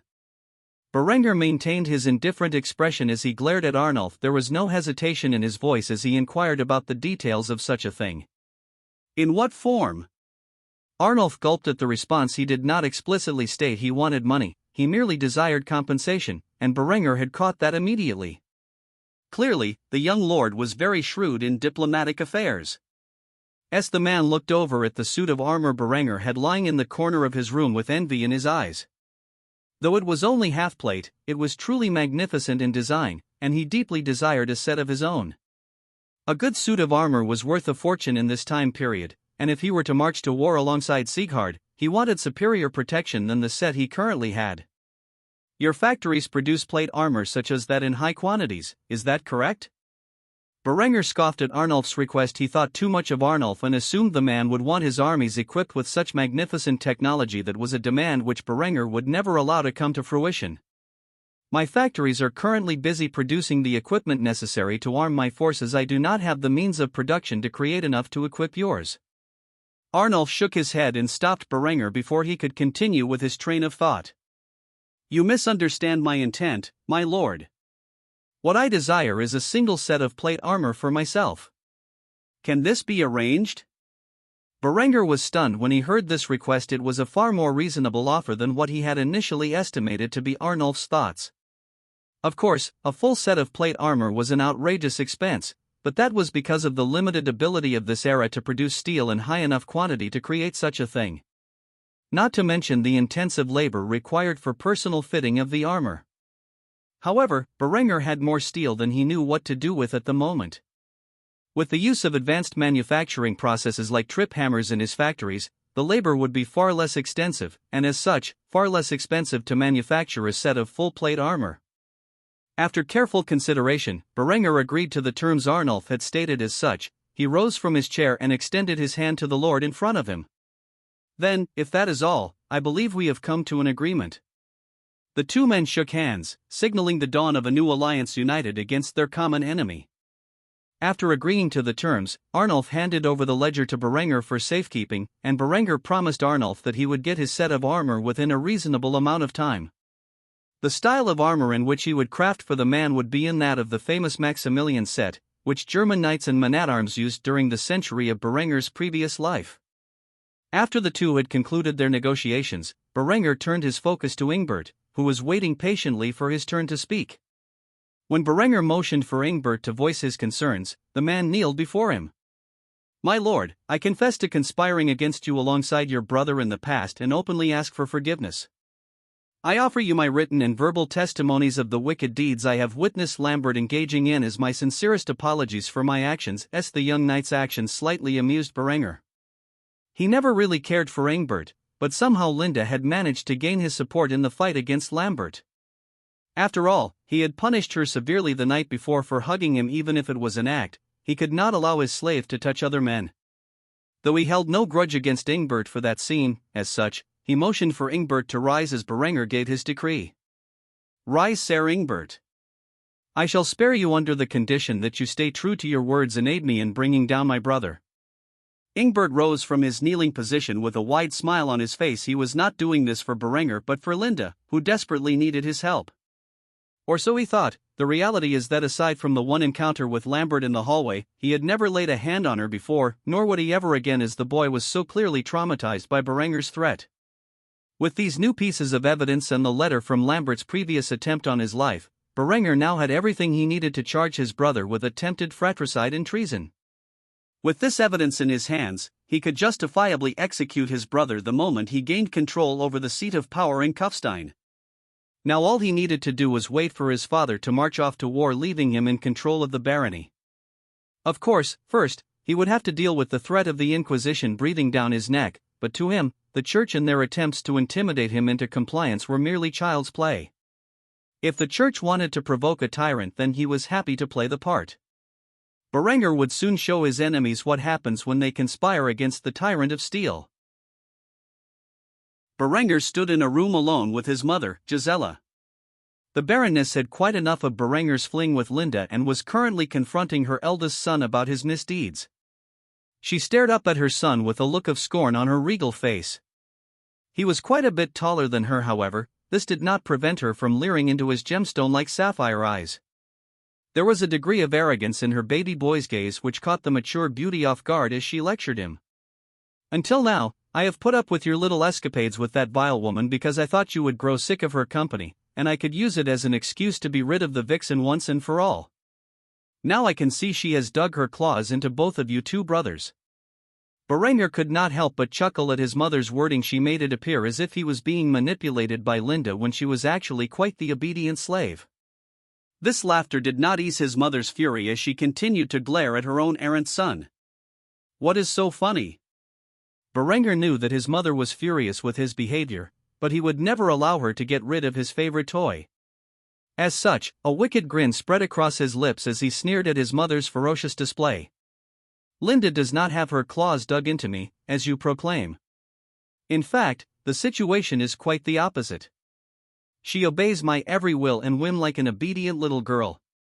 It was true that she was the one to approach me, but I am the one who dominates in this relationship.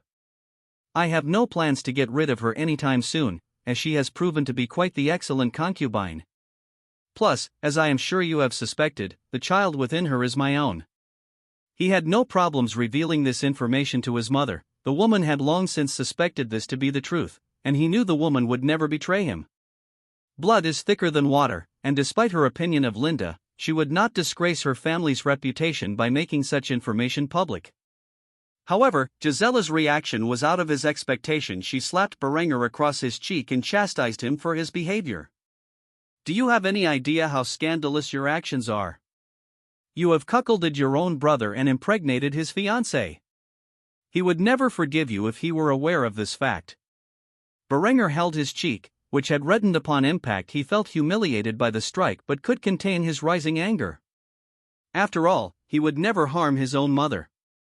After calming himself down, he exhaled deeply before revealing the truth of Lambert's schemes to his doting mother. "It is a punishment well deserved for the crimes of my seemingly pious little brother." Gisela looked at Berenger strangely. By the tone of his voice, Lambert had done something unforgivable to him, but she would never imagine that the two brothers were so estranged that they were plotting against one another's lives. "What did he do to you that would require such an extreme act of vengeance?" Berenger took a few moments to organize his thoughts as he paced about the room, trying to figure out the best way to inform his mother of his own brother's outright treasonous actions. After a while, he stopped in the middle of the room and stared at his mother with a somber gaze. "He tried to kill me. On 3 separate occasions that I know of, 2 of which he came incredibly close to succeeding." Gisela was shocked by the news and faltered as she fell to her knees while holding her painful heart. Berenger saw her do so and quickly rushed over to support the woman. There were several minutes of silence between the two as the loving mother thought things through in her head. With this news, many things that were confusing in the past began to make sense. Ultimately, she would not just believe Berenger's words and finally broke the silence when she had managed to recover her resolve. "Can you prove this?" Berenger nodded his head with a serious expression on his face. His mother knew that the boy was not lying by the look in his eyes. However, she would not believe it until she saw the proof herself. As such, she demanded to see it at once. "Show me the evidence." Thus Berenger opened the door and led his mother to his room, where he took out the ledger, the letter, and a written and signed testimony from Sir Lambert. Berenger had gone through great lengths to hide and secure these items. As such, it took him a while before he could get them into his mother's hands. These 3 items contained key authentication about all 3 attempts Lambert had made on Berenger's life. When his mother read through all of the evidence Berenger had compiled against his brother, she sat down upon his bed in silence for many minutes. What Berenger had said was true, and the evidence he held in his hands was enough to convict Lambert on the charges of attempted fratricide and treason. It took some time for the woman to come back to her senses before she asked Berenger the most important question on her mind. "Why have you not brought this to your father's attention?" Berenger's expression softened as he looked upon his mother with a great degree of pity and empathy. He could not imagine the pain and suffering she was going through, knowing that her second son had attempted to kill his elder brother not just once or twice, but 3 times that could be proven. As such, Berenger got down on one knee and held his mother's trembling hand with his own while gazing into her soft, tear-filled eyes, and voiced his innermost thoughts about the dire question his loving mother had asked. No father should have to execute his own child. Gisela immediately felt her heart shatter as she heard Berenger's dire words. She immediately knew what the young man intended to do and was beside herself with the information. Berenger intended to endure Lambert's attempts on his life until he came to power so that he may spare his father the guilt of sentencing his own son to death for the crimes he had committed. She knew Lambert was guilty of heinous crimes, but she could not bear to see him executed as a common criminal. As such, she pleaded with Berenger to spare his brother's life. "Berenger, please. He's your brother." Berenger shook his head as he rejected his wounded mother's pleas of mercy. "If I allow him to live, he will only make more attempts on my life. He has powerful allies, and they will continue in their efforts to put him on the seat of power in Kufstein. As long as he lives, I am not safe in this world." Luckily for Lambert, his mother was quite insistent and had quickly grabbed a hold of her senses and came up with an alternative option that would allow Lambert to continue living while giving up his claims to the land and thus preventing his allies from conspiring against Berenger. She stared at Berenger with a level of determination that Berenger had never seen from the woman before. "We will show this information your father, and he will force Lambert to take up the vows of the Teutonic Order. He will spend the rest of his life in a righteous crusade redeeming himself." Berenger wanted to reject this notion, as he knew this could potentially allow Lambert to return to Kufstein with an army of hardened warriors at his back. However, when he saw the desperate look in his mother's eyes, he could not help but give in.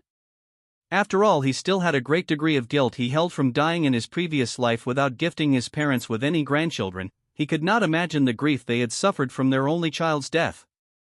He did not want his parents in this life to suffer the same way. Eventually, he sighed heavily and hugged his mother tightly. "Fine, we will do it your way." The light of hope returned to Gisela's eyes as she accepted her son's loving squeeze. After a few moments, Berenger let go of his doting mother and picked up the evidence. He would not wait any longer. Now that he had changed his plans, the quicker Lambert was expelled from the family, the safer he was. As such, he gathered his witnesses, including Linde. Though it took a few hours for Arnulf and Ingbert to arrive at the castle in Kufstein as such, Berenger spent the time with his mother, trying to ease her anxiety. After the men had arrived, he marched into his father's study with his witnesses and evidence in hand and slammed them down upon the Baron's table, who was busy going over various reports. The old Baron looked up at his son with a confused expression and asked, What is this?" Berenger did not beat around the bush. He quickly and efficiently explained his case against Lambert while his father looked over the materials. "Over the past few months, I have been compiling evidence against Lambert and his treasonous activities. On 3 separate occasions, he had made attempts on my life, 2 of which nearly succeeded. He has been aided by the Count of Tyrol and other nobles within this domain. Ingbert was once one of his allies and can bear witness to such deeds. Linde, the eldest daughter of Count Lothar, can also bear witness to her father's schemes with Lambert to eliminate me, establish Lambert as the future Baron, and concede our family's vast resources to the Count of Tyrol. As for the death of the late Marshal, Arnulf here has suspicions that his father found out about Lambert's misdeeds and was permanently silenced by him and his allies." Sieghard was in shock when he saw such information, but the evidence did not lie. Eventually, after processing this information for several minutes, Sieghard came to the conclusion that Lambert was guilty. Even his own fiancée had turned against him and her father. The only problem is that he could not understand why. As such, he had to clarify with the young woman why she would betray her own family for Berenger's sake.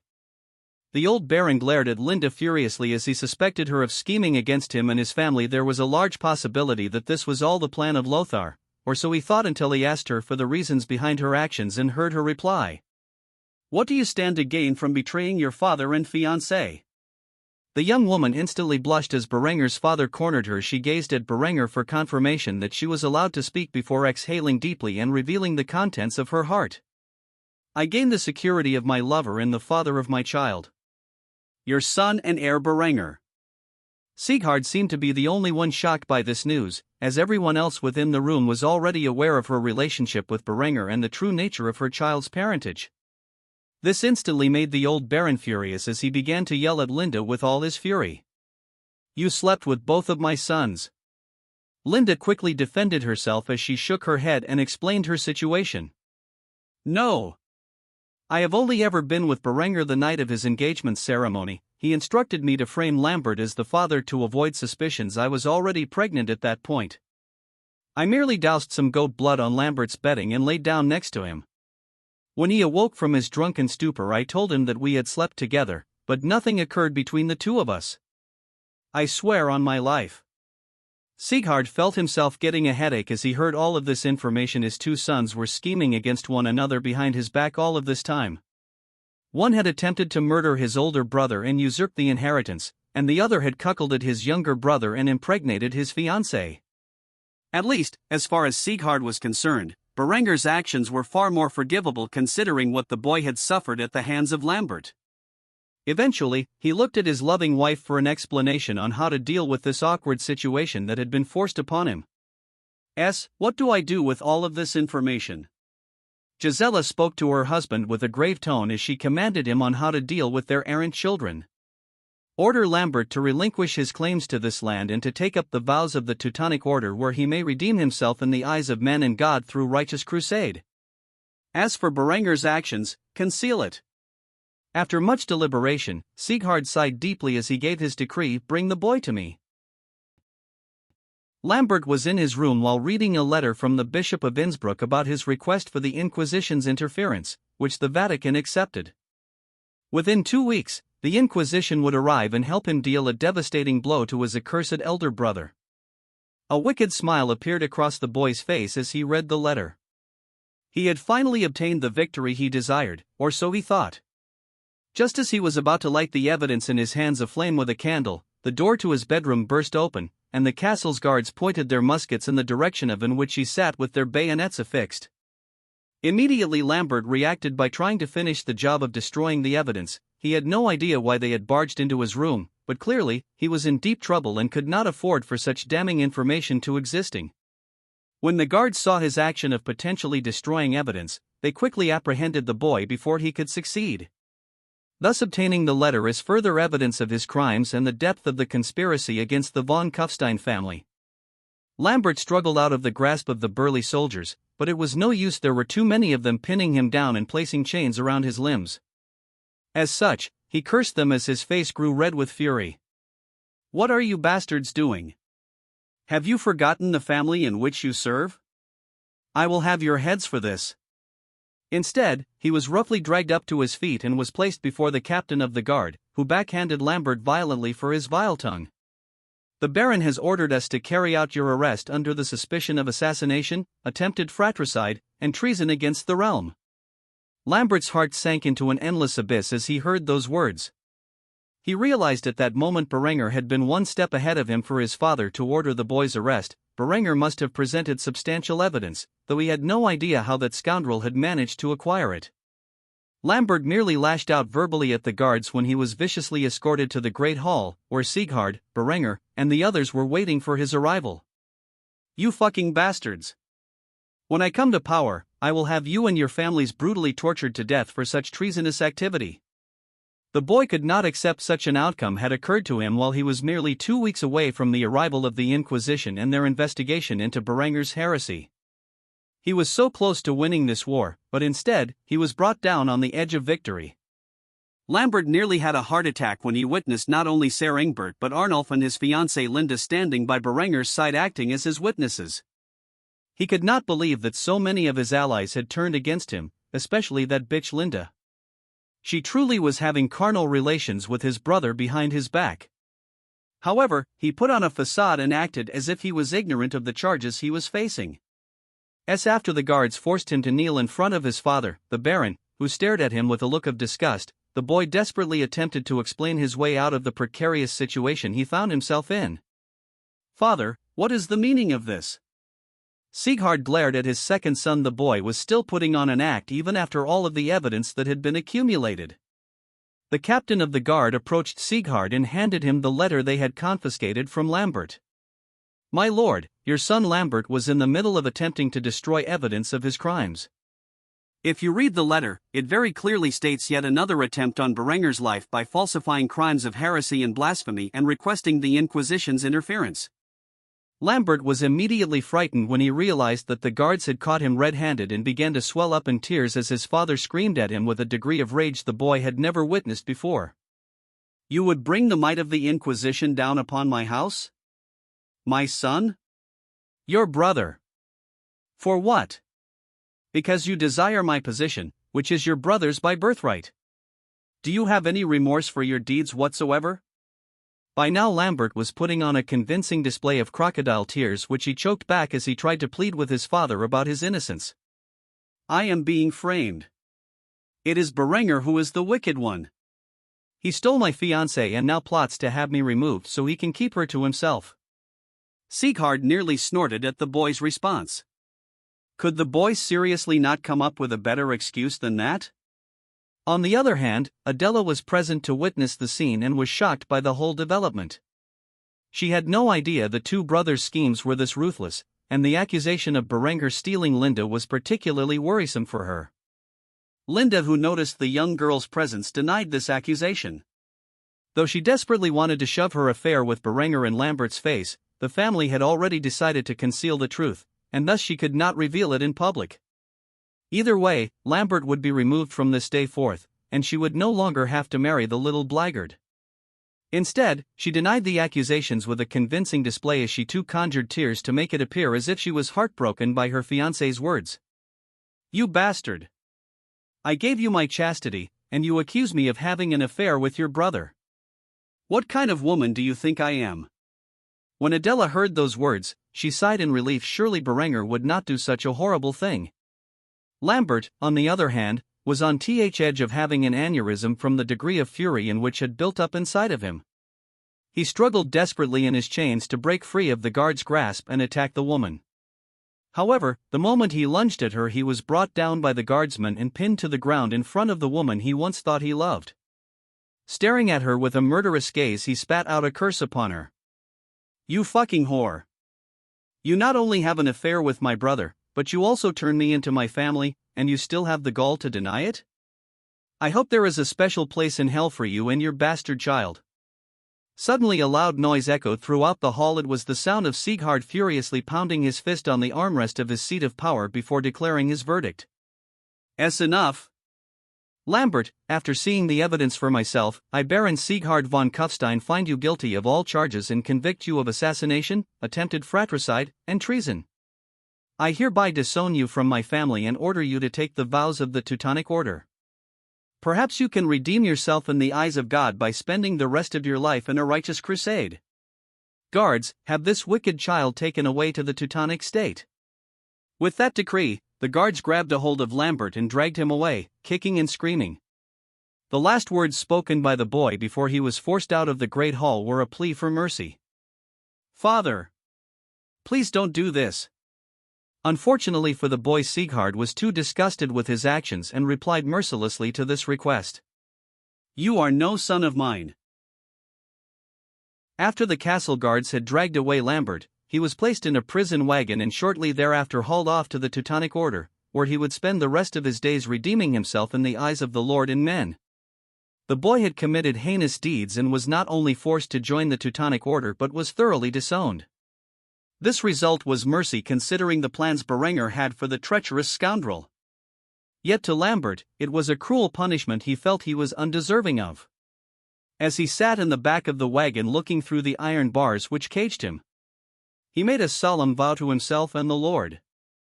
"I swear to God that one day I will rise through the ranks of the Teutonic Order and one day return to this land with an army at my back. I will not rest until those who have betrayed me have paid the price with their blood."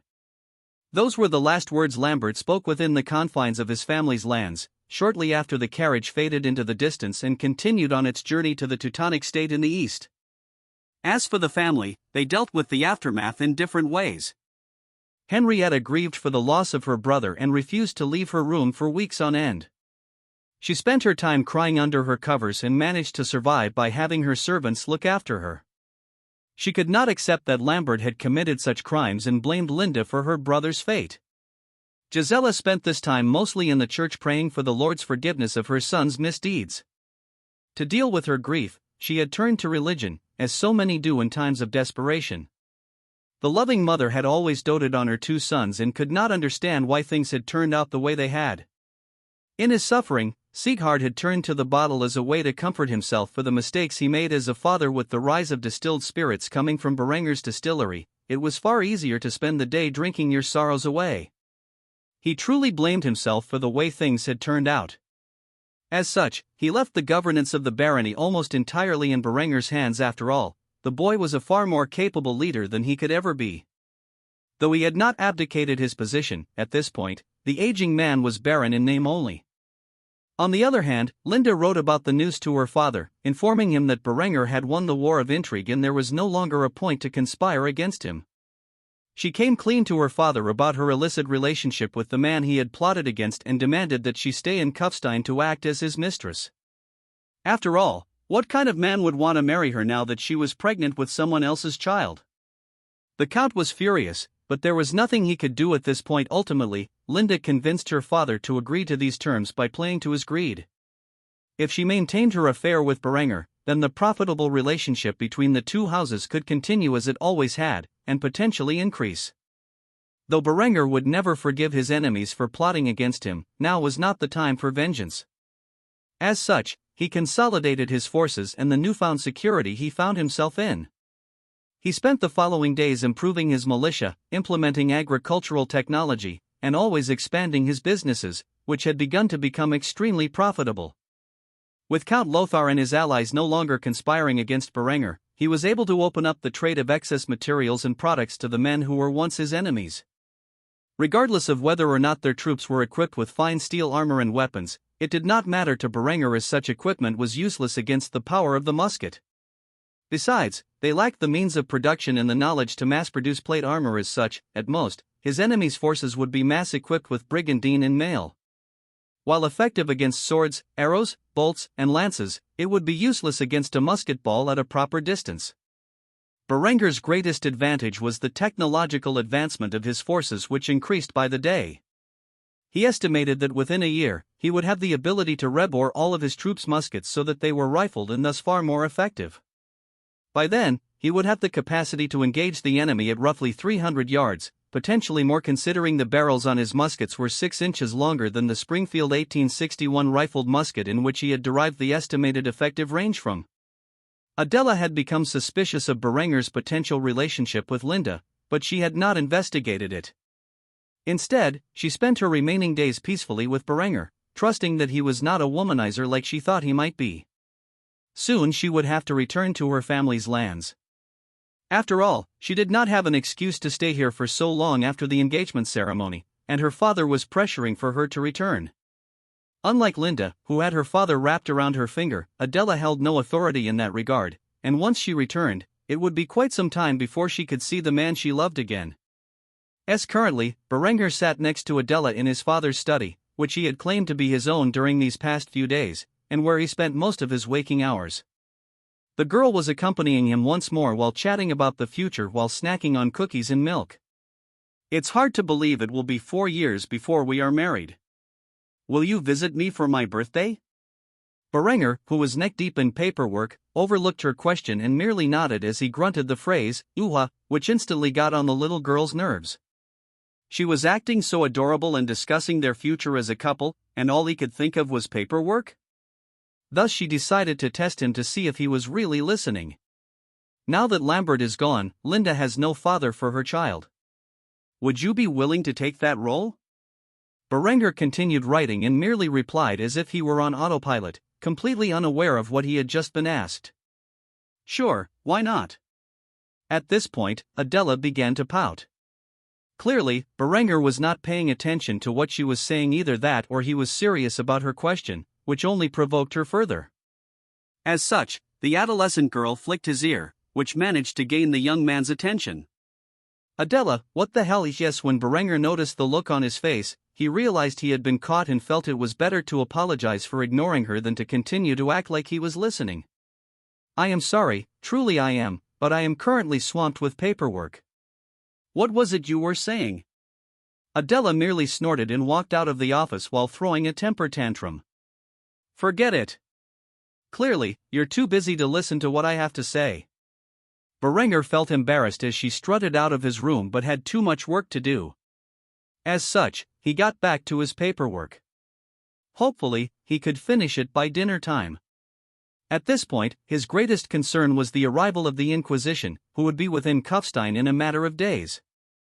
If he could not settle things peacefully with the Crutch's emissaries, there was only one solution: war. Berenger was currently in a makeshift classroom temporarily located in the local tavern of the town square. He was currently writing the alphabet down on a blackboard he had created with a piece of chalk. As he went over the sound every letter made and how to read and write them, he gazed upon his class of laborers who had gathered to begin the process of basic education. With the 40-hour workweek in session, there was a healthy amount of spare time for many of the laborers of his factories. Because of this, Berenger had offered free drinks and meals to whoever was willing to come and learn from him and his staff for a couple of hours each day after work.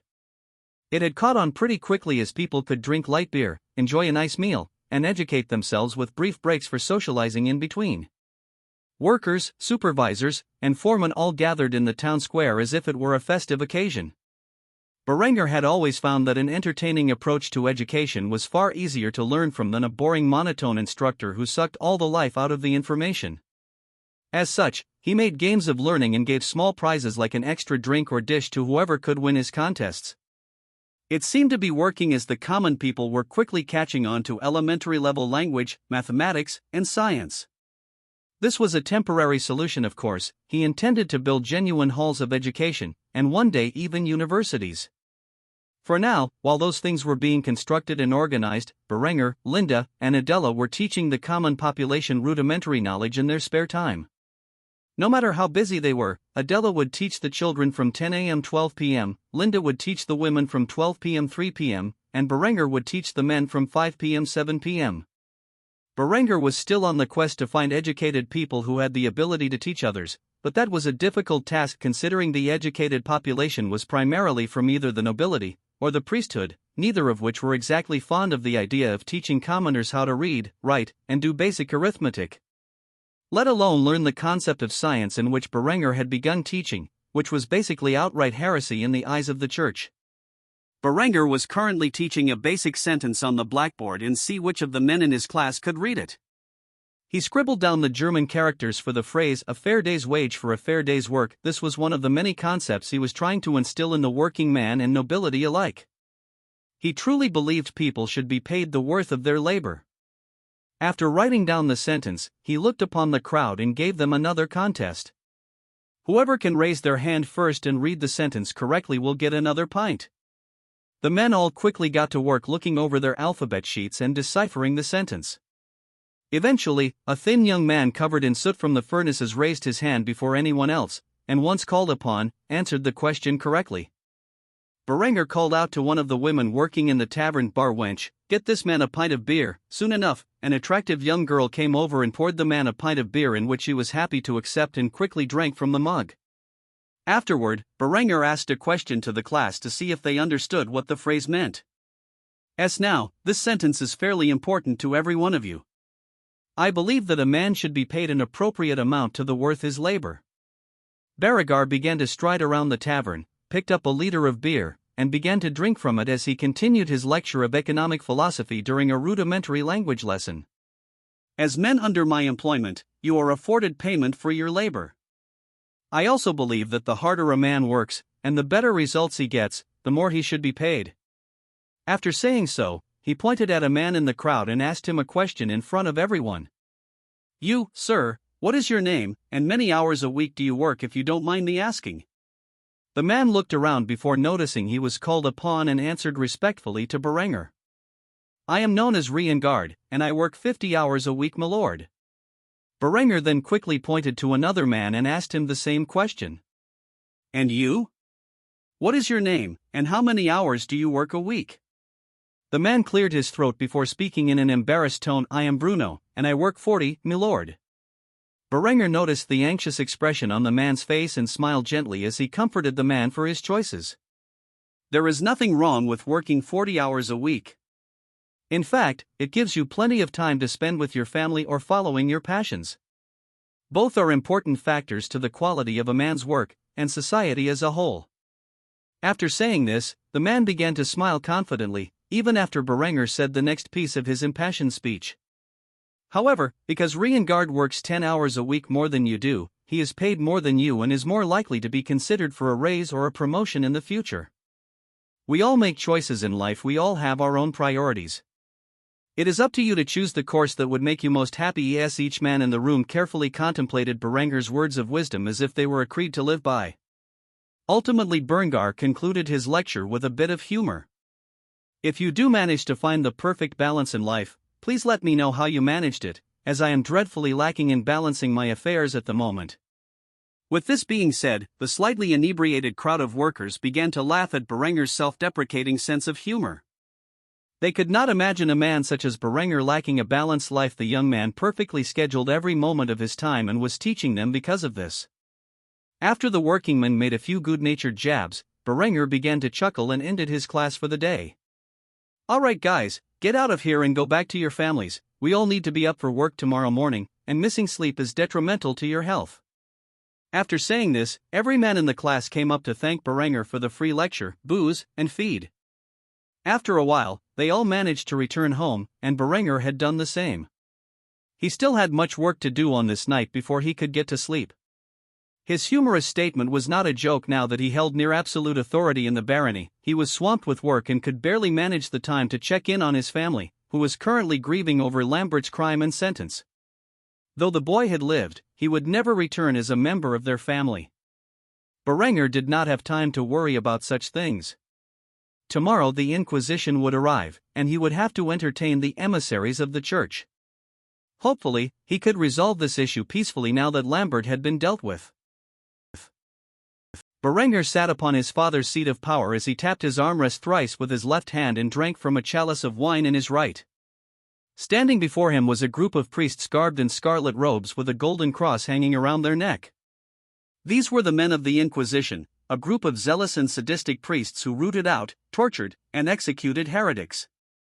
The number of innocent people they had put to death was immeasurable, as they truly did not care about whether or not someone was guilty of the so-called crime of heresy, merely the thrill that came with torturing another human being.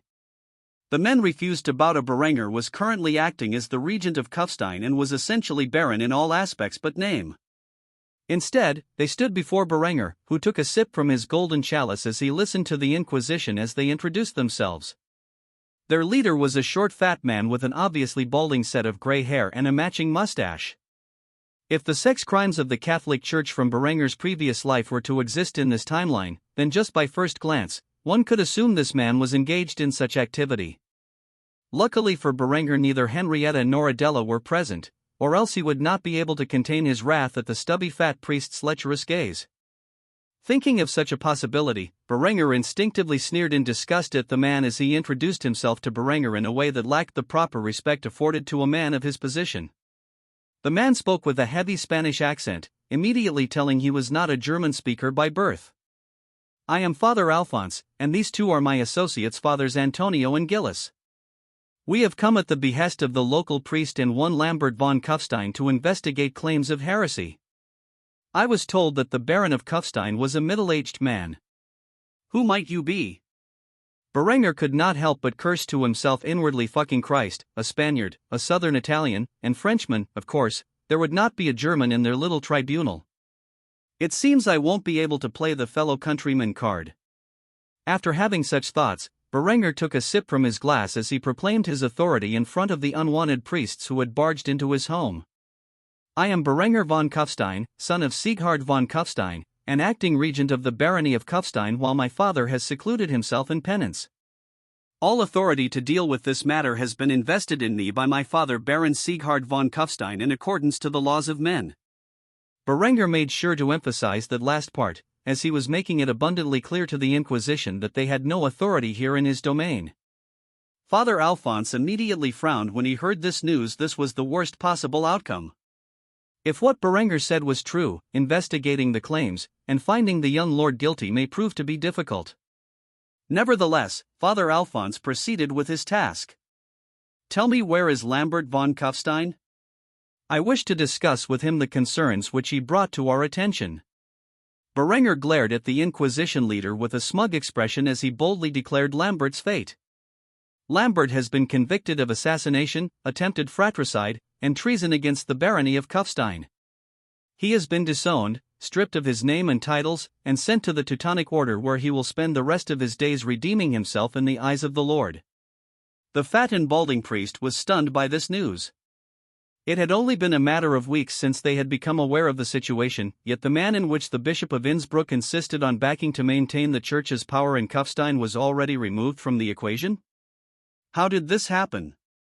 Father Alphonse now understood why Berenger was calmly sitting on his throne sneering at him with disgust and disdain. With his key witness convicted and disgraced as a traitor and murderer, his chances of ousting this young man from power was slim.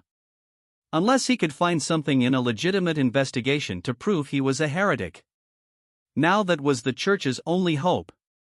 Either that or they could just frame Berenger for the crimes he was accused of. As such, the man put on a smile and began to command Berenger as if he were a mere servant. Before his departure, Lambert had made several bold accusations of heresy within the region. As such, I will require your full cooperation in my investigation. The fat priest began to smile wickedly as he waited for Berenger's answer. All they needed to do was plant some evidence in their investigation and get the local church and its parish to side with them. The Inquisition would have enough justification to convict Berenger of heresy and remove him from power. Whoever took over this minor barony after his death was not of the Church's concern so long as they abided by the whims of the Vatican. However, the response Berenger gave Father Alphonse was completely out of his expectation. Berenger took a sip from his chalice and placed it down on his armrest before shifting in his seat of power so that he was peering down at the priests below him with a gaze of intimidation.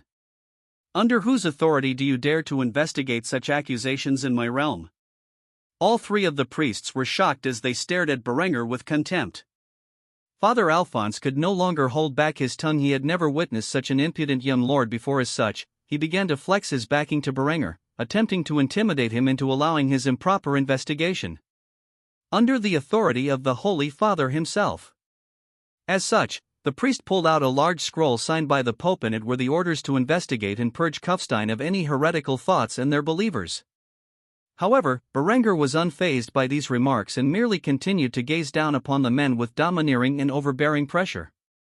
The last time I checked, these lands were ruled over with absolute authority by the Baron of Kufstein, my father, who in his absence has appointed me regent in his stead, to act with all the authority of the Baron himself.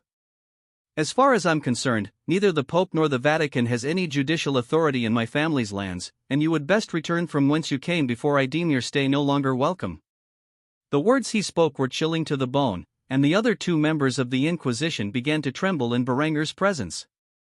Only now the priests of the Inquisition noticed the ranks of men equipped in half-plate armor and armed with what appeared to be a weird mixture of a hand cannon and spear staring at them with indifferent gazes. Berenger had called the most loyal and elite of his men here, the Grenadiers, especially for this meeting. Men who had already fought and killed for Berenger at the Battle of Miningtown. Men who would willingly lay down their lives for their lord and commander who had brought them and their families up from servitude and into the well-paying jobs of industry. Outraged by the outright blasphemy in which Berenger spoke, or at least as far as he was concerned, Father Alfonso no longer acted politely to Berenger and blatantly threatened him. Blasphemy! I am warning you, if you do not submit to our investigation, then we will deem you guilty by default, and we will return with a holy order to raze this land of heathens to the ground. This threat against not only Berenger but the land and people under his dominion was the last straw. He was no longer willing to politely negotiate. Instead, he stood up from his chair and stared down at the priests below as he gave his command to Eckhard, who was currently leading the unit of grenadiers which acted as Berenger's personal guard at this moment. Vice Commander Eckhard, arrest these men for conspiracy to usurp the barony of Kufstein. There was no hesitation in Eckhard's voice as he motioned for his men to follow the regent's orders. Yes, my lord, I will do as you command. Quickly, the grenadiers surrounded the priests and lowered their bayonets to aim at the inquisitors' chests. Father Gillis began to protest immediately as the bayonets were mere inches away from piercing his heart. "I am an emissary of the Holy Father, you cannot do this." Berenger began to step down the stone steps in front of his throne and approached the three men in front of him. "Father Alphonse, Father Gillis, by the power invested in me as Regent of Kufstein, afforded to me by my father, Baron Sieghard von Kufstein, I hereby convict you of espionage, sabotage, and usurpation. Henceforth you shall be sentenced to death by firing squad. Men, take these would-be usurpers out into the courtyard, line them against a wall and shoot them." Immediately his troops responded in unison without a hint of disobedience in their collective voices, "Yes, my lord." Afterward, the priests of the Inquisition were dragged out of the great hall and brought into the courtyard, where the men lined up into a proper firing squad. Berenger dragged Father Antonio over to the window to watch from above as his comrades were executed. The terrified priest begged Berenger to rethink his actions and spare the inquisitors' lives. "Lord Berenger, if you do this, you will be excommunicated and branded a heretic. The Church will consider you an enemy for eternity." Berenger merely looked over at Father Antonio with a look of indifference and raised his hand, signaling the troops to fire their shots. The thunder of gunfire and the smell of smoke filled the air as the priests' bodies were shredded apart by a dozen musket balls, their blood splattering the stone walls of the castle courtyard like a painting of death. Antonio looked in horror as his brothers were gunned down by the mighty hand cannons. He was only awoken from his shock when the iron grip of Berenger grabbed a hold of his shoulder. The young and princely man stared into the eyes of the priest with the ice-cold gaze of a born killer and responded to his earlier words. "When you return to the Vatican, inform the Holy Father that he may have the power to excommunicate me and to brand me a heretic, but ultimately when I finally perish from this world it is under the judgment of God, not the Pope, that will determine whether or not I enter the kingdom of heaven." "You will tell him that, yes?" Antonio began to tremble in fear as if he had been touched by the cold hands of death and stared into the eyes of the Grim Reaper himself. After struggling to find his voice, he eventually said nothing and merely nodded at Berenger's request. From this day forth, Berenger had made a powerful enemy, one who would never forgive him for his actions here on this day. The divide would only grow further as Berenger refused to bend the knee to a corrupt and bloated church, and the supreme pontiff who presided over it. With the death of the Inquisition, a gloomy atmosphere had fallen over the castle of Kufstein. His family was not immediately aware of the fact that Berenger had just slapped the church in its face and denied its authority in his family's lands. Adela was the first to find out about such a thing, having heard the gunshots from outside. She rushed to the great hall, where she checked to see if Berenger was uninjured. When she arrived, she witnessed the scene of Berenger grasping onto Father Antonio's shoulder and staring at the priest with a cold and murderous gaze. Adela was unaccustomed with the ruthless expression on Berenger's face, for she had never before witnessed his wrath. This was not the gentle smile and loving eyes he showed to his loved ones.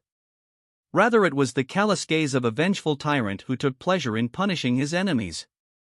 She had never seen such a sight of Berenger before, and as a deeply devout Catholic, Adela was concerned that Berenger had done something unforgivable. However, she never would have guessed that Berenger had executed 2 priests in his courtyard. When she looked out the window to see what had transpired, she was horrified by the bloody mess that remained from the scene of the Inquisitor's execution. She could not contain her terror and shrieked as she gazed upon the merciless display of Berenger's authority. When Berenger heard the screams of his fiancée, he looked over to her in shock and wondered why was Adela there at this particular moment. This was not something he intended for the young girl to witness. In her dismay, Adela quickly ran over to Berenger and Father Antonio and inquired why such a horrific scene occurred. "Berenger, what have you done?" Berenger was well aware of Adela's extremely religious nature and had never actually talked to her about his views on the subject. After all, he was afraid she would react poorly to his thoughts about the church. However, he could not lie his way out of this one. He had just executed 2 emissaries of the Vatican in his own courtyard. As such, he put on a stern expression and scolded the little girl for recklessly making assumptions. "The church conspired against me and aided my brother in his attempts to usurp my birthright. These men came here as part of my brother's final ploy to have me convicted as a heretic and executed. They even threatened to raze my family's lands to the ground when I refused to recognize the legitimacy of their so-called investigation. As such, I had them executed. Isn't that right, Father Antonio?" Berenger gave the inquisitor an oppressive gaze, implying that if the priest did not admit to his crimes, Berenger would have him suffer the same fate as the shredded corpses in the courtyard below. The truth was, despite being an excellent torturer, Antonio was a cowardly man who deeply feared death. As such, the inquisitor quickly crumbled and admitted to Adela the crimes of the church. What Berenger says is correct. Lambert, while sponsored by your local priest, petitioned the Bishop of Innsbruck to request an investigation from the Inquisition into accusations about Berenger's heretical views. We knew the charges were false but were afraid that Berenger would not follow the will of the church. Thus, we planned to frame and convict him anyway. Which we would have done if he had allowed us to investigate the charges against him. Adela was shocked to hear this news. All her life, she looked up to the church as a beacon of hope and viewed them as the arbiters of truth. Yet these men had conspired against Berenger to install a puppet onto the seat of power in Kufstein. It was as if the image she had in her mind about a flawless church came crumbling down around her as she listened to the wicked priest confess to the crimes he had committed.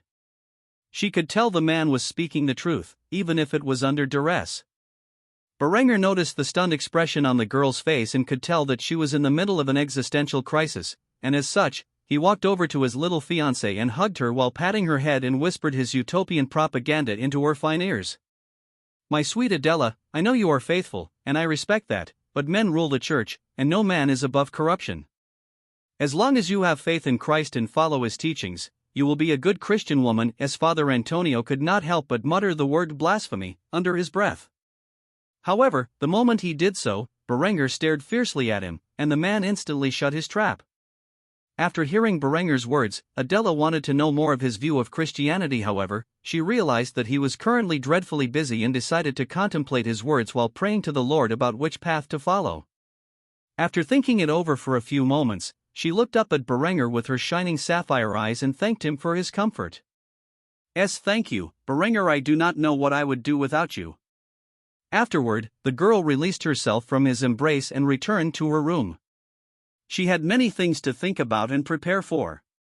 She knew Berenger's actions would invoke the ire of the church, and as such, she wanted to protect him to the best of her abilities. Thus she began to write a letter to her father, who was currently in his castle in Graz, and inform him about the recent events within Kufstein. She would remind him to honor the terms of their alliance with the von Kufstein family if such actions were needed. Berenger remained with Father Antonio and continued to exude his authority while in the priest's presence. "If I see you or any other members of your wicked order entering the confines of my family's lands, I will have you and your ilk shot on sight. Is that understood?" Father Antonio had nearly soiled himself in fear at this point. He had witnessed the power of the muskets as their volley fire mangled the bodies of his fellow members of the Inquisition. He had no intentions of ever returning to this godless land and would make sure to warn the other members of his order to avoid Kufstein at all costs. With his departure, Berenger had seized absolute authority over this barony comprised of roughly 20,000 people and now reigned supreme. "How could you do such a thing? Do you not fear the wrath of God?" Berenger merely laughed at her comments with a smug grin on his face. If God truly cared about what mankind does on this great earth, he would not allow his so-called church to be ruled by murderers, rapists, and thieves. The way Berenger spoke about God was indeed blasphemous from the eyes of a God-fearing woman like herself. Gisela could not believe Berenger viewed the church in such a manner. She further emphasized the seriousness of the situation to her eldest son. "You will be excommunicated for this, maybe even damned as a heretic." Berenger looked at his mother with a look of pity as he began making her question her beliefs like the serpent he was. "Mother, have you ever actually read the Bible?" Gisela looked at her son like he was an idiot before proclaiming, "Of course not, it is up to the clergy to decipher God's word. You should know this, Berenger." Berenger merely shook his head as he pulled a large leather-bound book out of his desk and placed it on the table. It was an accurately translated Bible in the German language. He pushed the Bible in the direction of his mother, encouraging her to take a look for herself. "Render therefore unto Caesar the things which are Caesar's, and unto God the things that are God's." Matthew 22:21. Gisela looked at Berenger with a confused expression, but his meaning could not be clearer. He flipped to the page which contained the verse he had quoted, showing his mother the full context. Afterward, he pointed at himself and explained the verse with an indifferent expression on his immaculate face. I am the Caesar of this land, according to the words of Christ I hold all authority in this earthly domain we call the barony of Kufstein. The church should focus their efforts on spirituality and leave the politics of this world to the men of this world. Gisela could hardly believe her ears as she heard Berenger quote scripture and use it in a way to legitimize his ideas of the separation of church and state. Berenger's views were extremely contradictory to the common belief of the Catholic Church, which maintained a large degree of political control over the European kingdoms. Nevertheless, the words he spoke were true, and Gisela had no response to them. Seeing that his mother was conflicted, Berenger stood up from his desk and approached his mother, and wrapped his arms around her, showing her the same degree of comfort he showed Adela not too long ago. Mother, I know you're worried about me and my safety. I also know you are deeply concerned about my soul after what happened with Lambert. However, I promise you all I am doing is in the best interests of our family and the people of Kufstein.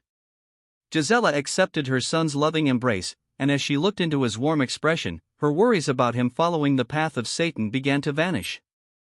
He was still the gentle and kind boy she had doted on all of these years. Though his actions may seem extreme, he did them with the safety and security of his family and the people in his mind. Berenger knew that his mother was shaken up by Lambert's true nature and was suspecting him to be equally as despicable deep down inside, and as such, he had to play the part of the loving son. Unlike Lambert, Berenger deeply cared for his family in both his past life and his current one. He spared Lambert because he could not imagine the suffering his family would go through if he had executed the little scoundrel. If Lambert had never conspired against Berenger, then he never would have stolen his fiancée and forced him out of the family. However, what Gisela did not know is that Berenger truly did have a wicked and ruthless nature. However, he reserved it entirely for his enemies, and at this point, the Catholic Church had become his enemy. By conspiring against him, Berenger viewed them as a threat to his existence and would not rest until their stranglehold over the German people and the lands they inhabited was fully liberated. He was willing to do great evil to achieve these goals. If one could describe Berenger's personality, it was practically split in two. He was loving, kind, gentle, and caring for his loved ones. Yet, he was brutal, ruthless, sadistic, and cruel to his enemies. The reason why the people who loved him were so worried about his recent actions was that it was entirely out of the character he had always shown them. However, after hearing Berenger's explanation, Gisela chose to believe in his actions and supported him in his endeavors. After all, the rest of the family was currently still processing their grief about Lambert's removal. Both Henrietta and Sieghard had shut themselves in their rooms, hiding from the world at large. Right now, the only person Gisela could speak to about her feelings was her son and her priest. Though now that she knew the priest had conspired against her son, she would not be going to church anytime soon. Instead, the mature beauty grabbed a hold of the Bible Berenger had given her and decided to spend some time educating herself about the Word of God from the source directly. Gisela thanked Berenger for understanding her position and comforting her before leaving the room. Thank you, Berenger, you have always been and will always be my beloved son. With those words said, she departed the room and returned to her quarters to look after her husband, who was currently intoxicated and depressed. Berenger, on the other hand, stayed in his quarters and continued to fulfill his obligations as regent. It would be a matter of hours before he could have a break and continue to educate the common folk of Kufstein. After consulting with his mother about his previous actions, Berenger arrived at Ludwig's workshop, where he greeted his old friend with a quick hug. Both men had been swamped with work recently and could immediately feel each other's growing exhaustion. Ludwig, my old friend, tell me you have some good news? Ludwig chuckled lightly as he heard Berenger's remarks. He indeed did have good news. Well, my lord, you picked the most opportune time to pick a fight with the church. After all, the printing press machines you invented have long since been implemented and are currently working at full capacity. You just have to say the word, and we will change their production output to help you fight the misinformation the church is bound to present about you. Berenger slapped Ludwig on the shoulder and gave him a thumbs up. Ludwig, you are a genius. The old man smiled at the compliment and brought Berenger into the factory, which had been constructed explicitly for paper manufacture and printing materials. Water-powered paper mills were set throughout the large factory. Once processed, they were placed on the printing presses to make the various reading materials Berenger introduced for public education. However, right now, he had a dire need to spread the word of the church's sins, and as such, he needed a lot of pamphlets. Berenger currently stood in front of all the workers who had gathered before him. By now, they were well aware of the ploys against him by the church, and as such, he did not need to explain the whole situation. Berenger took out a prototype pamphlet he had designed and sent it to the foreman of the factory. "I need these made in the thousands so that we can ship them across the German-speaking regions. It is my hope that every literate man may read of the church's misdeeds." "Can this be done?" The foreman of the press was a middle-aged man with short gray hair and a mustache. He was dressed in the new Renaissance-style peasant attire Berenger had introduced to his population through his textile factories. His hair was also slicked back with pomade much like Berengar's, and his mustache was properly waxed with the material. The man had an ecstatic expression on his face. He was always excited to help the regent of Kufstein. After all, without the young man's innovations, he would still be breaking his back tending to a farm somewhere while gaining nothing but the scraps. Now, this man was part of the growing middle class and was quite wealthy among the common population. He owed his success in life to Berenger and would never forgive the bastards in the church for trying to frame him. As such, he quickly nodded his head and gave Berenger a satisfactory answer. "Yes, of course, my lord. I promise you, by the time the church hears about what you have done to those damned inquisitors, all of Tyrol and most of Austria will be aware of those bastards' misdeeds." Berenger smiled and shook the man's hand with excitement. It was good to have capable people working for him. If this man pulled this off, he might actually have to give the whole factory a raise. However, he made sure to give the man and his crew a fair warning before doing so. "Overtime is completely voluntary. I do not want you guys working so much that you neglect your family and your health. Just know that I will be offering proper compensation if you choose to work extra hours. If not, that is entirely up to you, and I respect your choices." To Berenger, the people under his rule were part of the people he showed his more gentle side to. These were men, women, and children under his protection as sovereign, and he would not mistreat them if he could avoid it. He genuinely cared for the happiness and well-being of his people, as he too had once been a commoner in his previous life. With that said, he bade farewell to the factory workers and returned to his family's castles, where Linde quickly greeted him by the look on her face. She had good news, and as such, Berenger dragged her to his study. He sat down on his desk and offered his pregnant lover a seat before asking her about the reason for her excited appearance. "Do you want to tell me why you are smiling from ear to ear?" Linde was smiling fervently and could not wait to inform the father of her child of the good news she had. "I have successfully established another cell in Innsbruck and Trient. Soon enough, the entire counties of Tyrol and Trient will be under our surveillance." Berenger was delighted by the news and rushed out from his desk and kissed the heavenly beauty passionately after hearing the information she provided. It was too early in the day for the couple to fool around, but he could not help himself from doing so after he heard the good news. Eventually, he managed to contain his growing lust and instead sat next to his lover. He wanted to know more about the details of her operations. Linde carefully explained how she had contacted trustworthy people and informed them that she wanted to form a spy network, though she did not explain who it was that she was working for when regarding her contact in Trient. Over time, the cells were fully established and were operating independently as per usual. As of right now, Berenger's ability to disseminate propaganda had greatly expanded beyond his own borders.